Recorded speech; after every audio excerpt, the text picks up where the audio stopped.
Okay. Oh,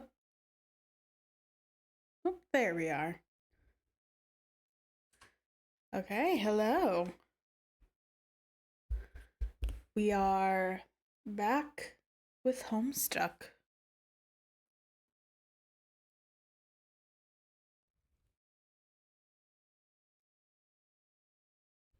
Let's see. Last we left off, we were reading Rose's update to the walkthrough. Let's see, what was before that? Oh yeah, the cookies. Tried to get John to want Harlequin Grandma's cookies that she so generously made him. But okay, let's get back into it. Months in the past, but not many. Okay. Is this Rose's house? I think it looked kind of fancy like that. Looks more like a factory or something. Oh, there was a factory somewhere in view of Rose's house, though. So, oh, nope, it is just Rose's house. Okay. Show pester log. Hi, happy birthday, Rose. Hello, and thanks. Did you get John's present yet? I just opened it this very moment. What a stunning coincidence you would ask about it now. I am stunned. Yeah, I know. What will you make with it? And who said it would be something from which something else could be made? Well, John did tell me what it was, duh. I suppose I'll take a stab at learning the craft. It's the least I can do in response to the subtle dig concealed in his gesture.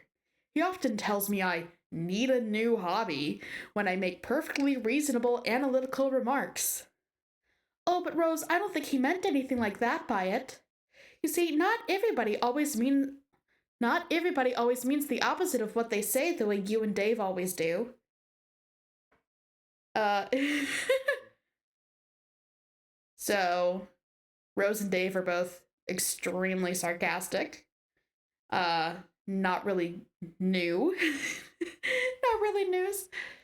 Maybe. His birthday is in a few months, isn't it?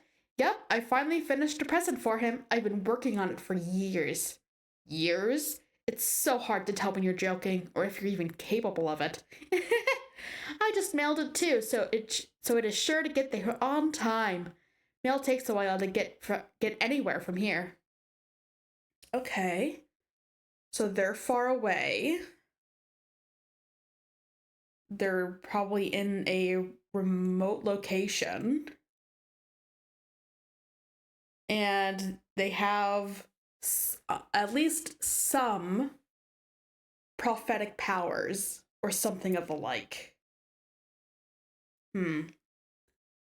Gigi just keeps getting more mysterious. I'll probably craft something with strong sentimental value. That should burn him.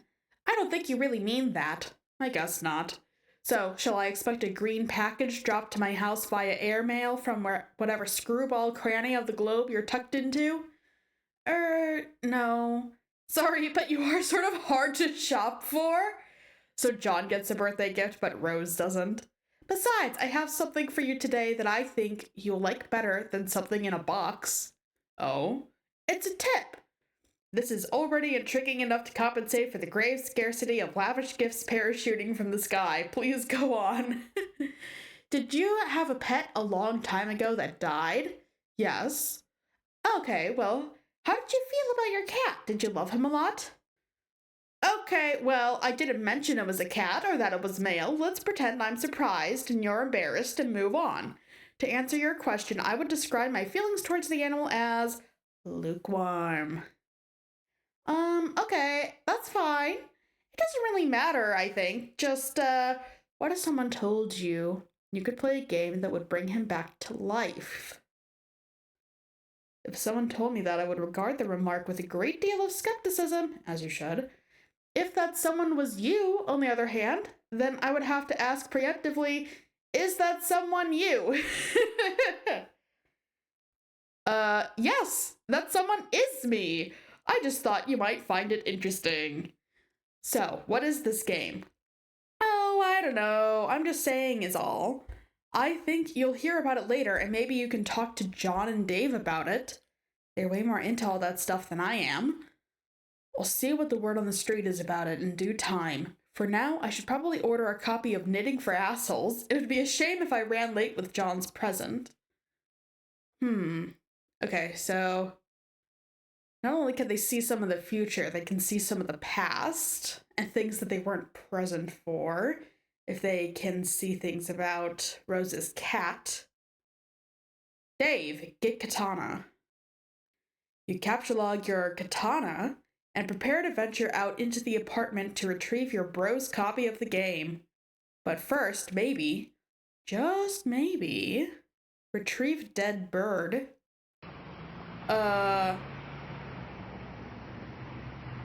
Dude, that bird is long gone. It probably won't last long in this heat anyway. I don't even know what's up with this sick heat. The sun threatens to set, but won't step off. It's staring you down, like the big red eye of a hot needle skipping on a groove. Ooh, oh, that's really bad. Groove. It's tracing round the earth. While lingering in midair, its heat seems to suspend time itself, stretching it like warped vinyl. It's meant to rain this season, but there ain't been a drop in sight. Even a little drizzle would help. Even a little drizzle would help. Might help to fizzle this sizzle a little bizzle. Set the record straight on this global turn tizzle. Dave, do you have to turn everything into a song? So don't change the dizzle, turn it up a little. I got a living room full of fine dime brizzles, waiting on the pizzle, the dizzle and the shizzle. Geez to the bisheck, now ladies, here we gizzo. When the pimp's in the crib mod, drop it like it's hot, drop it like it's hot, drop it like it's hot. English romantic poet John Keats. You know what, Dave? I believe you. I believe you that John Keats said this. Exit your room and go into the living room. Hello? Sorry, little dude, coming through. Gotta put you down for a bit. You figure you've left him hanging long enough. Hastily enter the room with wild abandon.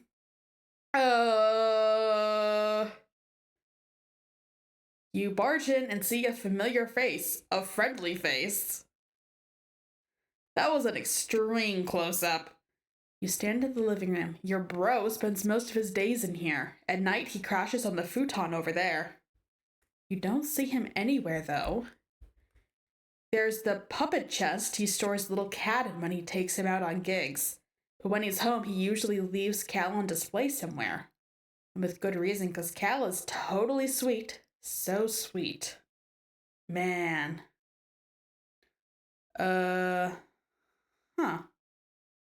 Oh, he also has Game Bro magazine.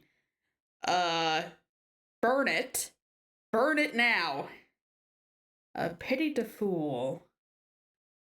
It's your brother's Mr. T puppet, which of course is kept in the apartment with a sense of profound, humorous irony. But as usual with your bro's exploit, this is no ordinary irony, or anything close to a pedestrian Tier 1 ironic gesture, which is a meager, single step removed from sincerity. This is like 10 levels of irony removed from the original joke. It might have been funny like 8 years ago to joke about Mr. T and how he was sort of lame, but that was the very thing that made him awesome and badass, and that his awesomeness was also the sort of the joke. But in this case, the joke is the joke. That degree of irony itself is also the joke, and so on. The circles of logic he will use to deny the fact that his brother seems, so far at least, kind of lame. Only highly adept satirical ninjas like you and your bro can appreciate stuff like this. It's cool taking stuff that other people think is funny but you know really isn't, and making it funny again by adding subtle strata of irony, which are utterly undetectable to the untrained eye. Also, for good measure, Mr. T is wearing a leather thong and handcuffed to a pantsless Chuck Norris puppet. God, you hope you can be as good as your bro at this someday. You never tell him that, though. Yeah, I don't even know who Mr. T is. I'm barely aware of who Chuck Norris is. Okay, I'm kidding. I know who Chuck Norris is, but I'm very much not caught up on pop culture or anything. And I'm sure, and it seems like a lot of the references in Homestuck so far are also very old. So please don't expect me to understand any of the pop culture references, because I won't. Even today, I really am not caught up in any pop culture, even any current stuff. Find little Cal and give fist bumps. Cal's nowhere in sight. All you see is a bunch of your bros' weird nude puppets strewn about haphazardly. You guess these things are kind of cool.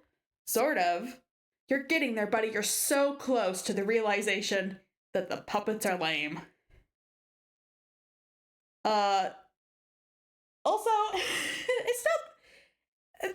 He's saying that, like, the odd thing is that the puppets are nude, but puppets aren't usually dressed, I feel like, unless Sesame Street and the Muppets gave me an incorrect assumption of what puppets are supposed to look like. But I don't think so. The weird thing is that he has all these puppets just casually laying around. Cause making puppets is not a cheap hobby. Anything involving skilled crafting is not cheap, and he has them everywhere, just casually laying about on the dirty floor and stuff. That's the oddest part to me.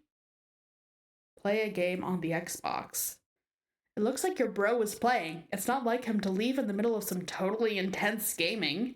Not like him to misplace Cal either. And you hope the little guy's alright. Okay, so it is a younger brother. Oh, he has little Muppet things here. Also, the outside is looking like a vortex of lava. Are we not concerned about that, Dave? Not even a little bit? Oh, there you are, dude. Didn't see you there. That's Cal? We be chill today, Cal? Yeah, you better fucking believe we be chill. Cal is the man. Resist great urge to play bro's Xbox. You fail to resist the urge. You start thrashing up stunts, something uncanny brutal, on your quest for mad snacksio, and get this way rude hunger under control. Shit is basically flying off the hook. It's like shit wants nothing to do with that hook. The hook is dead to that shit. I barely understand anything Dave says. But you get stuck in some poorly modeled 3D fixture or something, like a railing or a piece of the wall, you'll have to reset. Fuck this shit. Do you like this game or not? Cause I can't tell.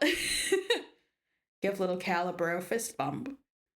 Oh man, you almost forgot. Gotta give the Seaman some props.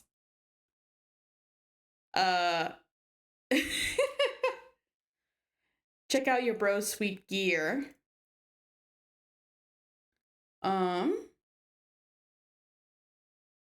We're really not, worried about the vortex of lava out the window? Not even a little bit? Your bro has so much sweet gear, it's hard to keep up with it all sometimes. Here's his computer setup. He's usually got a lot of stuff cooking on here at any given moment. Since he's not around, you might as well sneak a peep. Okay, I thought this might be animated. Your bro's computer is password protected. Of course, to protect all the incredible top secret shit he's got on the burners. Of course you know what the password is, and he knows you know it, and you're both cool with that because the password is the most awesome thing it can be. Oh god, what is it? You enter the password. Oh, what's the password though? We don't get to know it? You can't say something like, oh, it's the most awesome thing it could be, and then not tell us what the password is. Okay, let's see what we have here. Delirious Biz Nasty. Complete bullshit. New. They're just all named new folder. His desktop organization is absolute shit.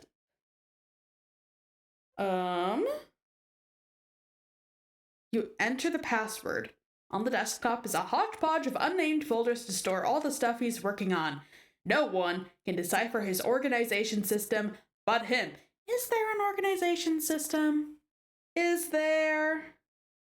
He also tends to use the application Complete Bullshit to keep up with the ludicrous amounts of websites and news feeds he monitors to stay hip to the scene. Okay, so I'm guessing it's like, oh god, I just blanked.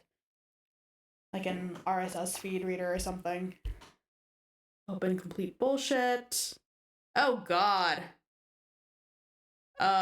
This is Complete Bullshit. Holy how does he read anything? What? What? Number 5, Sweet Bro comes through again. Even Barack Obama, that is an N, can bail him out. What? Okay, this is a pain to try and read. I'm not even gonna try that. Check with Sweet Bro and Hella Jeff has a sweet update. Ooh. Nice. Your bro keeps up with your projects in his aggregator, just like you keep up with his. Oh, and it's the one that I that I was trying to read earlier. Just like you keep up with his, he's tuned into your various blogs, and of course, Sweet Bro and Hella Jeff. You navigate to the latest comic in one of the many bullshit free feed bans. This has got to be the worst way to organize a feed. Oh my god. But Dave is the one making Sweet Bro and Hella Jeff? That tracks. Bro, I got a ticket for the big game. It's sports. Dog, I am so jealous. You know I love the big game. Oh yeah. And there he goes. The big man has the rock. He's driving so hard through the paint down hard. I can't tell if that's paint or point. Alley-oop for the slam dunk. What? What is he doing behind the board?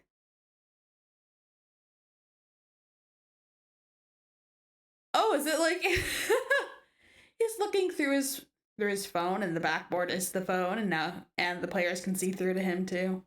That's funny. I'm probably reading too much into that. Move mouse over the orange stripe containing plush rump. Okay.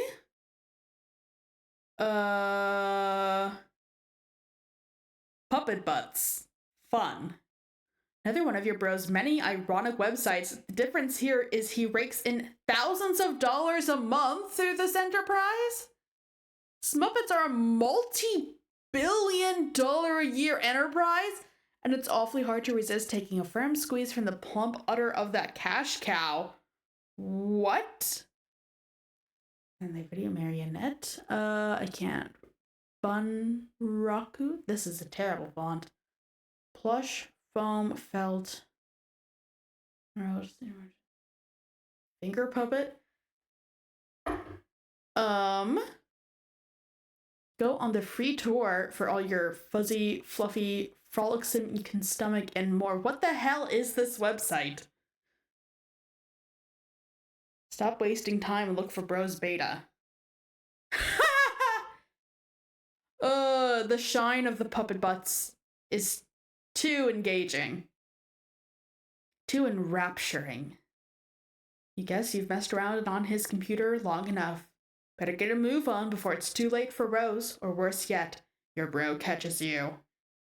But my god, the rumps. They are transfixing.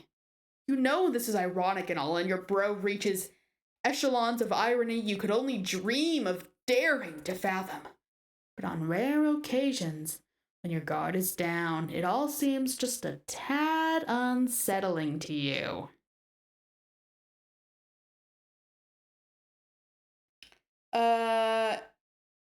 Yeah, just a tad. Just a tad unsettling. Oh, hey! Hey there, Cal! Give little Cal a nervous fist bump. You can do it, Dave. I believe in you. You are sort of starting to flip the fuck out. Without losing your cool, of course. Pester John to ease your nerves. Get Egbert on the line again to give him the lowdown on your progress. You feel it's important to keep the wires hot, but he's not answering. You wonder what that guy is up to. Hey, what's up? What happened with the monster kid that is totally, definitely in your room? Did you kill it? Where are you anyway? Where are you, man? Anyway, things are cool here. Totally cool. Puppets are still awesome. No problems with them or anything. Just really, really awesome. Hold on. Water break.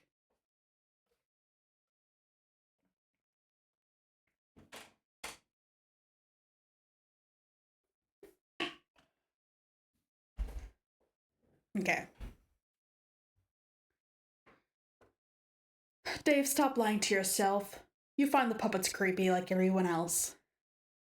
Looks like Rose is finally logged in again. Didn't John say her house was burning down? Wonder if she's on fire yet or what. Bester Rose. Oh, there you are. John said your house was burning down. Are you on fire yet or what? No, for now I have retired to the safety of a smaller building which is much closer to the forest fire threatening my residence. Oh well, that's a relief. At least it's like made of stone and stuff and not wood. John told me to get the game to help you out of there, so I'm working on that now. Working on it? Yeah, my bro's copy. Long story. Hey, don't tell John this, but I think he might have been right about the puppets. They're sort of starting to freak me out a little. You're referring to your brother's collection? I mean, don't get me wrong, I think it's cool and all. The semi-ironic puppet thing or whatever. Or semi-ironic. Man, I don't even know. I'm just starting to think some of this shit is going a little far, and it's kind of fucked up. I've seen his websites. I like them. Yeah, well, you would. Oh man, I wish little Cal wouldn't look at me like that with those dead eyes. Jesus. Sometimes I dream that he's real and he's talking to me, and I wake up in a cold sweat and basically flip the fuck out. Interesting. Oh god, what did I just tell you my dream? You're going to have a field day with that. I am currently scrawling notes furiously into one of the many psychoanalysis journals I maintain for you. Published papers forthcoming. Because, you know, it's not like either of us have anything better to do at the moment than to evaluate each other's radically debilitating pathologies. Yeah, I'm gonna get moving. Oh, have you heard from John? He's not answering me. He won't answer me either, but I am watching him. I suspect he is preoccupied with the fact that he just had a bucket of water dumped on his head by the ghost of his dead grandmother, who also happens to be dressed like a clown. Alright, I'm out. Later. Okay.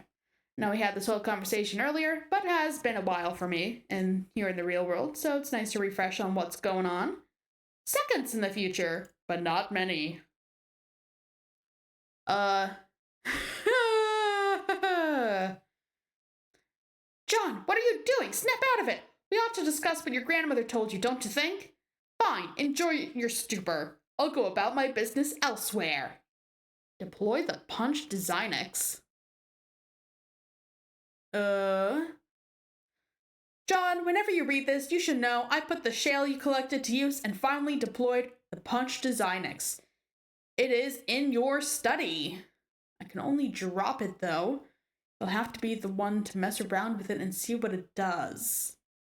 When you're finished with your weird histrionics, maybe you could give it a try. I'm updating my walkthrough, and it would help to know what it does. Okay, so we have another strange machine. That'll be interesting.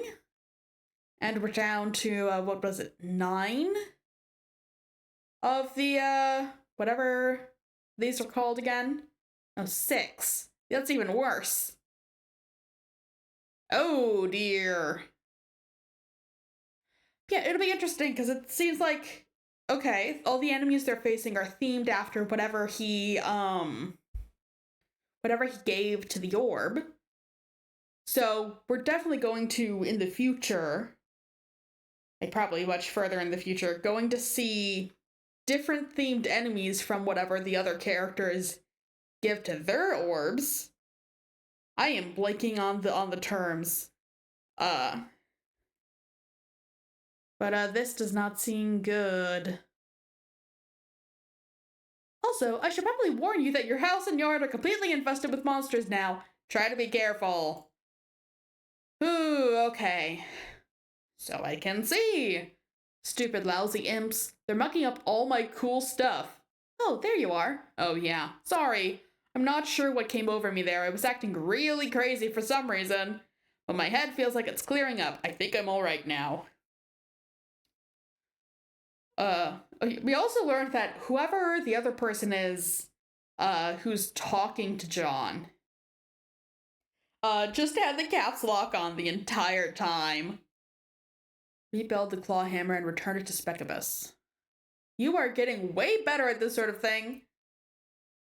Nice. Confront Pogo Ride to prepare yourself for Nana. Thank God your sanity has returned so you can entertain extremely rational, coherent thoughts like this one. You examine the Pogo Ride from the bathroom window. You do not like what you see. Oh no. Those sons of bitches. No one risks painful injury on your green slime ghost Pogo Ride. Oh, wait, here we go. Click giddy up. Use arrow keys to operate Pogo Ride. Go for insane combos. Okay, I gotta move some stuff around here so I can actually use the keyboard easily. Because I have a really janky setup here. Okay, here we go. Use arrow keys to operate Pogo Ride. Go for insane combos. As usual, coding by Alexis.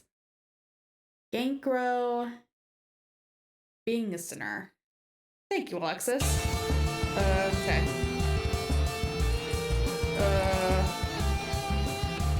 I don't think the arrow keys are doing anything. Oh wait, no they are!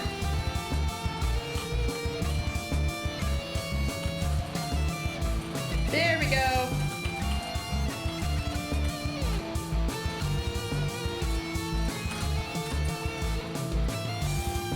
I'm not really sure what we're doing.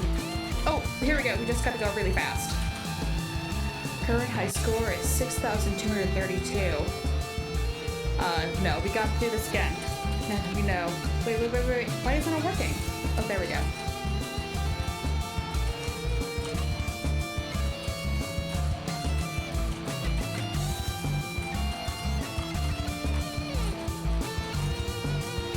Yeah, we're getting best results doing it in time to the music. Oh, hello, Infinite69. How are you?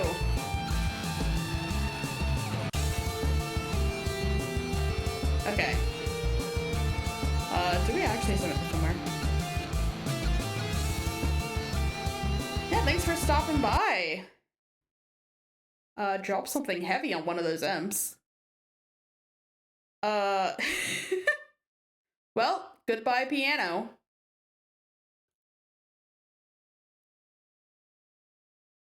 Roast my piano! Sorry, no nuance to these controls at all. I was hoping to bludgeon the imp without letting go of it. Guess I can't really do that. A broken piano isn't the end of the world, though. I'm working on a Homestuck D&D character right now. Cool. Can you tell me anything about it without giving me spoilers? Or is that kind of impossible? Also, Rose, yeah, we kind of got the fact that you don't have fine controls when you absolutely destroyed his bathroom. It doesn't seem like maybe you should. It doesn't seem like you can rely on these controls to be anything close to delicate. I guess you're right. You'll need to pick up the spoils in person. I can't interact with the grist. So, that means I have to go out the back door? Yes, is there a problem? Well, it may sound dumb, but I was hoping to avoid Nana and her spooky ghost cookies. You're right, that does sound dumb. Can you see her in the kitchen? Yeah. What's she doing? Is she baking? You could say that. Are you sure you can't get that grist up to me somehow? Maybe. Use Pogo Ride to fling grist through window? I don't know if that's gonna work. Yeah, it doesn't look like that grist is going anywhere. You just never know with these gaming abstractions. Yeah, true. Who knows what's possible here? I mean, I can tell you their class spec, but I really can't say anything on class specking until John and Co. get to that part. Okay, yeah, don't tell me anything then. I don't want spoilers. Okay. Drop Pogo Ride in John's bathroom. We're doing more to this poor bathroom? Get grist. There you go. Now why don't you check out the Designex? You can do that while I get to work. On what? Level up for slaying the imp. The piano in its valiant effort has unfortunately been slain. Yes, we shall have a glorious funeral in honor of the piano. Yeah, you should. Oh, I didn't realize that was still on there. Okay. Thank you for pointing that out. But their name is Cherry, and in their session, they're going to be playing along with 3 of their friends in their D&D class as Wizard. Nice! Need a separate spoiler warning for Homestuck. Yeah, okay. We're going to... duplicate this. And then we're going to...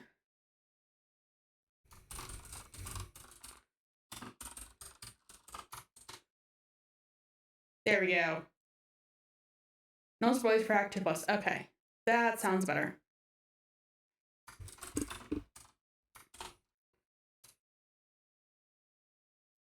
There we go.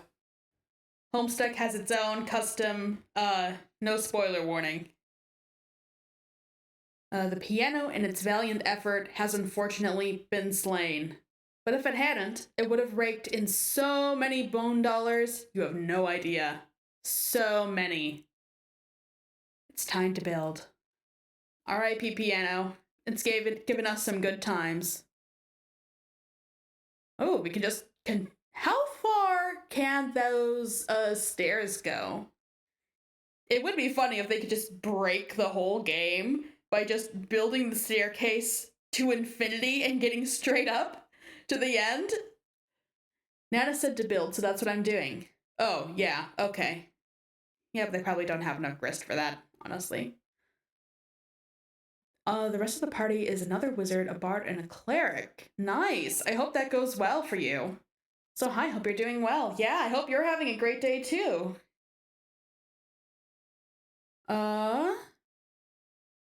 But this sure is going to take a lot of grist. Looks like you're going to be busy, John. Blah. Well, what are you building? Stairs? They are fairly expensive, actually. Oh man, I could have warned you about stairs, Rose. Oh. Get dropped into the void. No railing, though. Yeah. I was talking about the railings, I think, on the last stream. One of my, theories, gosh, it didn't bring it up. I have a list of theories that I've been, building up on based on what's happened so far. And one of them is that there's no safety regulations in this world because of the lack of railings. Also, the Asbestos magazine. I'll try recouping some of the grist from the catwalk I built earlier. It keeps happening! Ah, good. Looks like I can get a refund for earlier allocations. I told you, Rose. I told you about stairs. Okay, consider me fully briefed on the matter of stairs. Now, if you don't mind, it's hard enough to concentrate on this without immersing ourselves in Strider's non sequitur. Did you know he thinks puppets are cool? Does he? He's so dumb. It seems mostly like he's lying to himself about the puppets. Use build grist to construct observation tower on roof. Because he did say that he's starting to think like, oh, yeah, this is kind of creepy. Okay, you obviously don't have enough grist yet for something that ambitious, but you can get started with something of a foundation for upward construction at least. Check cabinets for imps or useful items. We only have one left after that. No imps in here, just a lot of shaving cream. Dads love shaving cream. It's basically all they do when they're not baking, that is. I don't think most dads like shaving cream that much. He has nothing in this bathroom except shaving cream. What about toothbrushes or whatever else people have in bathrooms? Hairspray, I guess? I don't know. Bring 2 cans of shaving cream. You capture 2 cans of shaving cream just in case. You never know when you'll need to bust out a hilarious shaving cream Santa beer to ratchet up your prankster's gambit. Poor telescope. Your telescope goes flying out the window. I mean, in video games, players won't really care about safety regulations unless it's harmful to them, and this world is pretty gamified with the Silodex and Strive Specify. Yeah, that's true. This game seems to be working half on game logic and half on programming logic. And there is, like, very little room, if any, for actual logic. But it's still fun to try and figure out what exactly is the governing body here doing? When there's asbestos newspapers being printed. It's a little cramped in here for any sort of proper reckless pogoing. You'll just grab it and hang onto it until the right moment presents itself. The towel floats back down to the rack. The circle of stupidity is complete. Check up on Nanaquin, see what's cooking. Who knows? Yeah. Who knows what any governing body is doing here? When people can apparently distribute video games that can shape reality and cause the end of the world. Hey, Nana. What's there in the corner? And, I think maybe you've cooked enough cookies. Make your way to the study. Oh. Well, looks like, Harlequin Grandma can handle herself. Oh god, they're everywhere. Oh, they really are everywhere! And they're printing a lot of those. Looks like the imps have taken a shining to the Cruxtruder. Cruxite and black goo everywhere. Ride Slimer Pogo and one-up that imp. Well, okay, it's not a Slimer Pogo, but you mount it anyways and brandish your deadly armaments. Ride your steed to victory. Yes! Yes! This is incredibly dangerous. Yeah, but it seems to be working. Look at all that grit you're racking up. Yeah, this game was out for about 2.5 days before Egbert got his copy and entered the game. People would have noticed what the game is doing. Yeah, and it seems like even with just the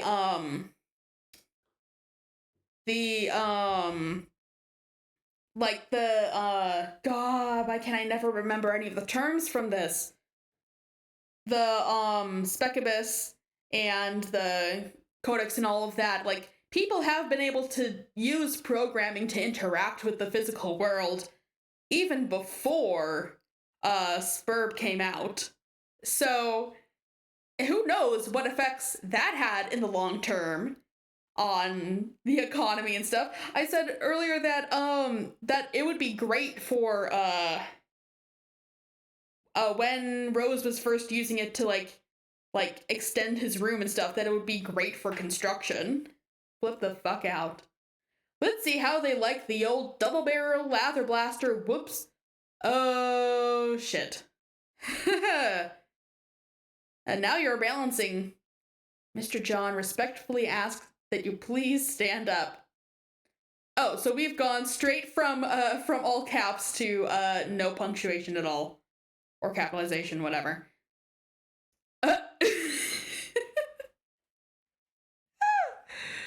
Don't move or the pogo gets it? Oh god, I don't think they know what shaving cream is. Now, sir boy, flee from this boorish rabble post-haste. Okay.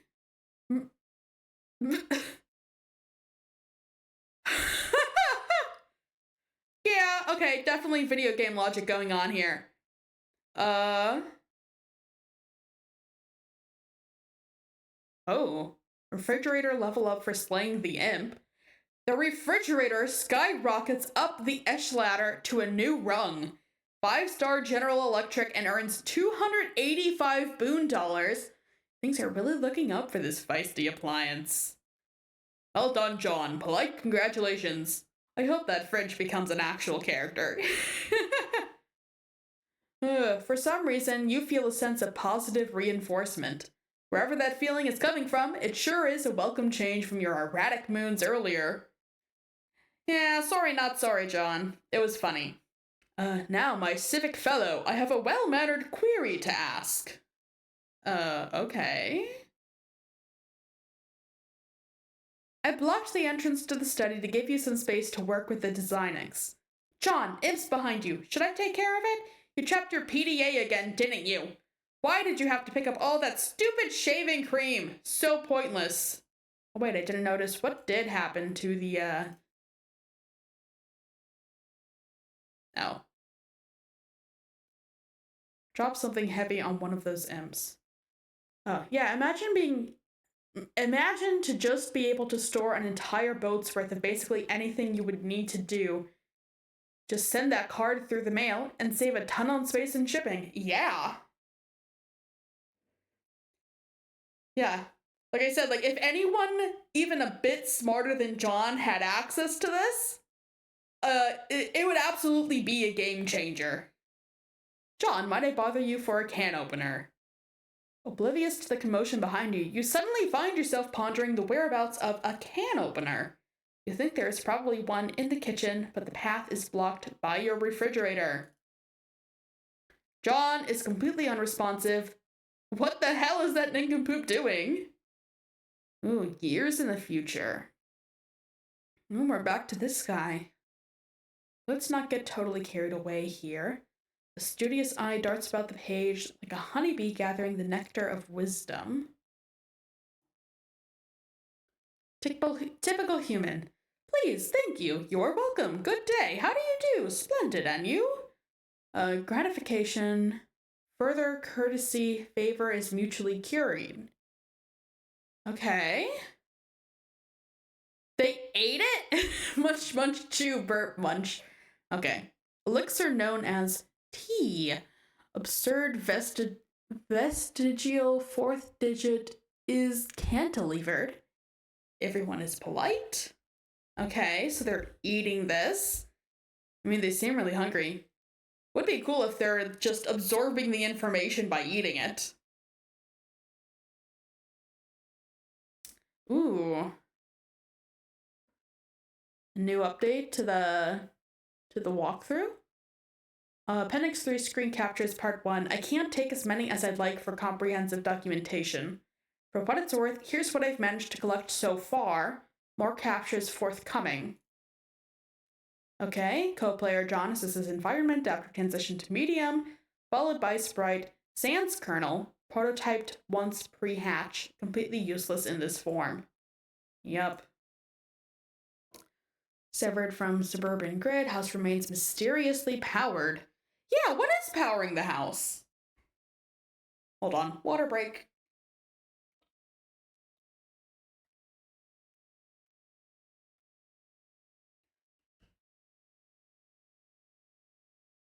Convenience presumably facilitated by game, which perhaps deems navigating a powerless house to be a hap less in keeping with spirit of game's principal statement of challenge. Okay. Internet connection remains stable, will likely remain stable until the internet itself is compromised by some external threat. Something like, oh, let's say hackers. Okay, build. Kill monsters, get grist, build on the house. That's the game. Didn't know what the point of this was at the time. Floundering trial and error on exhibit. Unsuccessful attempt at tier 2 prototyping. Knowing what I know now, I might have avoided using a back-breaking vademecum for practical jokesters rife with antiquated lexicon and racist aphorisms. Either that or I might have tried harder to succeed. At this point, magic bullshit? Yeah. Yeah, this all seems to be, very much just based on hand-wavy logic. Construct loft above John's room. Okay, yeah, we do finally have enough grist for it. Okay. Ladders seem to be a bit cheaper than stairs. Nice. Fellow John, it appears we have reached an impasse. Yeah, it seems so. What the heck is going on with him? The opener dilemma remains unsettled, most unfortunately. It is unfortunate, I guess. What were we talking about again? John, it looks like your brain is breaking. But it has been a pleasure nonetheless. Thanks for the courtesy. It's not really necessary, but thanks anyway. Ooh, Dave's calling. Oh, but thank you. Okay. Thank you so very, very much, dear favorable small primate. You mean it works in the moment? Yeah. It is very much working on game logic, and like all games, if it's necessary for the game to work, that's what's happening. I shall take my leave now, John. Until next time. Okay. So our mysterious speaker is gone for now. Wait, where did all this sweet loot come from? And why is there suddenly a crumpled hat on your head? Gather grist, examine designex. Yeah, what exactly just happened? Feeling especially economical with your behavior suddenly, you scoop up all the grist in the room and turn your attention to the punch designex all in one fell swoop. The device features a countertop station designed with a keyboard setup, not unlike an old-fashioned computer. There is a blinking red light and a diagram etched into a panel. Okay. Okay. That's one of the cards. So flip it over, put it in to the keyboard of the machine. Answer Dave. Okay, wait, hold on. Why am I getting this stupid game for you? You're the one who should be wrist deep in puppet ass.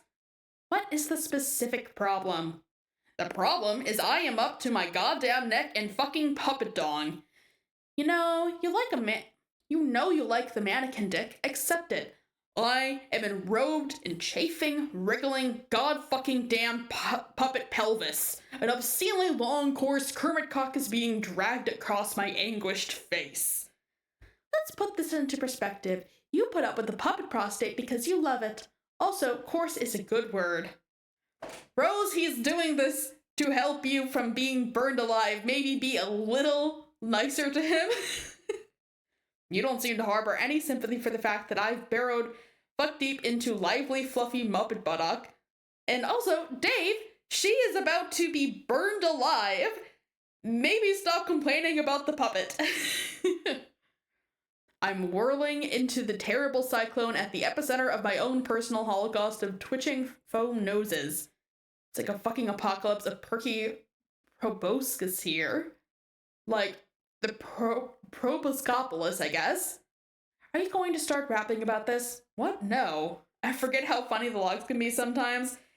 Yeah, it seems like that's where a lot of the humor is coming from, is just these conversations between them. Welcome to Homestuck. Thank you, Flowerheart. You're in and you can't escape it. Yep, I'm getting that. I'm trapped. It has entrapped me. There's no escape. Oh gosh, where was I? What? No, listen. Prong a flesh bereft of home, found solace twixt a cleft of foam. Oh no, jeez. Oh great, now Rose is doing it! I remember how it trapped me 10 years ago. Yeah, I'm about 10 years too late, but it still got me in its grips.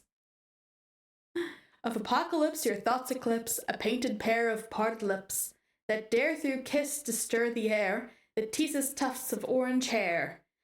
And though faces flush in lovers' fits, hands snug and plush as gloves befit.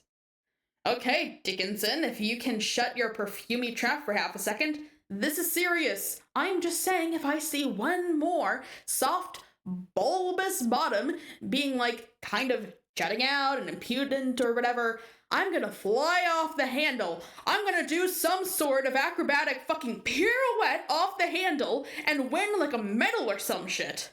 Then let's hope there will be a squishy derriere somewhere below the handle to break your fall. Fun fact, Dave is blonde? Okay. Observe back of the first visible captcha log card. Oh! Well, that's different. You flip over the top card containing your pogo right. Anytime your captcha log something, a new code appears on the back of the card. You've always wondered what that code was for. Damn, these things are really hard to read. But then you've never really found any reason to decipher them until now, perhaps? Examine reverse side of Hammer card and Strife Specubus. Looks like cards from your Strife deck have codes too. Enter captcha code as seen on back of Pogo Ride card. You enter the code DQMMJLEX into the keyboard. EK into the keyboard, at least you think that's what the code is. The red light switches off, a green light begins blinking. Insert card. Oh. Oh! Can we now craft this? Okay. In the interest of due diligence, you enter the other code and repeat the process with that card too. Both cards are now punched with different hole patterns. Attempt to retrieve Pogo from card. Oh, well, that should just be a simple matter of, uh-oh. Looks like it's trapped now. Sort of like the pre-punched card. Yeah, exactly what I was thinking. So I'm guessing that means that we can now, we can't take these back out of the cards, but it seems like we should be able to craft them then. I don't see how you can access this item anymore, or store a new item there for that matter. These cards are pretty much useless now, and the items they contain are toast.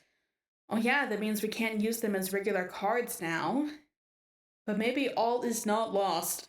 Recalling from your experience with the pre-punched card, you may be able to use the cards to replicate the items in question. Assuming you got the codes right, that is. Mash keys heedlessly. Not quite through with your cowboy empiricism just yet. You mash at the keyboard to generate a random code. You enter DISC. The Designix stops you after 8 characters, which appears to be the maximum length for code. Green light goes on, signaling its readiness for a card. You figure you might as well burn the shaving cream, since the product is not exactly at a premium in your household. You also figure you might as well merge the 2 cans into 1 card. You're a little sad that your dad isn't around for this. You have a feeling he would get a real kick out of the idea of duplicating more shaving cream. Yeah, judging from that bathroom, I think he would. Water break.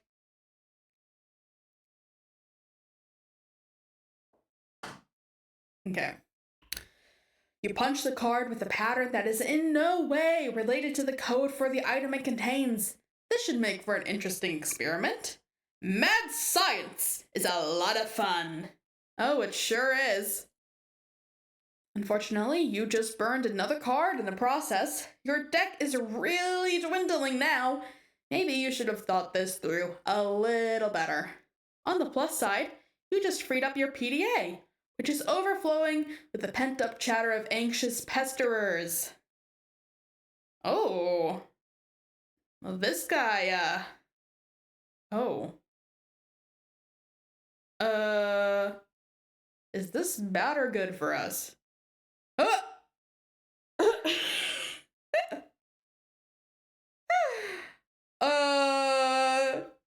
Okay. Answer your chums. Puppets! Awesome! That's really all there is to say on the matter. Turntech Godhead changed his mood to rancorous. John, I'm about to throw a bathtub through your wall. Watch out. We saw that a little late. Well, we have easy access to the stairs now. Yeah, John. Holy shit. I'm not sure if we should thank you, Rose, or not. Wow, that was so totally unnecessary. I made a shortcut upstairs. I thought it would be a good idea to get up there and try the cards as soon as possible. Also, you weren't being terribly responsive.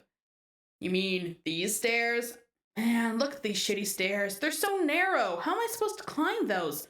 They're perfectly navigable. I'm saving up on grist for now. If you keep slaying foes, collecting grist, and expanding the cash limit, we may not need to be so economical with our resources in the future. True, John, but you should be grinding right now. Gathering as many resources as possible.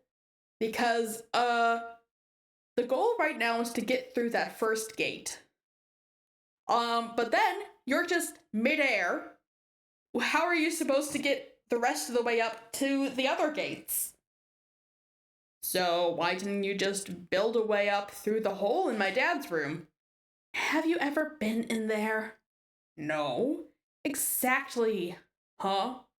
I'd rather not get sidetracked. I'm more interested in further exploring the mechanics of the game than watching you discover what sort of outlandish harlequin decor your father keeps in his room.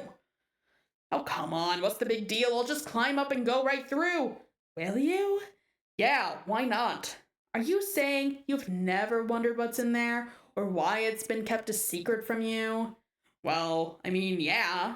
Then, trust me, you won't be going right on through. Wait, are you saying there's something, like, troubling in there? I don't know.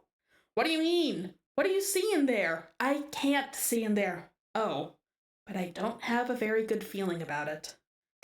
Whatever. I think I can handle a few more stupid clown paintings. I'm guessing that whatever is in his dad's room is not clown paintings. Moved punch cards to John's room. Is there going to be, like, stuff, like, information about whatever his mom, or whoever his mom is? Because we have, seen nor heard, nothing about his mom. Drag some Cruxite dowels up to John's room. Collect grist, examine safe. You swoop up the bountiful supply of grist generated by your co-player's recent exploits. From now on, it will probably go without saying that you'll nab any grist lying around without making a big fuss over it.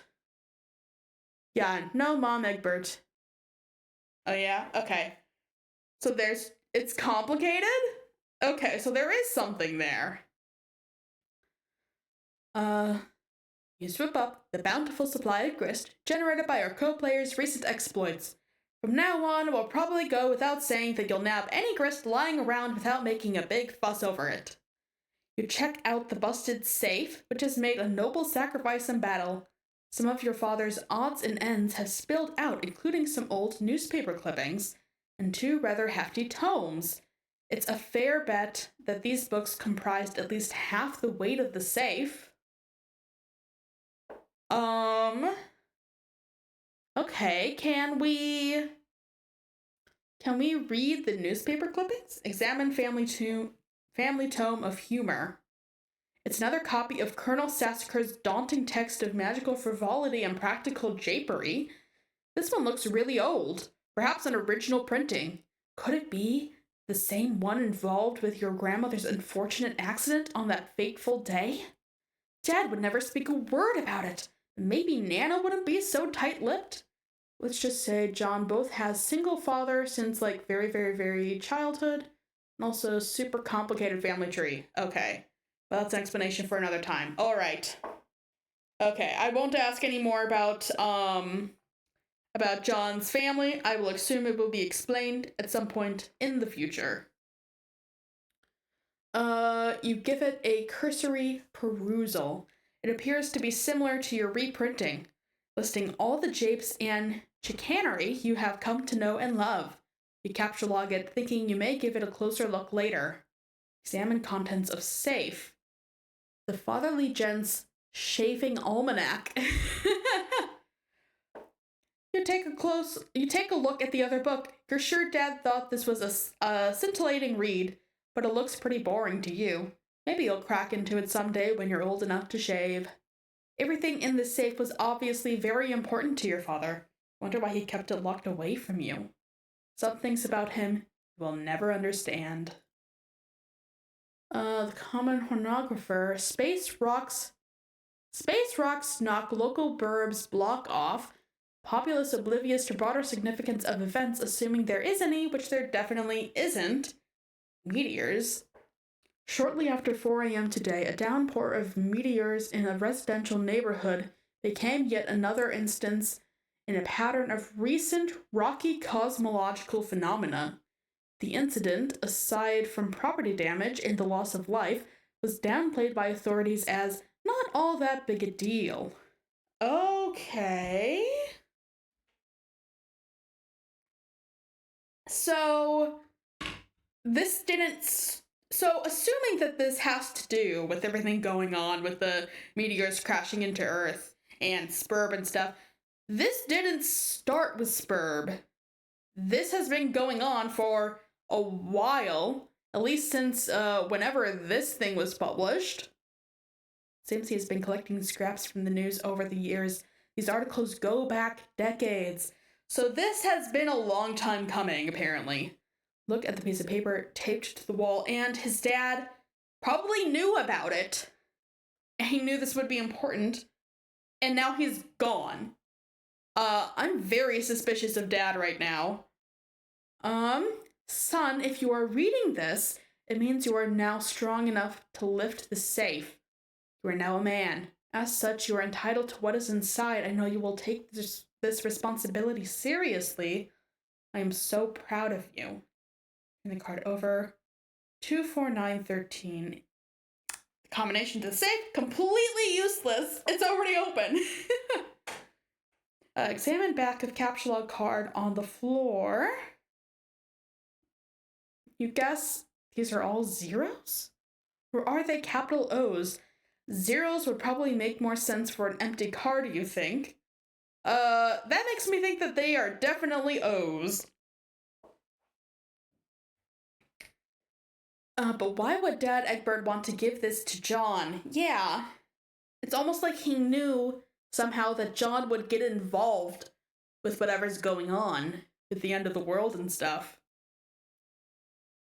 Oh, wait, what one flying? Oh, the the weirdly shaped thing. Enter code on back of card into DesignX. Punch card. Okay. Sharpester log. Yep, there goes the totem. How much do you know about Homestuck?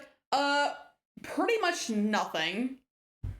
All I knew going in was that, Toby Fox did some music for it, and that it is insanely popular on Tumblr. That's pretty much all I know. I know absolutely nothing about, the plot or whatever. I do remember some, like, character designs from fan art I've seen, on Tumblr and stuff, but I know nothing about them, or even their personalities or anything, just, like, the character designs themselves. But basically nothing. Wait, John, before you punch that... Oh, I was about to say, if you first took note of the code, then removed the card from the card, you could have punched the blank one. You would have only burned one card instead of two. Oh, yeah, you're right! Damn it! Yeah, why would he punch that card?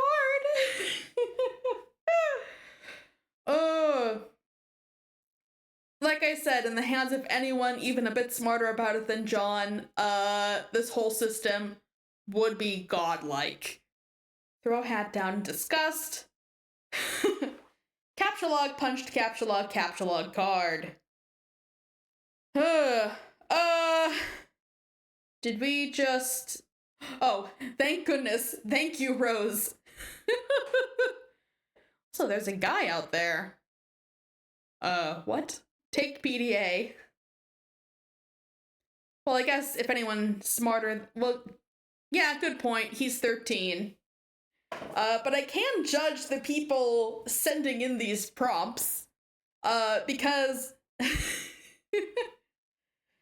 because, I mean, from a meta perspective, it's not John making these decisions, it's the audience sending in the prompts. So I should be judging them, the readers, for not making smarter decisions and not the 13-year-old character. I'm not expecting smart shit from 13 years old. Yeah, it is in character, but I'll try to give him some slack. The 2-card Silatex inventory of dumbasses. Level up. But most of the audience was 13 as well. Yeah, I'm not sure. I would say that after it gained popularity, but apparently, from the intro page when I was downloading it, it said that initially it was a, like its main demographic in the beginning was just computer nerds. And this is pretty early on. So I don't know, what's the demographic of computer nerds in the early 2000s, I guess? But I'll just assume that everyone sending in prompts is also 13. And also forgetting how the capture log works. Colonel Sasker, level up for slaying the imp. Okay. The Colonel soars to new heights on his Esh ladder, reaching the rung one-man julep vacuum and pockets 9,550 boon dollars.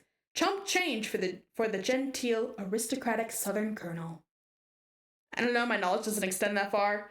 Yeah, I have no idea. There's really no way to know, the internet being anonymous as it is. But, I'm just gonna assume that everyone sending in the prompts is 13 years old as well. Give them the benefit of the doubt. Level up for slaying the imp. The bathtub surges heroically and surpasses the rung Archimedes aqua cradle, proceeding directly to vaunted rung Taft Jammer. The tub makes off with a cool 490 boon dollars. The tub's basin capacity remains unaffected. The DM is going to have a super fun time with the nicknames. Yeah. This, so far, I said early on, that, it seemed like Homestuck was going to be challenging my vocabulary far more than I expected. And apparently even more so, because apparently I can't speak today. Level up for slaying the imp. The safe was slain in battle. A great flaming nautical pyre carries it off to Val. Ooh! Hello, welcome, Infinite69. Thank you for the follow. That's the first time I've had the follower thing go off since I set it up. Nice. Good to know it works. Oh, thank you, Follow Heart. Or Flower Heart. God, I really cannot speak today, but thanks for the follow, guys. The safe was slain in battle. A great flaming nautical pyre carries it off to Valhalla. I love the puns. Make your way up those stairs post haste. You're not sure. They look pretty precarious to you, but you've been assured the stairs are perfectly navigable. Lad, scramble! Oh, lousy goddamn stupid stairs! Are they not even attached to the side of the house? Because he's wrapping his arms around them. Ooh. Yeah. No safety. Oh, yeah, we told you.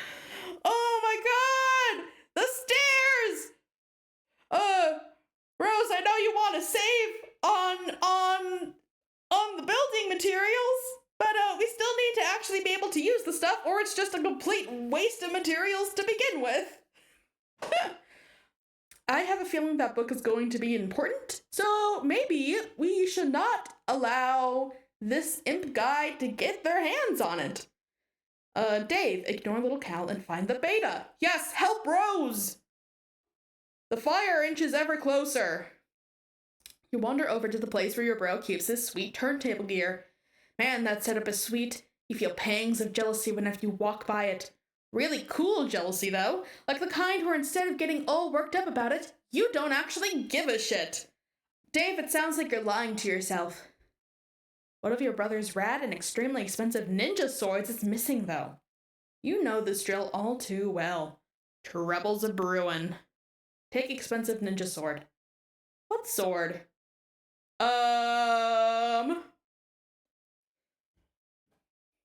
Water break.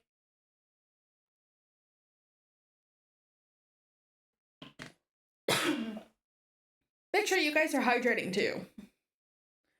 I don't know what the weather's like by you guys, but it is extremely hot outside here. Has been for a while. And make sure you're hydrating. You approach the exit. Yeah, what is up with that doll? The sword left, and the doll came. The most important character in Homestuck. I cannot tell if you're joking or not. You approach the exit. There's something on the door you haven't seen before. Looks like one of your bro's ironic comics he left for you to check out. What have I done? Animal, please start breathing. Oh God, please breathe.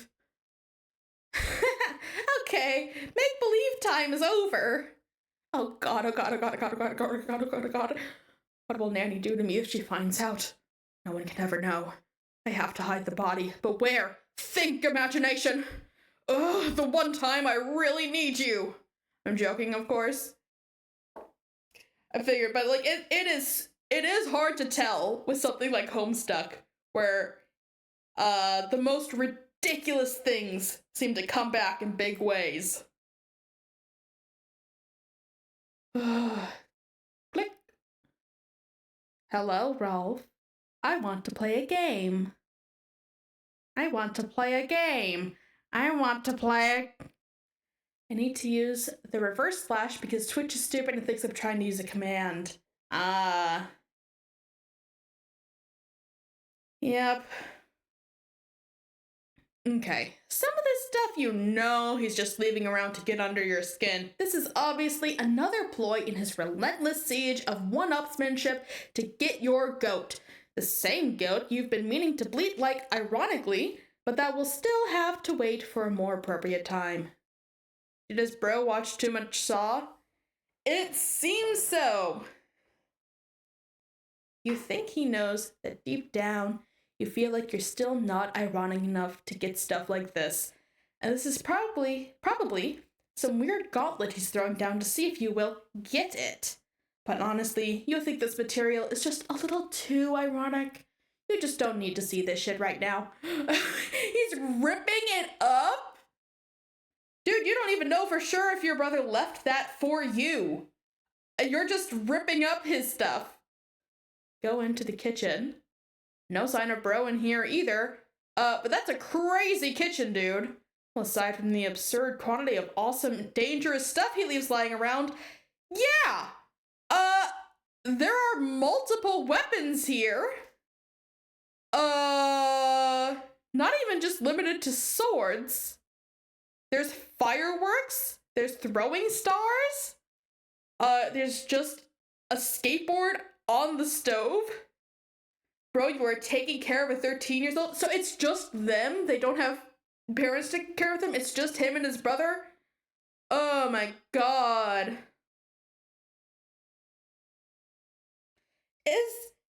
Is his brother older or younger? I have not been able to figure that out.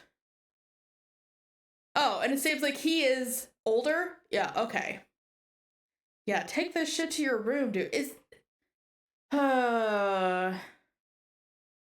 Also, it seems like he is genuinely a fan of Game Bro, which automatically means that I don't like him. I don't even have to meet him. I don't like him. It's not the puppet stuff, because I think making puppets is a perfectly fine hobby. If you're not going to make it your whole personality. And Sabaj? I don't know what that means. SBAHJ.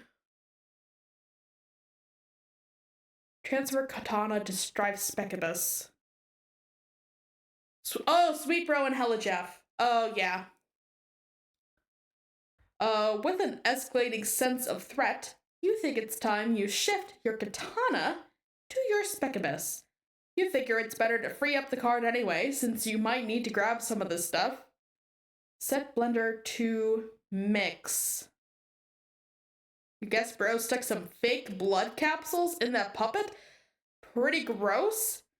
Dave and Bro are only family members. Bro's in his 30s? That makes it so much worse. Dude, you gotta be more responsible than this. Oh my god. And doing shit like this?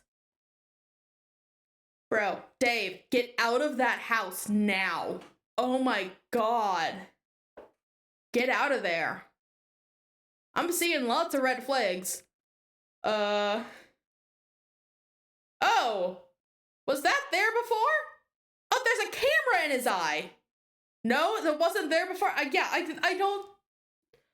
Oh. You spot one of your bro's many webcams nearby recording the incident. Many? This is a regular thing? It seems you may have just been an unwitting accessory to some sort of grisly puppet snuff film. You're not totally sure how you feel about that. Dude, he is spying on you. Many? So you've seen multiple of these around. How many have you not noticed? Get out of that house! Capture log, Buster sword from behind microwave. Well, at least he beheaded the thing. This might be the only thing in the whole apartment that's a bigger piece of shit than your own sword. Put it back behind the microwave where it belongs. Set blender to crush ice. It's just sort of bouncing around in there. You're making a bit of a mess now. Hide evidence in microwave.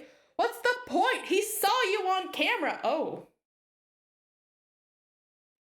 Dave, abscond from house and report Bro to CPS. Yes, please.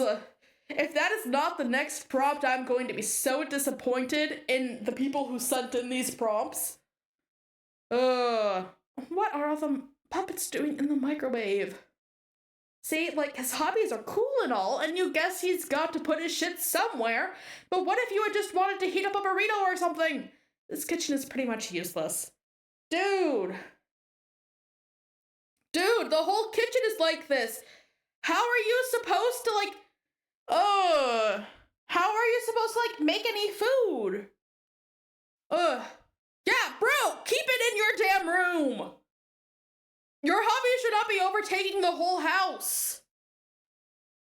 And it should not be making the kitchen this unsafe for a 13-year-old you are in charge of, you are responsible for.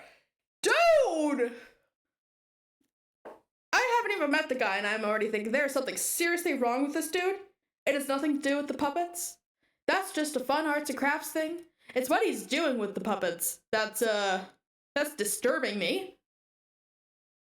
Grab those fireworks. Capture log all the fireworks the sink has to offer. You just know these are going to come in handy. Why would they be in the sink if they weren't? Looks like one of them is still stuck in the garbage disposal. Also, let's just say they don't exactly have parents who was raising this kid since small childhood. Yeah, especially a 13-year-old who wants to emulate you.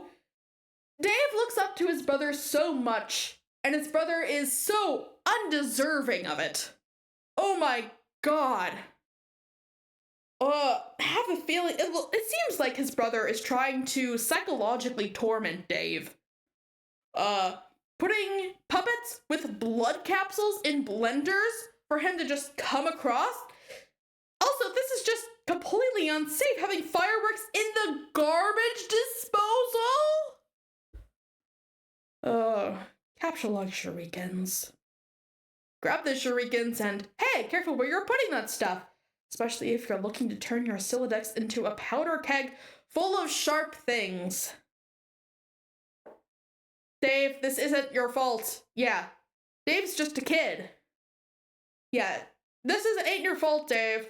It's your brother's fault for leaving sharp things and fireworks everywhere in the house.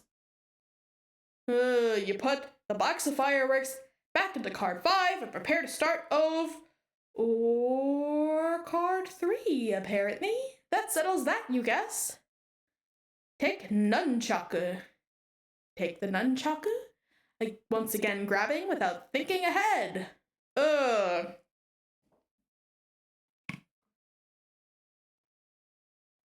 And it seems like none of these kids, know how their own, Siladex work. First, you capsulog the box again, while adeptly avoiding the shuriken trap, which you yourself set only moments ago. Siladex issue.gif. Yeah. You again round up all the fireworks. Time to regroup here. Capsulog each shuriken individually. Grab each shuriken one at a time, knocking out those nunchaku. But no worries, you've got a plan. You take the nunchucks. Everything seems to be in order now. It would have been badass to go with the authentic Japanese names for each weapon, but sometimes you've just got to compromise with this modus. Yeah, they are quite recent for them. Yeah, it seems like that. Like, Dave was mocking, John earlier for having an inconvenient modus. I bet Bro gave Dave his modus. Yeah, but like, Dave, yours is the least inconvenient of all of them. Like, you've got to do a whole math problem before putting your stuff away if you want to make sure that you're not flinging stuff out at you. And you seem to be mostly capsulogging dangerous weapons, so that's not great. And yeah, with how Dave was like hyping up his own modus, I bet 100%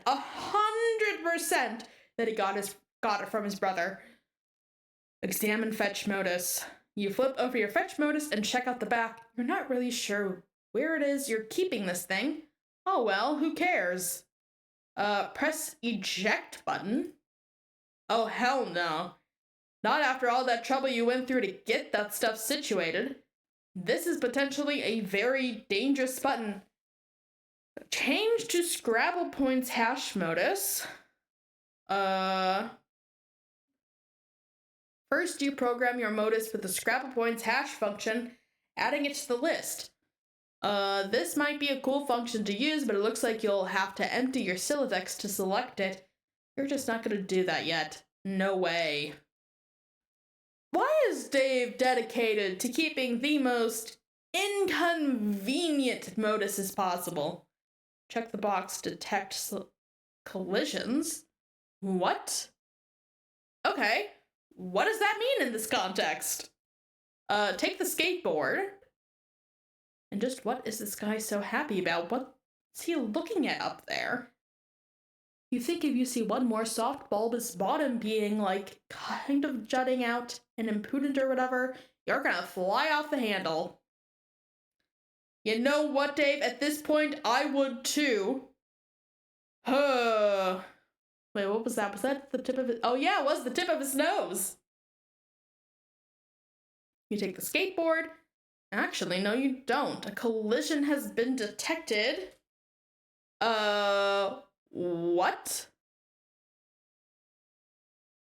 You take the, it prevents them from automatically, taking the place of something else. That's actually useful. That's actually pretty useful considering that was his number one problem with it. You take the wheeled ride. Oh man, your inventory's nomenclature is getting lamer by the minute. Capture log the unplugged power cord. It's a good feature. Yeah, I think that's probably the only decent feature I've seen in any of these so far, and it fixes a problem that is only such a big problem because of how inconvenient the modus is. So I'm not sure if I can really count it as a positive, but I'm counting it. It's a good feature for Dave's specific situation. You take the power cord. Wait, no, not gonna work. Think of a new word for power cord. You take the battery pack. Damn it. You take the battery pack using the Y as a consonant. Your Silodex reluctantly accepts. It's a tactic notoriously employed by hash map noobs, but you just don't care about that now. Besides, it's not like your bro's around to see. You think way too highly of your brother. Oh, whoa, what? You gotta use Old English vernacular just to capture like a bottle. Yeah,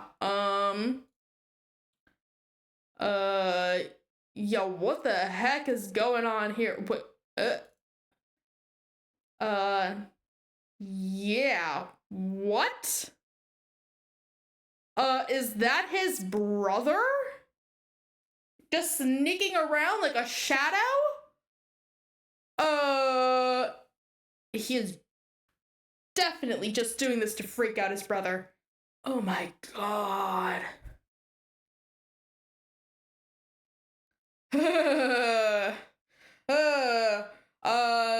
Okay, well, on that extremely freaky note, I'm gonna take a bit of a 5-minute break here. I will be right back. Yeah, poor Dave. Oh my god.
And we're back.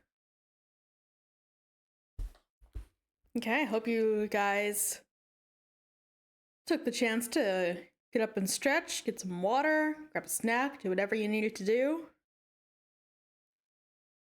Now let's get back into it. Yeah, nice.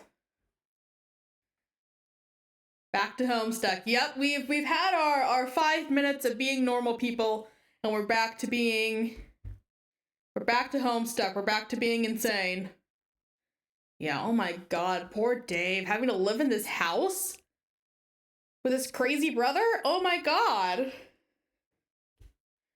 Search for some mad snacks, yo. No, it was just little Cal again. You can never stay mad at him. Be mad at him. Oh. Is his brother doing this just to convince him that little Cal is alive? Anyways, you've got to get this way rude hunger under control. You figure out you want to open the fridge for some grub. This hunger is so ill-mannered, it would make a room full of snooty dowagers commit mass suicide. Dave, never change. Open refrigerator. Oh god, more shitty stories. Is there no food in this house? Oh, his brother's gotta do better. Of course you knew these were in here. You're not even sure why you looked. If you want to keep any food or beverages in this apartment, you've pretty much got no choice but to hide stuff away in your closet. Dude! No!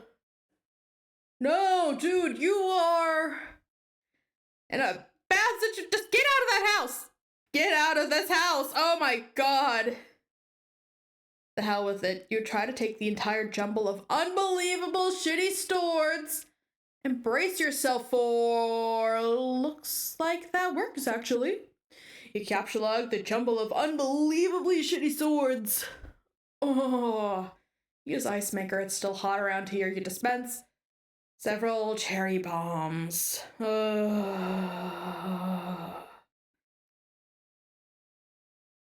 Wait, who's that looking at you in the reflection booth? Was that in the... It wasn't. Okay. Oh my god. Where'd the little dude scamper off to this time? Dave is living in a horror house, and he is lying to himself just to retain any scrap of sanity he may have left. Oh my god, dude. Dave, you gotta get out of that house. You go for the cherry bombs unsuccessfully. After mulling it over a bit, you take the red spherical salutes. Okay, that works. Take the blender. Blender is a pretty simple word, and you can already tell that's not going to work. Instead, you take the whirling blade pitcher. It's like 13. You're right. Doesn't know any different, unfortunately. Yeah. Yeah, unfortunately, if it's the only situation you've ever been in, it's hard to tell when you're in a shitty situation, and it's even harder to tell when you need to get out. But Dave, buddy, you need to get out. This is not a safe environment. Oh my god. That's really a much better name for it anyway, you think? I agree. Whirling Blade Pitcher is the way of the future. Activate garbage disposal. Stuff down Mr. Purple Guy into the garbage disposal. You're still not sure what he's so happy about or what he's looking at up there. Its head squeezing down there is so disturbing to me for some reason. Oh god. While you're at it, you dump the contents of the blender, whirling blade pitcher into the disposal, but you suffer an unfortunate garbage disposal head jam. Oh, excuse me. Oh my god. That is... so much worse. You notice something in the reflection, something above you. Yeah, what the hell is that? Oh god! Hello, Dave. What the hell? It's the hatch to the crawl space above your apartment. Bro's always tucking away in there when he's busting out his rad stealth stunts. He's so slick, the dangling cord never even jostles. You just know he's being ironic with these weird mind games. There's no way anyone could be serious about aping those shitty movies. Oh, Dave! Please, I'm begging you. Use the turntables and cinder blocks to make a fort. Nice. It's a pretty sweet fort you just made, and you're pretty sure your brother would agree. Under different circumstances, you might be high-fiving over it right now. But rather than get inside and take her for a spin, you really just need to use it to get up to that hatch. Gate cord? It is time for your destiny. No going back now. Ooh, oh God! Not more puppets! Ooh, he's getting buried alive. Ave Maria.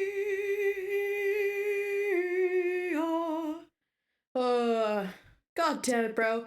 Like, Rose's situation kind of sucks, giving her mom drinks, but at least she doesn't keep weapons in her house. Yeah, like, they all have kind of weird living situations. I can't believe John has the best living situation of all of them. Rose kind of sucks that her mom drinks, but we don't see any evidence that she's, like, psychologically tormenting her daughter.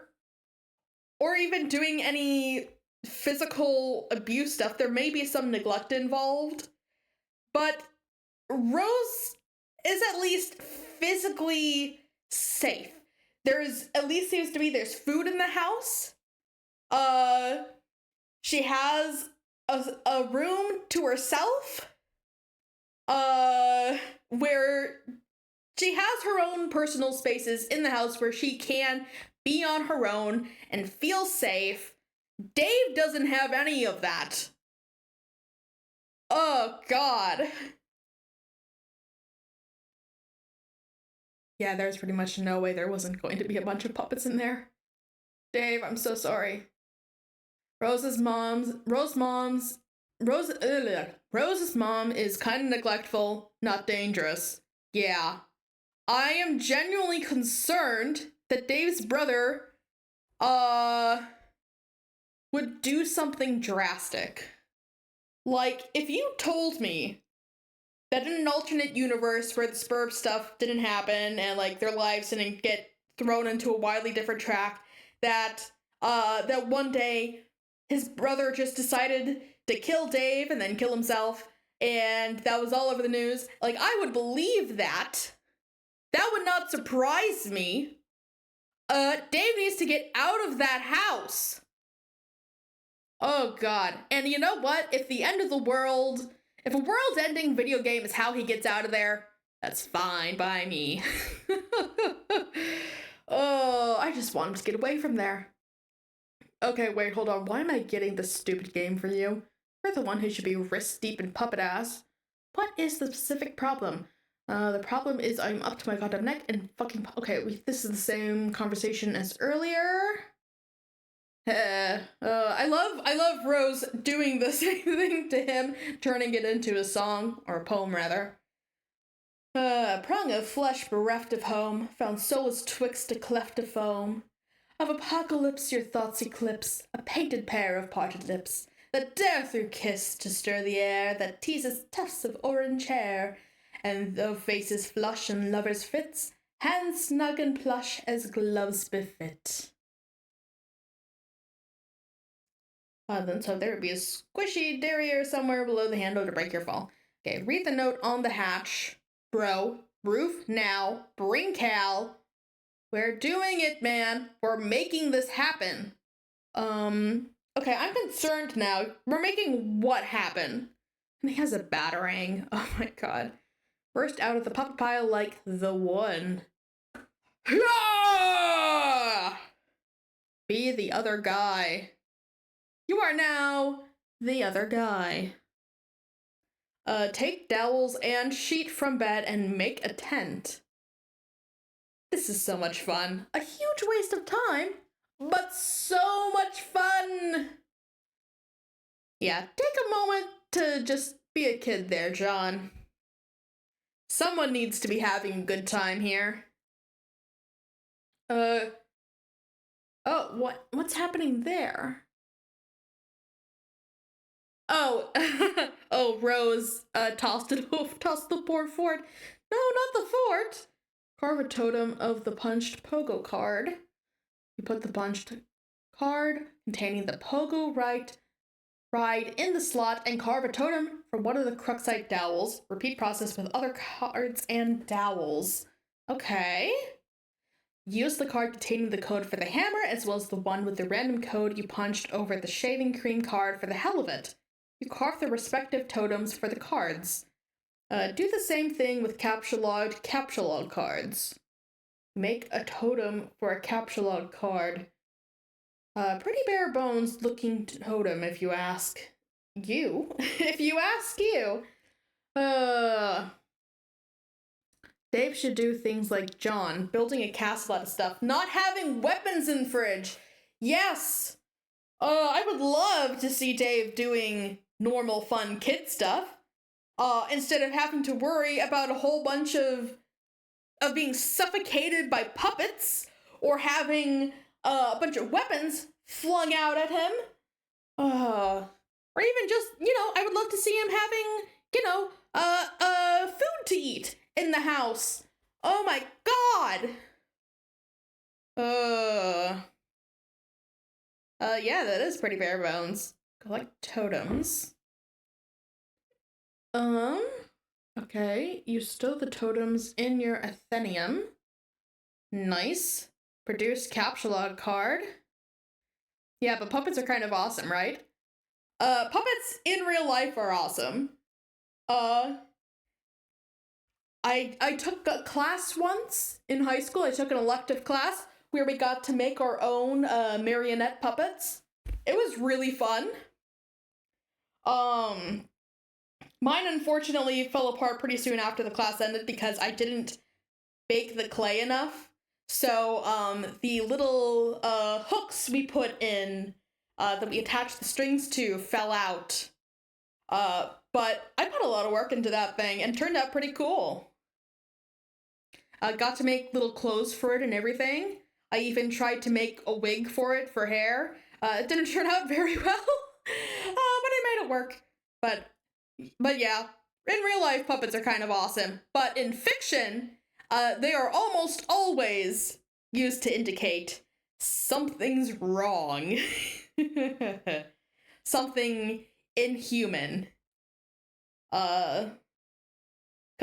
yeah, in the language of fiction, having an item that mimics the looks of a human but doesn't move like a human and isn't human is a very effective a shorthand for something is off here. In the language of fiction. But in real life, yes, puppets are awesome. Ooh, that's a lot of capture cards. The alchemiter requires 1 unit of any type of grist to produce 1 card. You decide to use shale, since it seems less generally useful than build grist as of now. You make a whole bunch of them. Just wait, and it turns out that shale is actually the more rare and useful resource. Also fact that John's weapon is hammer and Rose's sewing needles, but Dave's is sword. Yeah.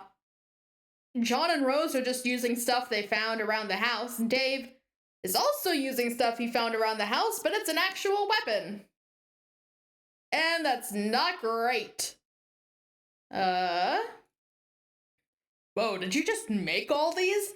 Yes. Sweet, thanks. What did you do with all the blue wobbly vase-looking things? I brought the totems out to the alchemiter to test them. I'm taking some things into my own hands to save some time. Okay. Yeah, that's probably smart, Rose. You have nothing better to do right now since you're just sitting in your, in your cat's grave, waiting for the fire to reach you until Dave can find that game. Why don't you have swords all around your house? Honestly, if I had the money, I absolutely would. I am part of a group that does, like, historical, martial arts, which is, like, sword fighting and stuff. But I absolutely would. Right now, I just use the general ones they lend out to people who don't have their own, but I absolutely would have swords if I had the money. But God, they're so expensive. You create a hammer at the expense of 2 units of build grist. You make a pogo ride too. -5 build, 1 shale. Oh, cool. Yeah, you're getting a whole bunch of lore from me from my life dropped right now. -5 build, 1 shale. So, what is the difference between the hammer and the pogo ride that needs shale? What does shale do? Maybe because it's just a more complex item? It has a spring and everything? Maybe. You use the totem card with the random code, you create a rocket pack? With some random crap stuck inside it. Looks like a cinder block, a violin, and a flower pot. The items have rendered the device completely inoperable. So, and that used quite a bit of shale too. So I might be right in that shale is used to create more complex items. Whereas things that are just need like one component are using the grist. But yeah, I wonder if you had enough resources, if you could just like brute force your way to a code for something. Like you have the rocket pack with some stuff sticking out of it. If you just like tried tweaking like one part of the code, through trial and error, could you get just a functional rocket pack? You figure you might as well put this piece of junk to use. Collect cards. Using a little strategy, you first grab Harry Anderson's Wise Guy by Mike Cavaney, then the cards, then your ejected PDA, then the book again to flush the cards into your deck. Nice going. Yeah! Nice going, John. You're finally getting the hang of this. Let's see, how many cards is that now? 1, 2, 3, 4, 5, 6, 7, 8, 9, 10. So it looks like he has 10 cards now. Well, 12 total, but 10 new ones. Turn on detect collisions. You flip your fetch mode eye. Find no such option. This is idiotic. Yeah, so it seems like that's unique to whatever Dave's got going on. Read the book, be the wise guy. From the street to the screen. Blood loss in the Big Easy. New Orleans, 1977. The close-up room at the Magic Castle was this mean little box that tended to fill up with so much smoke you'd swear someone was cremating a wet dog over there in there. In walks Anderson. There isn't much that gets liquor to pause its journey from the table to my lips, but I'll be the bastard love child of a listless octaron if that kid wasn't the cat that swallowed the canary in a dapper little hat. It looked like he was testing the tensile strength of his suspenders to the damn near limit with a pair of cocky thumbs. I wasn't impressed. But I was a fool. Somehow, in my motion for another beverage, he'd already slipped into polite conversation at the table he held down by some notoriously brusque regulars. He had them in no time flat. They were melting butter in his glass ramekins. Whatever tidy yarn he'd spun to win them over, I didn't catch a word of it. One of them laughed. I was angry. Envious? Maybe a little. Yeah, you bet I was. The funny thing about John's 2 moduses, modi? Both can be switched to the other. Both can be... Okay, so they're... Yeah, I did notice that. So what happens then if he has 2 of... Does anything happen if he just has 2 of the same one? I don't think so. I mean, he can only have one active at a time, I think. But that also means that the entire time, even before he found the other Modi, he could have just flipped it over and changed it. Anderson had one of those little wooden finger choppers that Mickey Hayes used to sell, the kind where the blade could be removed and clearly shown. It was a very convincing little guillotine that did not look like a novelty store toy. Yeah, I mean, I can't blame John for that, because again, 13 years old, and also, I didn't think to even try flipping it over, because I didn't know that was possible. So I can't blame him for this. But it is a bit frustrating, knowing that that option was available the entire time. Harry would get a guy to examine the chopper and then cut a cigarette in half. Then he held the guy's hand up and told this silly little story. The story, of course, was artifice, a distraction for the guy and the audience while he worked his stuff with the chopper. Or would become that once his famous chopper trick was perfected, vaulting him into fame, fortune, and the crowning position in the television judiciary. Ugh, I cannot talk. In the television judiciary. With what became his signature aplomb, Anderson was in moments a font of breast-pocket gauze, profuse apology, and redoubling determination. It's really amazing how hard it is to find a bloody sausage-sized piece of a guy on the floor of a room that dark and smoky. Impossible. I think we all proved just as impossible as blind Willie Buttermilk Stubbs was going to find it to work his trumpet tomorrow night without his twiddling fingers. Harry and I never speak anymore. We never really understood what Cavani's relation to Anderson was or why he wrote this book about him. His ambivalent attitude towards your favorite magician in these anecdotes always struck you as a little weird, and to be honest, you tend not to read much of the text in the book. You mostly like to look at the diagrams for all the cool tricks. Okay? So it seems this guy was just chopping people's fingers off and calling it a magic trick. A hole in the ace, aka the a-hole trick.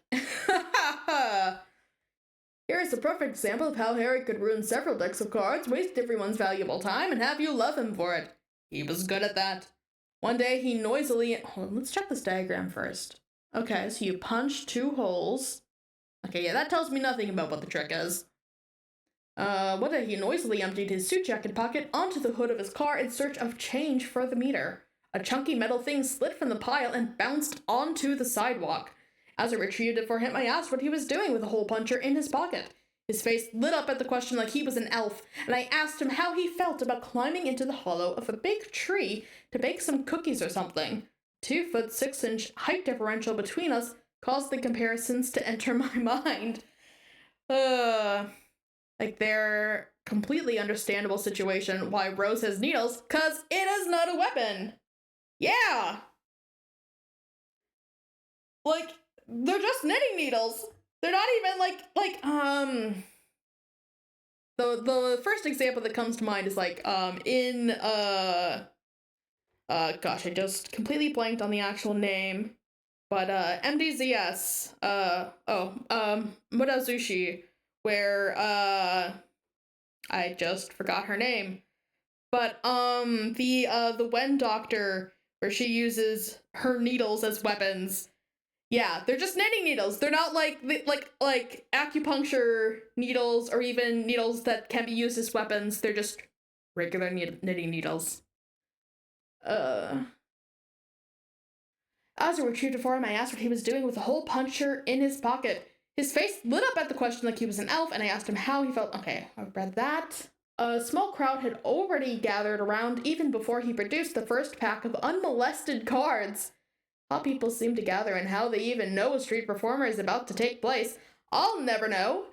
It's perhaps Anderson's greatest trick, luring the marks like that. Oh, you knit? That's fun. I don't knit, but I crochet a bit. Not a whole lot. But I've made a couple blankets before. You did when you were in school? Nice. I did have, teachers who were lenient enough where, I have ADHD, so I had quite a bit of trouble paying attention in class a bit. But some teachers were lenient enough where they would let me, sit in the back of class and crochet during class, which helped me, listen and pay attention more to the lectures. Same, yeah. But that worked surprisingly well as a way to turn my focus. I wanted to ask if he was sure about this. Performing in broad daylight, he was used to working in dark rooms. Oh, you have ADHD too? Nice. Let's form a club of people who can't pay attention. You were drawing? Yeah, I often drew in class too. Man, there is like a hard line between teachers who are okay with people drawing in class and people who just absolutely will not tolerate it. Most teachers I had were chill. They would just let me do my thing. They wouldn't care. Right now you're 24 with a job. Right now I am 23 without a job. I'm working on it, but in the meantime, I have a flexible enough schedule where I can just, can stream during the day, and it's working out pretty fine. Helps me keep an actual schedule, right? Actually, have stuff to get up in the morning, and helps me get going to do other stuff. And actually, actual adulting stuff. Which is another reason why I started doing this. It was usually the first thing out of his mouth when he would queer a trick. I'm really more accustomed to working in darker rooms than this, but Harry was excited, and had already butchered the first stick of cards with the hole puncher, and issued the first round of apologies to the crowd. These were like the primer apologies, the sort that got the folks loosened up a bit before the 7-course meal of ingratiation that would inevitably follow. He asked me for a fresh deck of cards, and I gave him one. The principle behind the trick, in theory, as he explained to me later, was to punch holes in what appeared to be one card, but was in fact 2 or more together, hence the difficulty he often had in squeezing the puncher with his little elfish hands. Then using some coy maneuvers with his thumb, temporarily concealing the hole while he slid the card beneath it with his palm, the hole would seem to disappear, or move to another part of the card. Oh, that is clever. Oh, happy belated birthday! Nice. Oh yeah, that's right, the old hole in the ace trick. Interestingly enough, perhaps pertaining to punching holes in cards and make them disappear and stuff. Your hands were never really strong enough to make this one work all that well either. But actually, this gives you an idea. Oh. So he's gonna cover up the punch. Oh!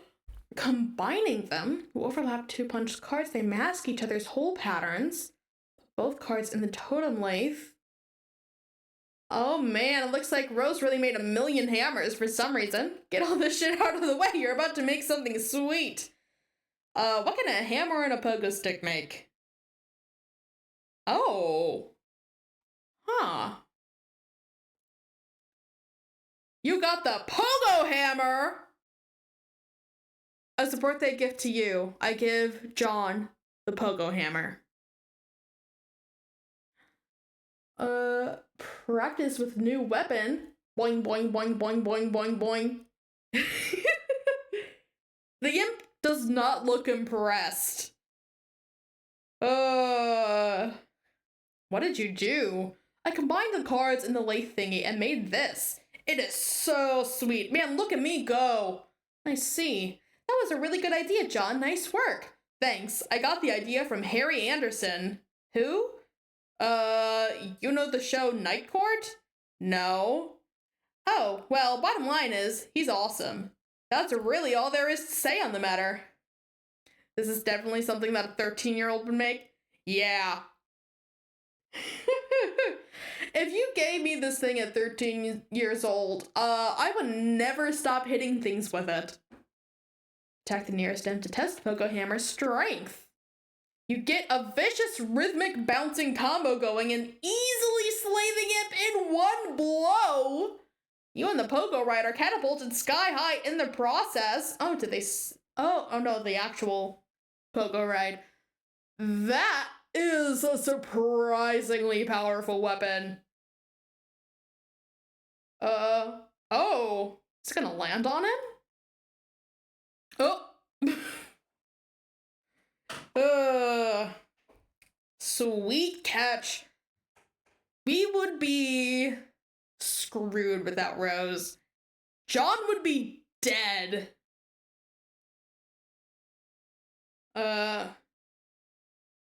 Oh, yeah, that thing.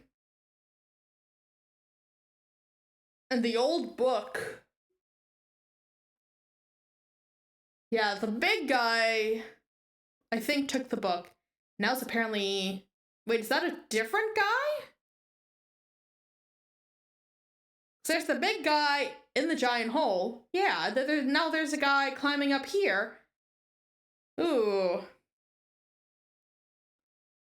Hey, that was a pretty, nice, sweet catch save. Oh, yeah, that.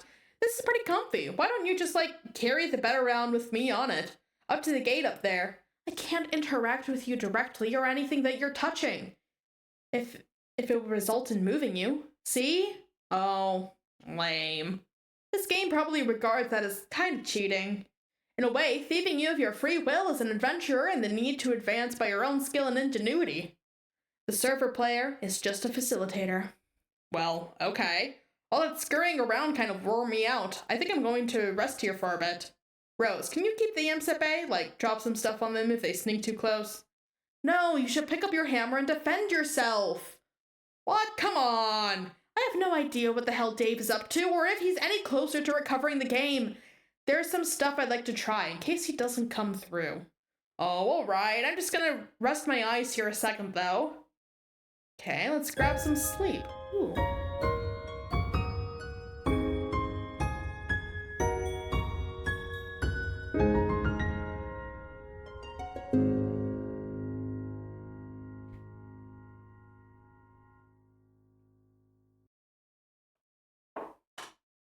That's a really nice song to send us off. Oh, and I think this is the first song by Toby Fox that we've come across. Check Alchemy Excursus. Looks like a sort of index documenting all the known results for punch card alchemy combinations. This could be a convenient resource as you start to stumble on more useful card combinations. But ever since John started punching cards, you've been contemplating other ways this item manufacturing system could be put to use. In particular, if you obtain the code for any item at your disposal, you think you could theoretically send the code to John and he could make it himself. That is, if you can think of anything that would be worth sending to him.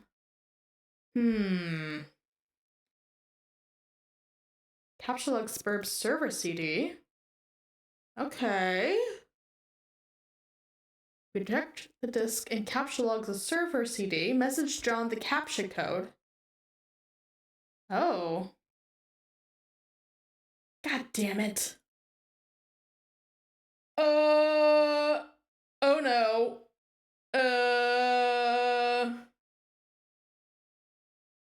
Yeah, we're screwed.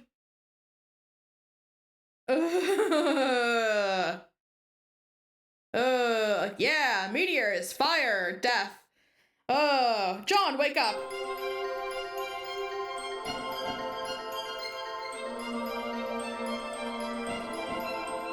Okay, Dad, cake, cereal, Harlequin, guy, magician guy. Oh, who's that? New character? Oh. Nice.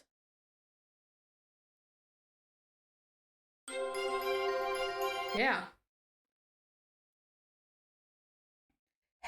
Oh, is that the silhouette we saw? Is that Gigi? Hey! Whoa, there you are. How's your adventure going, John? It's okay, I'm making some progress, and Rose finally connected again, so she's helping me now. That's good. Oh, but like, I don't think I'm actually saving the world here. I don't know what I'm merely accomplishing, but I guess it's not that. My girl? Oh, is this one of your favorite characters? Also, John, turn around, there's a guy behind you. Well, I think whatever it is must be pretty important. Don't lose hope, John. I think it will all turn out for the best if you stay positive. Just keep listening to your grandmother's advice. Gigi is like your favorite character in the entire comic? I can't wait to meet her. Yeah, you're probably right, but I don't think I mentioned Nana to you, did I? Oh, I don't know, didn't you? Catch up to the program, John. They can tell the future. They're psychic. I don't know. Maybe you talked to Rose or Dave about it or something.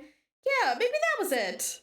They're really weird when they try to talk to me about you. Like, they're always trying to convince me you have some spooky powers, but I'm always like, no, she seems like a pretty regular girl to me. That is the laughter of guilt, John. She absolutely has spooky powers. Well, I don't know if spooky is the right word, but there's definitely something going on here. But then when I think back, maybe there are times when it seems like you know some things. Like maybe you know more about a thing than you're telling me? I don't know. Oh, well, John, I want to explain lots of things to you. Some things that I know. I'm just waiting. Waiting for what? Oh, John, I forgot I was messaging you about that meteor that fell near my house. Oh yeah, whatever happened to that? Oh boy, well, it turns out I was confused about it. Really confused. See, I guess I fell asleep for a while and, lost track of time. That happens. Yeah, I know, tell me about it. Maybe you should, like, wear an alarm clock or something? So, what's the deal with the meteor? Well, it's hard to explain, but I know what it is now, and I know everything is going to be okay. So, what is it? Or is this just another thing you're waiting to tell me? Oh gosh, John, I really want to tell you all this stuff, but I can't yet. I really think you need to wake up first. Huh? Well, okay, not literally. Well, okay, maybe kinda literally. Ugh, stop being so confusing! Well, anyway, time for you to go, John. I think you have some company. Cardinognostic ceased pestering ectobiologist at unknown time. Wake up, huh? Is this gonna be like a, Matrix situation where everyone's, like, unconscious in pods or something? And this is all a dream? You see how cute she is? Yeah. Even her way of speaking to John is cute. uh? Okay. John, there's a guy behind you. You stick the pogo hammer back in your striped specklebus and get ready to kill some more of those pesky little... Huh, what's that? Oh, there are big guys! And they're taking the book. Oh! The imp guy is also afraid. Hold on, water break, hydration.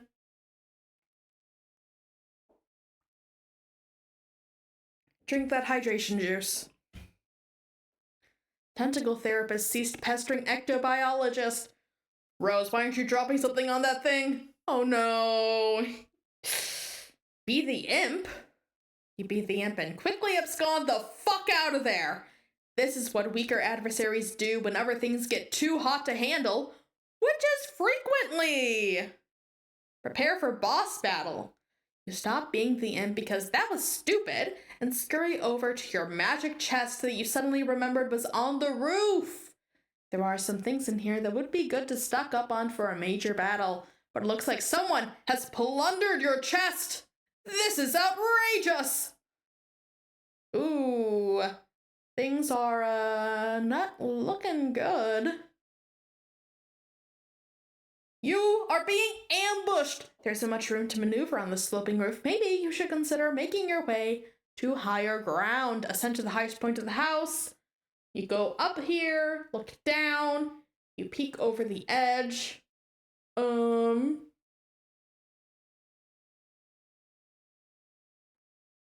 He is. It already seems like a long way down to your yard, not even to speak of whatever's below. Hey, weren't your trick handcuffs dangling from that branch earlier? Damn it, why do imps gotta be making off with all your sweet gear? Yeah, he's just a little guy. He's doing his best. Turn around. Ooh, crude ogre. I think this may be a bit beyond John's current ability to handle. You are confronted with a pair of enormous foes. This is it! You have no choice but to wage a fierce rooftop battle. This is totally going to happen now, and could in no way conceivably be interrupted by a sudden shift in our attention. It's go time! It's time to do this thing! We're doing it, man! We're making this happen! Okay. Yeah, that's what Dave's brother was saying in the note. In the same font, too. Oh, wait. These are links, maybe? Oh! There's Sweet Bro and Hello Jeff links. Get the new hot game that everyone's buzzing about these days. Dude, did you know? You know it! That's so sweet, man. How about a bro hug? How do we do this? Let's do this thing. Let's make this shit work. We're doing it, man! We're making this happen! Bro, did you get the new hot game that everyone's buzzing about these days? Yeah, okay. Yeah. Dave makes this comics in lore. Oh, yeah, I did wonder if he was the one making them. I think it mentioned something about that before. That was a sweet bro hug bump, yeah. Even in the comics, he has to make it clear that he just wants love and attention from his bro. Stop being the other guy. You stop being the other guy. You're not even sure what that meant anyway. Ascend to the highest point of the building. Bro, roof down. Bring cow. Yeah, you got this, Dave. Ooh.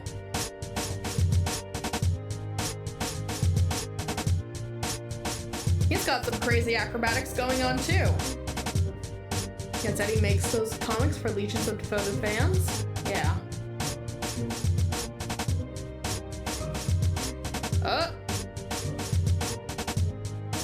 It's making going to the roof such an epic scene. Love it. Dave owns? Yeah, he owns.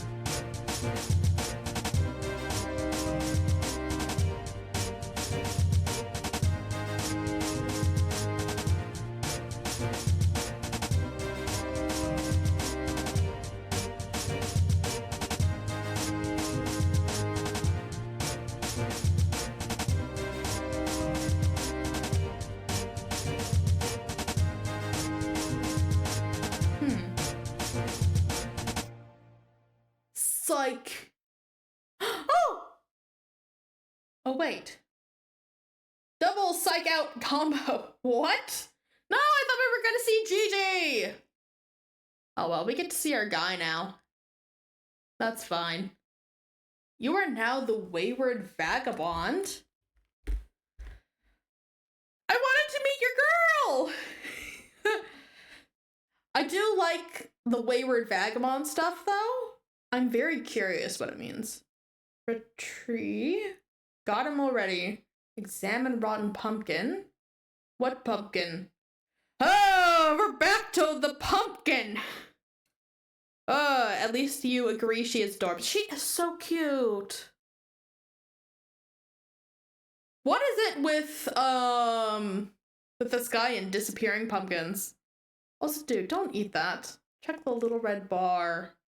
It appears to be a gauge for a large power cell, perhaps fueled by some type of nuclear reaction. If this is the case, it is relatively low on fuel, but who knows how long it's been running here. You do not care about this sort of nonsense and will disregard it at once. You are very hungry. You will learn. That's what I'm here to do. I'm here to learn. Capsulog can of gravity. Capsulog? Ooh, you have no idea what that means. Our first character who doesn't have a captcha log. It is total nonsense and you do not know what to make of it. You will not give the foolish notion a second thought. Fun fact, company that manages the comic is named after this gag. Nice. Oh yeah, because the Wayward Vagabond, we do know they're not human. So, yeah, it makes sense if I'm right that the capture log thing is only something that's accessible to anyone who knows any kind of programming. It would make sense that that also means that's only for humans who know human programming languages. Interesting. Pick up the can of gravy, just pick it up. You just pick it up. You are now holding the can of gravy. Use sharp teeth to poke a hole in the lid of the can. Your teeth are useless for the task. They are blunt like that of livestock, presumably suitable for mashing up plant matter and not for puncturing metal. Attempt to open can with your weak, pathetic digits. Your weak, pathetic digits are not strong enough to penetrate the can. Your fingers are certainly pointy enough, and your black carapace is suitably rigid, but you just don't have enough muscle for the task. Take the can labeled beans.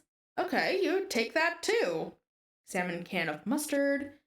The can clearly reads mustard. In fact, a fact of which you are perfectly well aware. It is sort of cumbersome holding all these cans at once. You doubt you can hold many more than this. Maybe one or two. You'll need to find something to put stuff in if you want to carry a lot of things around. What Pumpkin Studios? Yeah, when they started incorporating for business purposes, they used that name. Oh, that's cool. So, because we read that other comic, the first few pages at least. Did the gag start there, or is it older than that?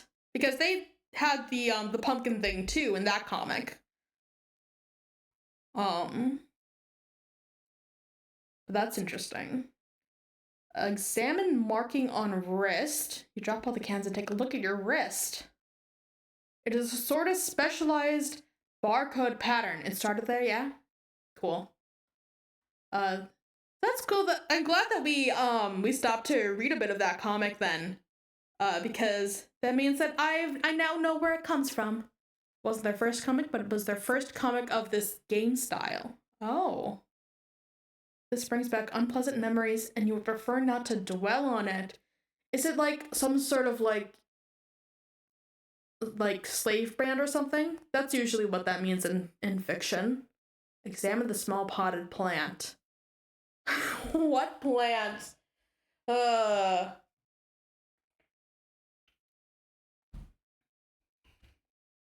Just gonna eat any kind of organic matter here, huh? Check book on human etiquette. It appears half the pages of this book have been eaten. The daunting volume is considerably lighter than it once was. You are somewhat skeptical about the nutritional value contained by these pages. However, of the practical wisdom they contain, there can be little doubt. You've learned so much. They also made mini comics before, including Coma Bear, Humanimals, and Inappropriate Time for Ham. I think we can pass on those. Best way I can describe species of this person. Imagine if chess pawn was a person, understand it as you will. Okay, so like a species that was made for service.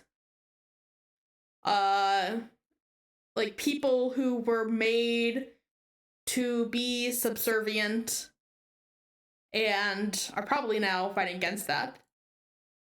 I'm leaning on my knowledge of sci-fi tropes here quite a bit. It's complicated and can't really elaborate. Yeah. We'll get there when we get there. If you start analyzing a lot of fantasy species, you start going down some tricky roads. Yeah, things can get complicated even when you're leaning on tropes. Sometimes especially when you're leaning on tropes for your understanding. But we'll get there when we get there. I'll understand eventually. Clear out all the cans inside the purple machine. You empty the peculiar cabinet and take a quick inventory of your canned goods. You have beans, mustard, gravy, bread, shrimp, asparagus, cheese, rice, corn, peas, flowers, chestnut, mayo, ham, potatoes, and squash. Such bountiful plenty. And yet, the delights taunt you from within their small metal prisms. That's why they were asking John for a can opener. Search room for a can opener. You have already looked all over the place for a can opener, even making a few electronic inquiries about one to no avail. Nothing else inside the purple thing either. I wonder, could they open it by just like banging it against the edge of one of these metal machines? Locate a nearby sharp object. You wield your trusty knife. It is actually well, you're not sure what they're called. It's an old rusted one of those red mailbox arm-swinging flappy doodads, either for letting you know where there is mail in the box, or maybe for alerting the mailman to outgoing mail to be collected. You don't know, really. You've wrapped a little piece of cloth around it for the grip. It is useless for opening cans. So I'm guessing, I think they're just called flags. Be the imp? This means nothing to you. You're not an imp. You have no idea what an imp is, and you will not entertain such frivolous and childish ideas ever again. You feel stupid and hate yourself a little for even considering it. Become the mayor of Cantown. As the glorious founder and mayor of Cantown, you erected dignified, majestic city hall out of cans, fittingly capped off with the tome of good manners for the roof. You have given yourself a very official and important-looking mayoral sash made out of old cables to complete your look of authority. A number of rather civic-minded citizen cans gather in front of the building to offer adulation to their fair and magnanimous leader. All is well. Much less stupid. Yes, this is so much less stupid than imps. You immerse yourself in this beautiful dream as you whittle away the minutes, or perhaps hours. You love the idea of being a mayor. You love everything about mayors and the concept of an orderly civil democracy. It all seems so mannerly and reasonable to you. Everyone is friendly and happy, and the city runs like clockwork. The foundation of the government is based on mutual respect between the leaders and its people. It is also built on having a really great mayor that everyone loves, who is totally amazing and heroic and brave. Mayors are so much better than kings. You hate kings, and you think kings are really stupid. They are petty, bossy tyrants and are really full of themselves and are basically awful in every way. God, do you hate kings? I'm seeing some stuff here. I'm getting an idea. Explore west of Cantown. Over here is the other side of the room. There is another one of those purple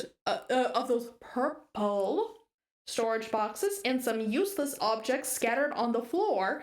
Use glowing green rock to open cans. You pick up the nugget of uranium. That was so stupid. Why would you do that?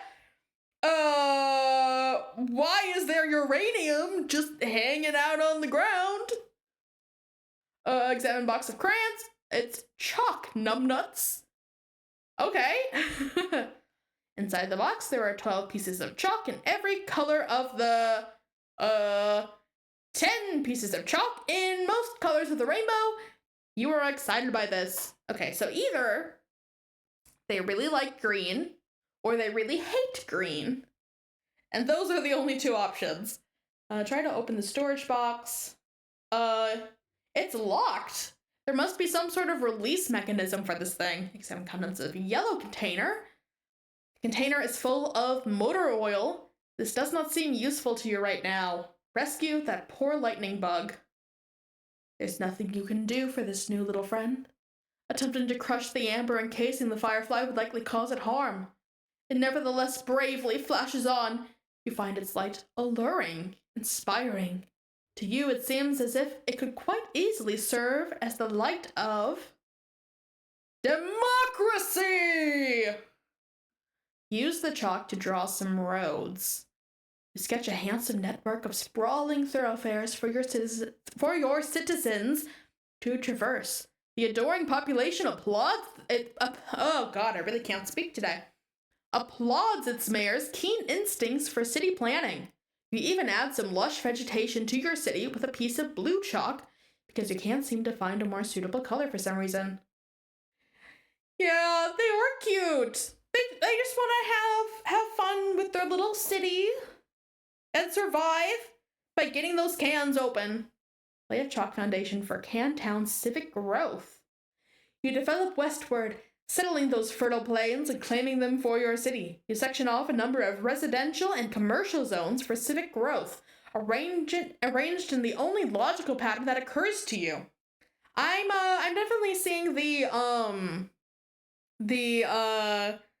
pawn implications. You section off a number of residential and commercial zones. Okay, we already read that. You color the residential zones with your piece of white chalk, but for some reason, none of the colors in this box strike you as suitable for commercial zones. Perhaps there's an alternative. Use your own pee for the commercial zones? Don't do that. You cannot urinate because you have not had anything to drink in quite some time. You are very thirsty. Also, that is a really terrible idea, and you would not consider befouling your wonderful city in that way for even a moment. Use motor oil. You fill each empty square with a bit of motor oil to complete the zoning. It looks rather striking to you. You can hardly imagine that an up-and-coming young can trying to make it in the world would not be delighted to live in your fair district. You are very careful not to get any of the unpleasant fluid on your person. Peel label from can of mayo and affix to sash. Nice. Nice. Have a proper mayor sash now. Water break. Hydration is good. Survey surroundings in search of more terrain for city. Mayor, I love you. Yes, the best mayor. I would gladly serve as your citizen. You just passed the advanced reading test by reading that line properly. It trips most everyone up. Which line? The, this one? Nice. I've tripped off most, normal words, the up-and-coming young can. Okay, I've tripped up most of the, normal, level lines, but at least I can get the difficult one right. It seems you have run out of territory for your western expansion, but there is still a lot of empty wall space. Perhaps your citizens would be happier with a colorful backdrop that would make them feel more at home. Oh. That's what counts, yes. Getting the difficult ones correct is just what people want. Using most of your imagination and an entire piece of sky blue chalk, you render a bright and cheerful sky full of clouds. You have decided that very closely orbiting your city is a luminous planet, about which orbits a single moon. You switch to another shade of blue and continue rendering on the western wall. Orbiting much further from your city are 4 planets. None of these have satellites, you have decided. Yes, that makes sense, you think. Oh. Interesting. That kind of looks like Earth, with a big volcano coming out of it. Or maybe that's a meteorite coming down. That would also make sense. That's what's happening. So it seems possibly similar catastrophes are happening on at least 3 other planets. And we know that there are 4 orbs that need to be placed. We have 4 characters that are likely going to get their own. 4 planets. 4 is seeming to be a very important number here. Yes, curious indeed. Let's keep going and hopefully we will learn. And on the southern wall, beyond an impenetrable veil of darkness occupying the furthest orbit yet, there is an ominous planet. A moon circles this one, too.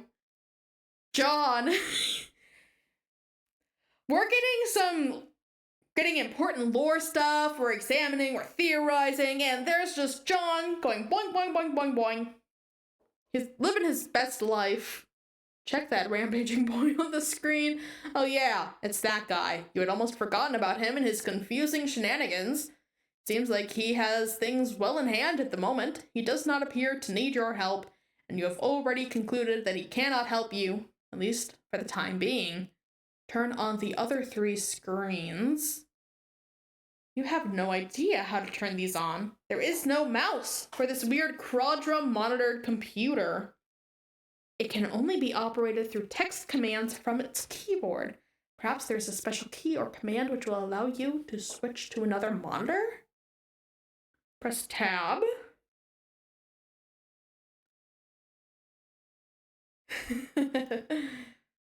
Oh! Ooh! Soda? Tab! Tab rave! Consume several tap, tap, tap, tap! You free the heavenly brown elixir from the jewels of pink carapace and imbibe like the wind. It is so sweet and sugary. You wonder how so much sugar can fit in one can. Whatever mighty wizard concocted this potion is truly deserving of your fear and respect. I'm just picturing, yeah, yeah, like that one meme of the guy going absolutely feral and ripping things apart with his mouth. Welcome the rest into the city. The Tabs are naturalized as loyal new citizens of Cantown. Tab is a diet drink? Is it a real drink?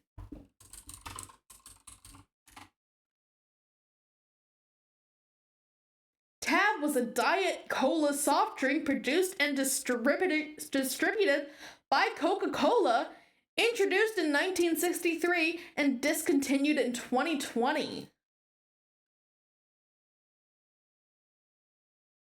And the cans really are that pink. Nice. Yeah.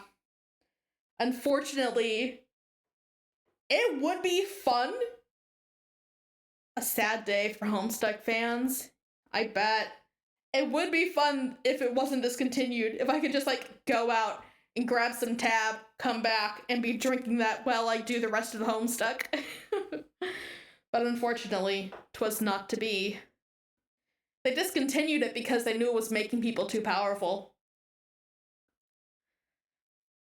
All cans are welcome and equal in your city, regardless of can content and whether empty or full.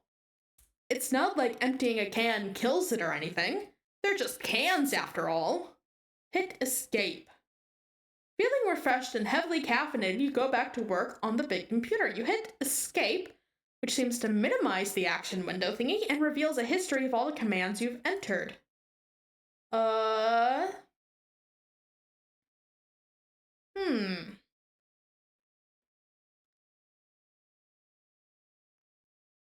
And there's where they hit the caps lock. You use the arrow key to scroll up a bit. You can't believe how much you've already typed into this contraption. What a waste of time. I mean, if you want to buy food mentioned in Homestuck, you could buy some Betty Crocker stuff. True! That is true. Actually, I think I might have some stuff here already. You scroll all the way up to your first command. It looks like there are more commands above it. This stream's sponsored by Betty Crocker. Man, I wish. It looks like there are more commands above it. Maybe someone was entering commands in this thing before you? There aren't many more. The top of the list appears to be the very first command. Home, view, switch 2, switch 3, switch 4, switch 1, escape, lock room 3, password, view, reboot. Huh.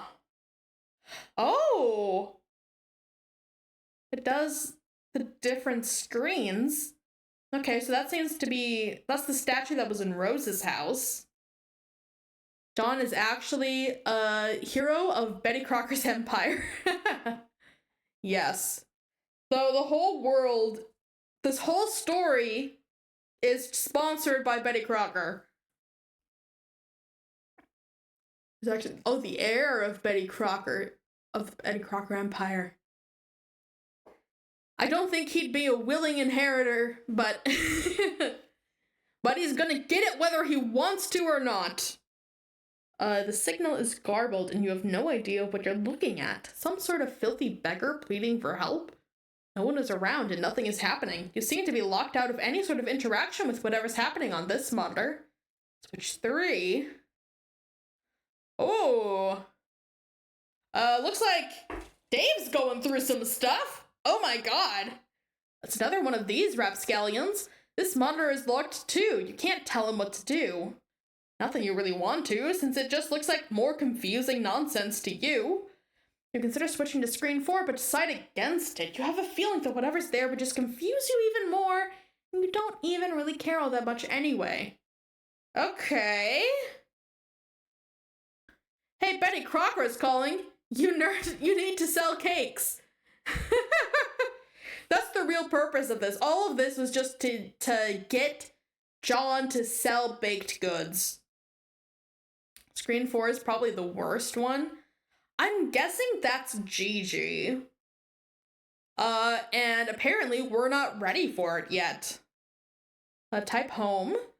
All four screens activate. Together they display a countdown. Starting at 4 hours and 13 minutes. Type reboot. You can't! Nothing is working anymore. The timer seems to have disabled the keyboard. Well, might as well be the mayor. Enough of this nonsense. You are an important mayor, and this absurd contraption has wasted enough of your time. You've got a city to govern with a carapaced fist, which is to say firm, yet polished and supple as the situation demands. Anyway, this will help you kill some time while you wait for that clock to count down. Create employment opportunities for the citizen cans. Okay. It's even laid out like a chessboard. You temporarily dismantle City Hall to free up all the can power available to create a vigilante town militia. You divide them into 2 groups, marking them with distinct teams and ranks using the piece of white chalk and the motor oil. You then organize them in a phalanx across the countryside, preparing for a stiff training regiment. When you are through with them, your forces will be a well-oiled machine. Chuck another one up to build leadership. It says something that the only opportunities for employment they could think of was to create a militia. Lead your men to victory. Ooh.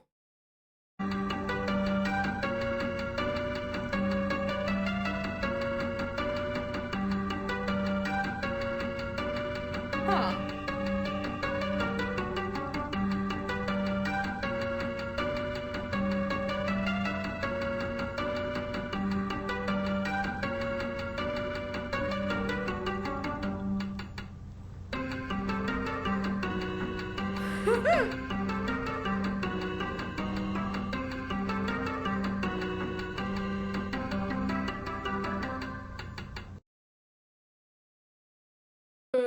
You waste more than 4 hours on this tomfoolery. Mourn the loss of Citizen Tab. Your caffeinated jittering must have agitated all the little bubbles curiously hidden in the liquid, creating too much pressure in the can. You speculate this is why it exploded as you nervously eye the timer. You're starting to wonder what will happen when it reaches 0. Maybe it would be best not to be near it when this happens. Guy, did you just play chess? Yeah, he played single-player chess. Minutes in the future. It seems like we're gonna be doing a bit of a jump. I'm gonna take another little 5-minute break. Take the opportunity to drink water, go to the bathroom, get a snack, stretch, do whatever you need to do, and I will see you guys in 5 minutes.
We're back.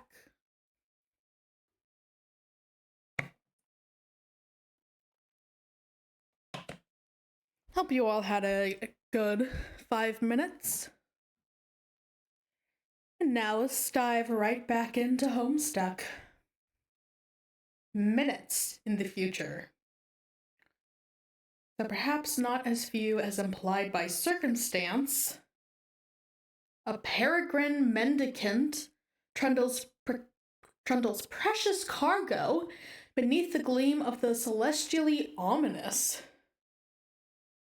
Ooh, a new guy? Yeah. Hello? Carrying precious cargo, huh? Mailboxes. And an ominous star. Go outside and get some sun. You say a bittersweet goodbye to your beloved city. It is time to move on to greener pastures. By which, of course, you mean an arid, sandy wasteland upon which nothing green has grown in years. The door shuts behind you. A panel on the door becomes illuminated. As you ponder over the marks on the panel, you hear another mechanical sound overhead. Yes, goodbye, Cantown. We had a great time being your mayor.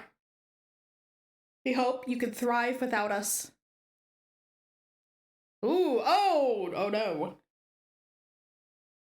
Well, this is much worse. The LCD panel appears to have a touchscreen interface. Okay. So, these two we recognize from Spurb. This one's new, I think. Curiously proud of the funny-looking spirograph. It appears the funny-looking spirograph room is locked.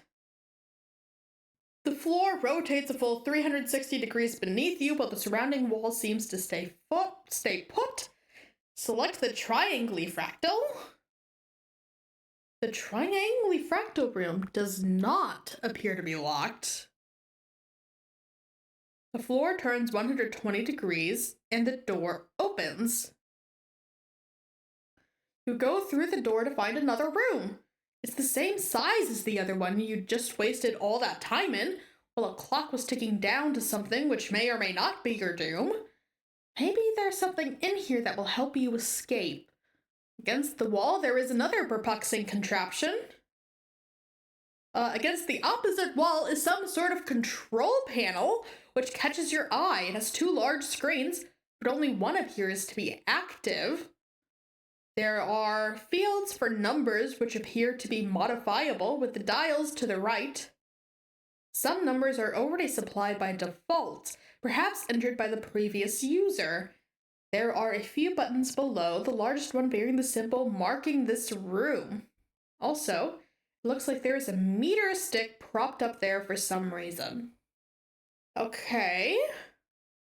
So we have the Spurb logo, the triangle fractals, and that's hard to make out from here, but it looks like it may be the same thing we saw on the screen with the 3 rooms.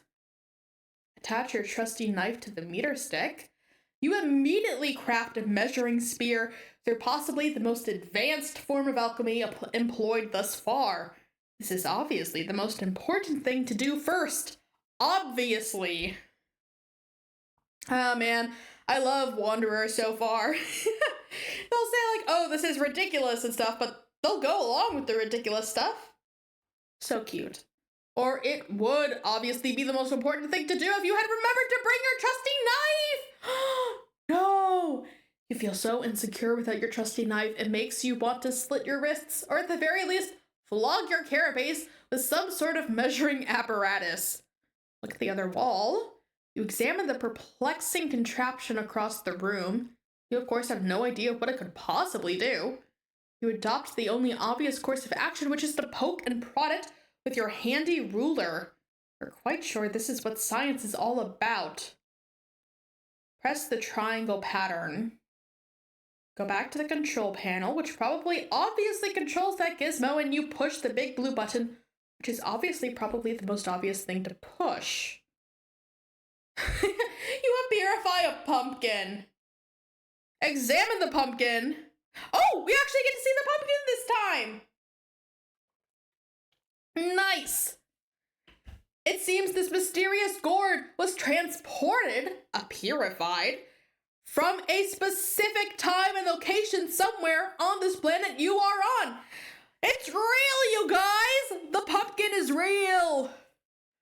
You wonder if the machine, a purifier, will take any object that exists at whatever time and location you supply.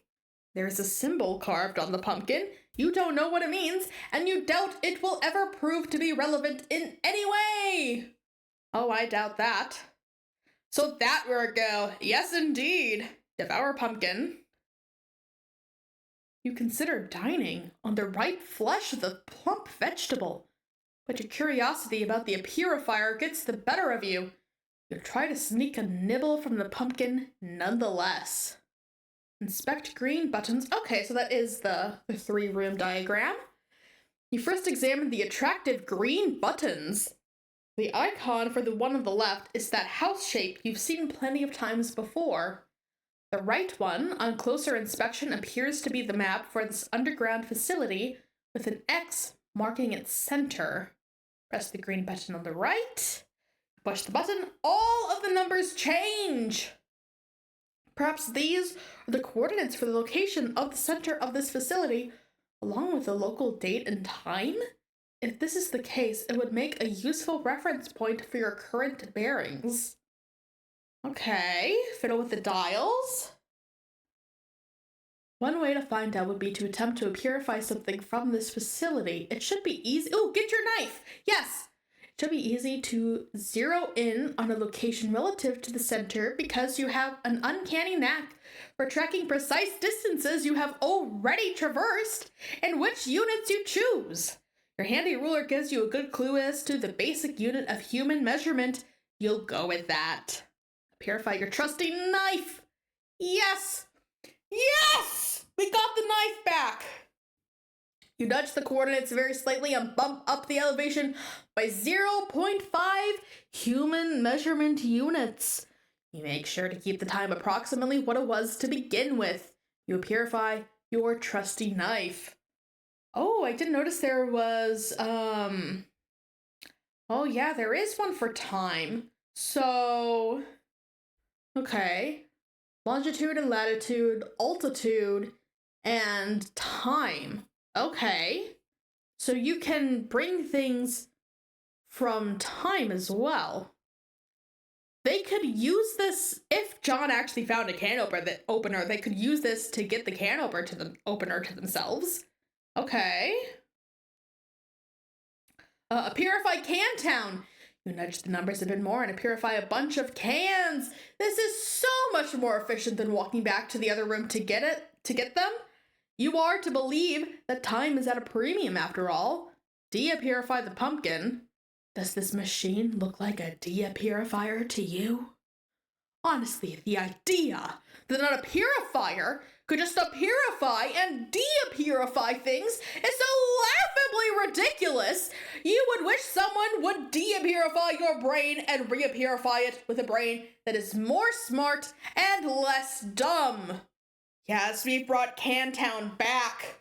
Our loyal citizens have been returned to us. Use trusty knife to carve spook schema in pumpkin. What the hell are you talking about?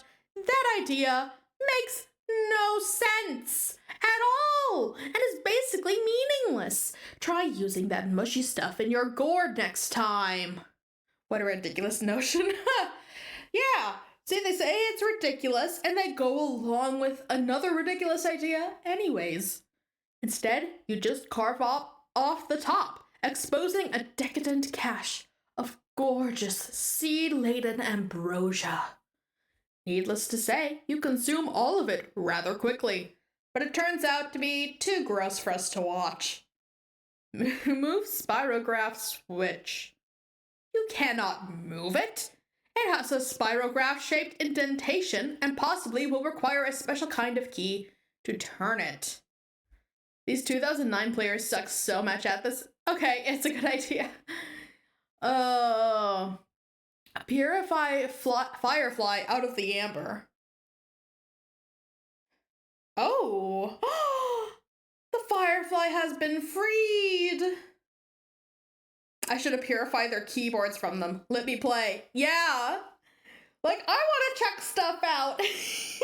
You're not playing right.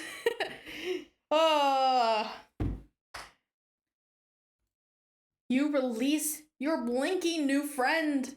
You will give her a name when something suitably whimsical occurs to you. Adjust time dial to purify rotten pumpkin. Ooh. You and Serenity consider new ways to waste more time with the purifier. Also, pumpkin is tasty. Yeah. I like pumpkin stuff when it's made well. I do think you need to be careful using pumpkin. You are assuming she is a girl firefly, even though you're not really sure that fireflies can even be girls. You target the extremely tasty rotten pumpkin that was sitting in the room hours ago. I'm pretty sure only the male fireflies light up. Don't quote me on that though, because I'm not sure. It is such a cute name for a firefly. It seems the purifier cannot purify something if it will create a time paradox.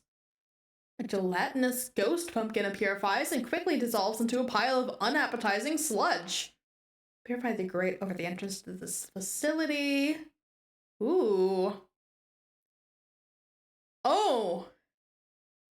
Serenity blinks a message of urgency. You nearly forgot that while trapped in amber, she was witness to all your tomfoolery and dilly-dallying in the other room and knows the timer is about to expire. It is time to get this show on the road and escape. You reset the coordinates with the right green button again, and this time only adjust the elevation by approximately 10 human measurement units.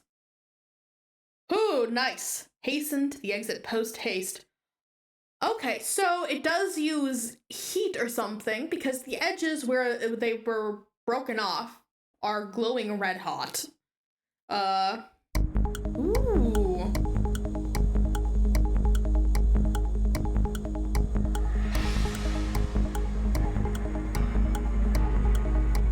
Hurry up! No!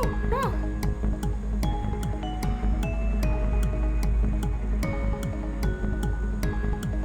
Okay.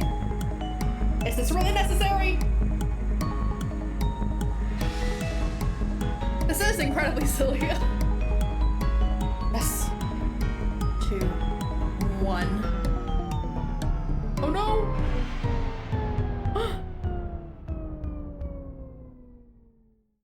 Psych?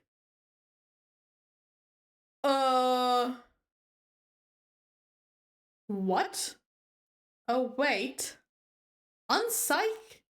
You attempt the rare and highly dangerous 5 times cliffhanger combo and fail. So before we unpsych, I think we should go back a bit. We should zoom in a bit. I feel like it gets more zoomed out each streamed. Oh. Yeah, I do have to keep zooming back in.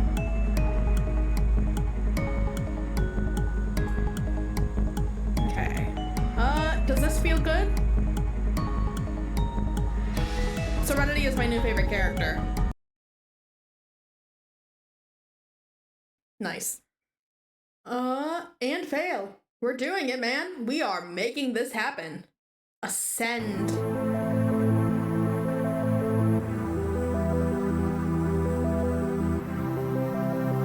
Man, why is the music for this so good? So far, all the music that I've come across they're all complete bangers.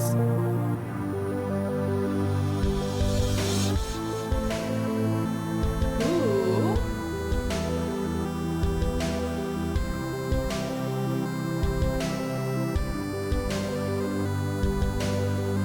Okay.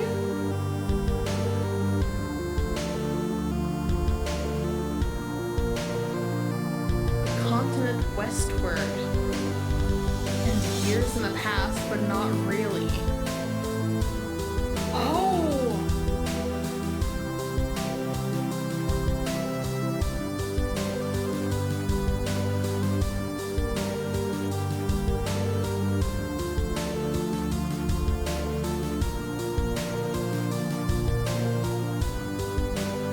Ocean was for years in the past, but not many.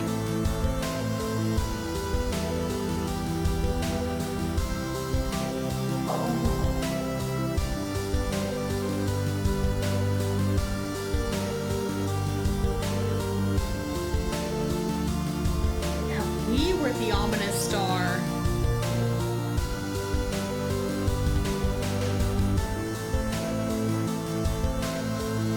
Oh, Rose!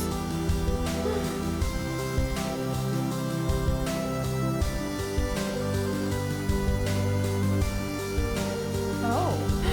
Dad?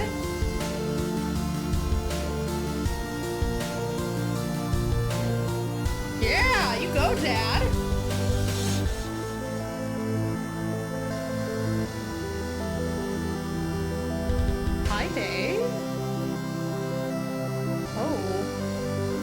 Oh, well, we finally see our brother. Dave's brother. Okay. Empty? Okay, we're out of charge.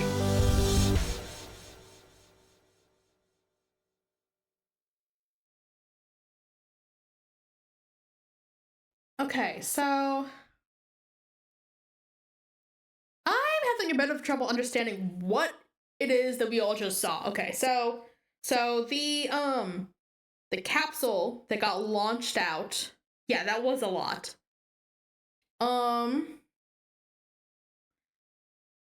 Yeah. Okay. So let's see here. There's the city in the distance that's been destroyed and ravaged by time. Yeah, we did see a lot of the past, and we know that Wanderer guy is in the far future, or somewhere in the future at least. Oh wait, that was the hand of the statue guy at Rose's place. Okay, so we get launched up.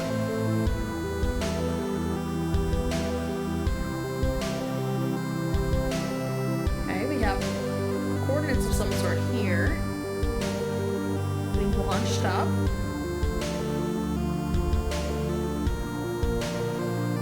Continent westward, so in the US. Years in the past, but not many. Okay, so that was with John when the city got hit. And the tree grew. And a seed thing fell. Okay, this is us. Flying over the other guy. Oh, that's, okay. Okay. Okay, down there. Asteroid hits. Fills with lava. This is also in the past.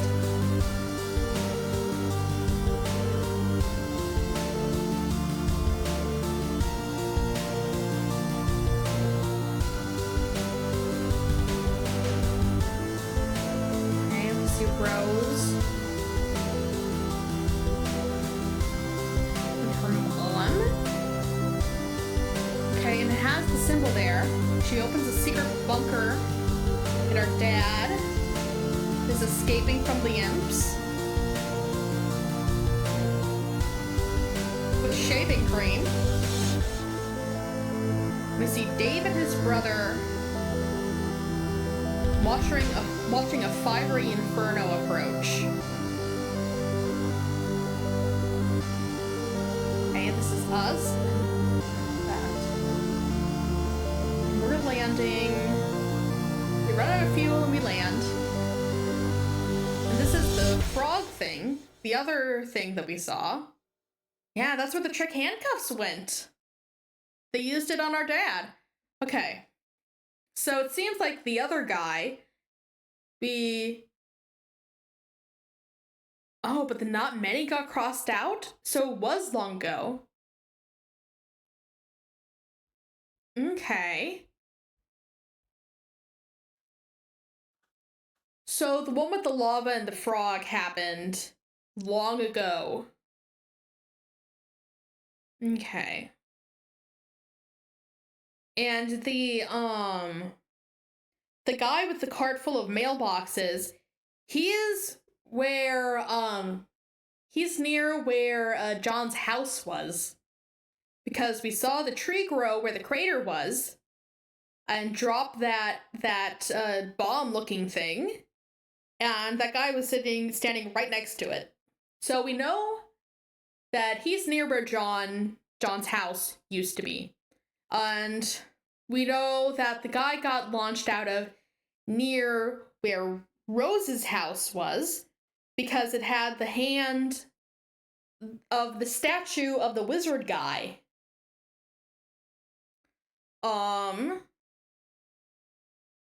Interesting. And we also saw that Rose's mom had like a tower thing that had the spiral symbol and opened a secret bunker beneath the casket, grave, whatever. The mausoleum. Yeah, that's what the word I was looking for. So between Rose's mom and John's dad, it seems like the parents know more than they're letting on. Gigi also seems to know something.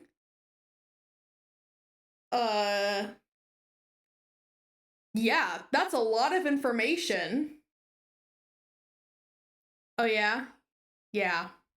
That's a lot of information. You can't tell me yet?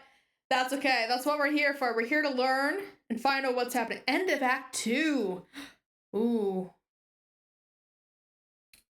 Dear John. Colonel Sassacre's daunting text. The old one that his dad left in the safe.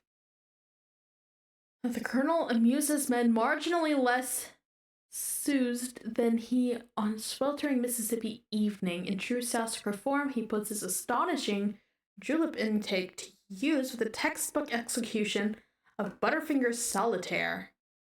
Congratulations on beating Act 2, an accomplishment not everyone can claim. Man, we're really getting into it now. Dear John, we're no doubt rating this as a handsome and strapping young man. Why, the man grit needed to lift the book is itself a sign of your maturity, not even to speak of the wisdom needed to grasp the nuance of Sassacre's time-tested mischief. I'm so proud of you, son. Yeah, he didn't really lift it. It got blown up. The safe got blown apart. How I wish I could have delivered this heirloom to you in the flesh. Okay, so he knew that he wasn't going to be around when John got this. For you see, John, like you, this book must yet take a journey. This journey will end on the final day of my life, and even then will continue some, though I suppose that will be up to your father. Oh, this is his grandmother. Oh yeah, because she's the grandson here. Oh, I can't read. Yeah, so this is his grandmother speaking. Oh. So she knew stuff was gonna happen. Okay, and his dad must have known at least something, because he hid it from John. Final day of my life, and even then will continue some, though I suppose that will be up to your father. Perhaps he will discuss it with you one day, when he and you are ready. But it is your journey I'm writing about to wish you luck. There will come a day when you'll be thrust into another world. And once you arrive, that is only the beginning. You will soon delve even deeper into a realm of warring royalty in its timeless expanse. A realm of agents and exiles and consorts and colonel sprites. Of toiling underlings and slumbering denizens. A realm where four will gather. The heir of breath and seer of light. The Knight of Time and Witch of Space, and together they will ascend. Okay. So, Seer of Light. Seer makes me think that this is going to be Gigi. Witch of Space. I'm guessing that's going to be Rose, because she can, like, sort of manipulate space by using the server, the Spurb server. So that makes sense. Air of Breath, Night of Time. One of these is John, one of these is Dave. Night makes me think Dave. So Air of Breath would have to be John then. But yeah, it was right about 4 being an important number here. John, if only you knew how important you were. I regret my passing came so early in your life. And yet, I feel in my heart we have already met.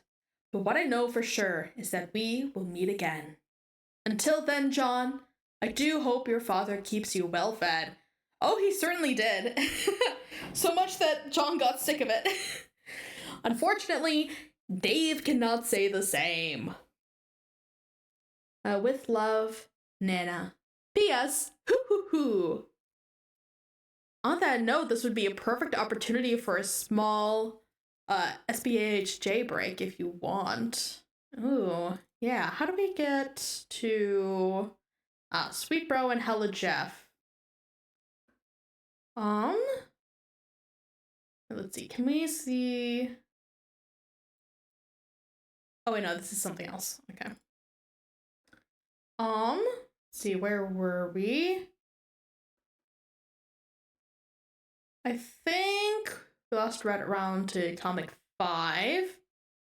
I recommend 7 through 11. Okay. 7. Introducing the new friend, Jeremy. Bro, have you seen my socks? Around anywhere? No, dude. If you clicked the link, I believe you lasted 6 if you clicked the link during the days. I did. Okay. But maybe you didn't do 6. Let's check. Next comic backwards? Does that mean back? Yeah, I did see this. Wait. Yes, okay, I did see that.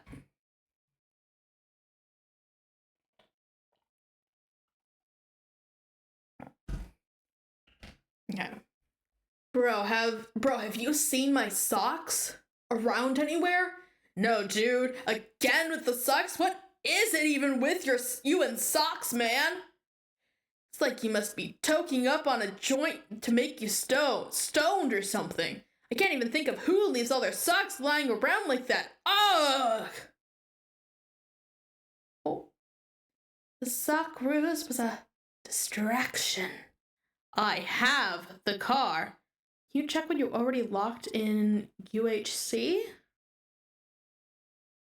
Oh, well, he's drowning.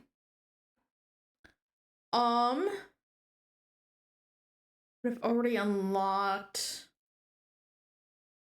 I don't think it shows things unlocked for, within Sweet Bro and Hella Jeff.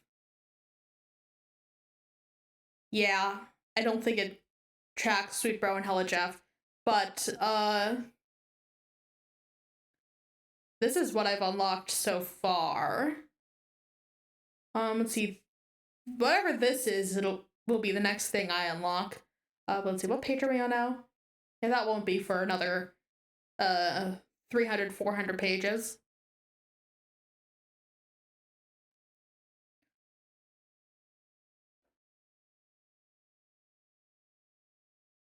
Oh yeah, bitches. It's time to get my pour on. Yeah, Nana's so sweet. I want to know what, we haven't checked in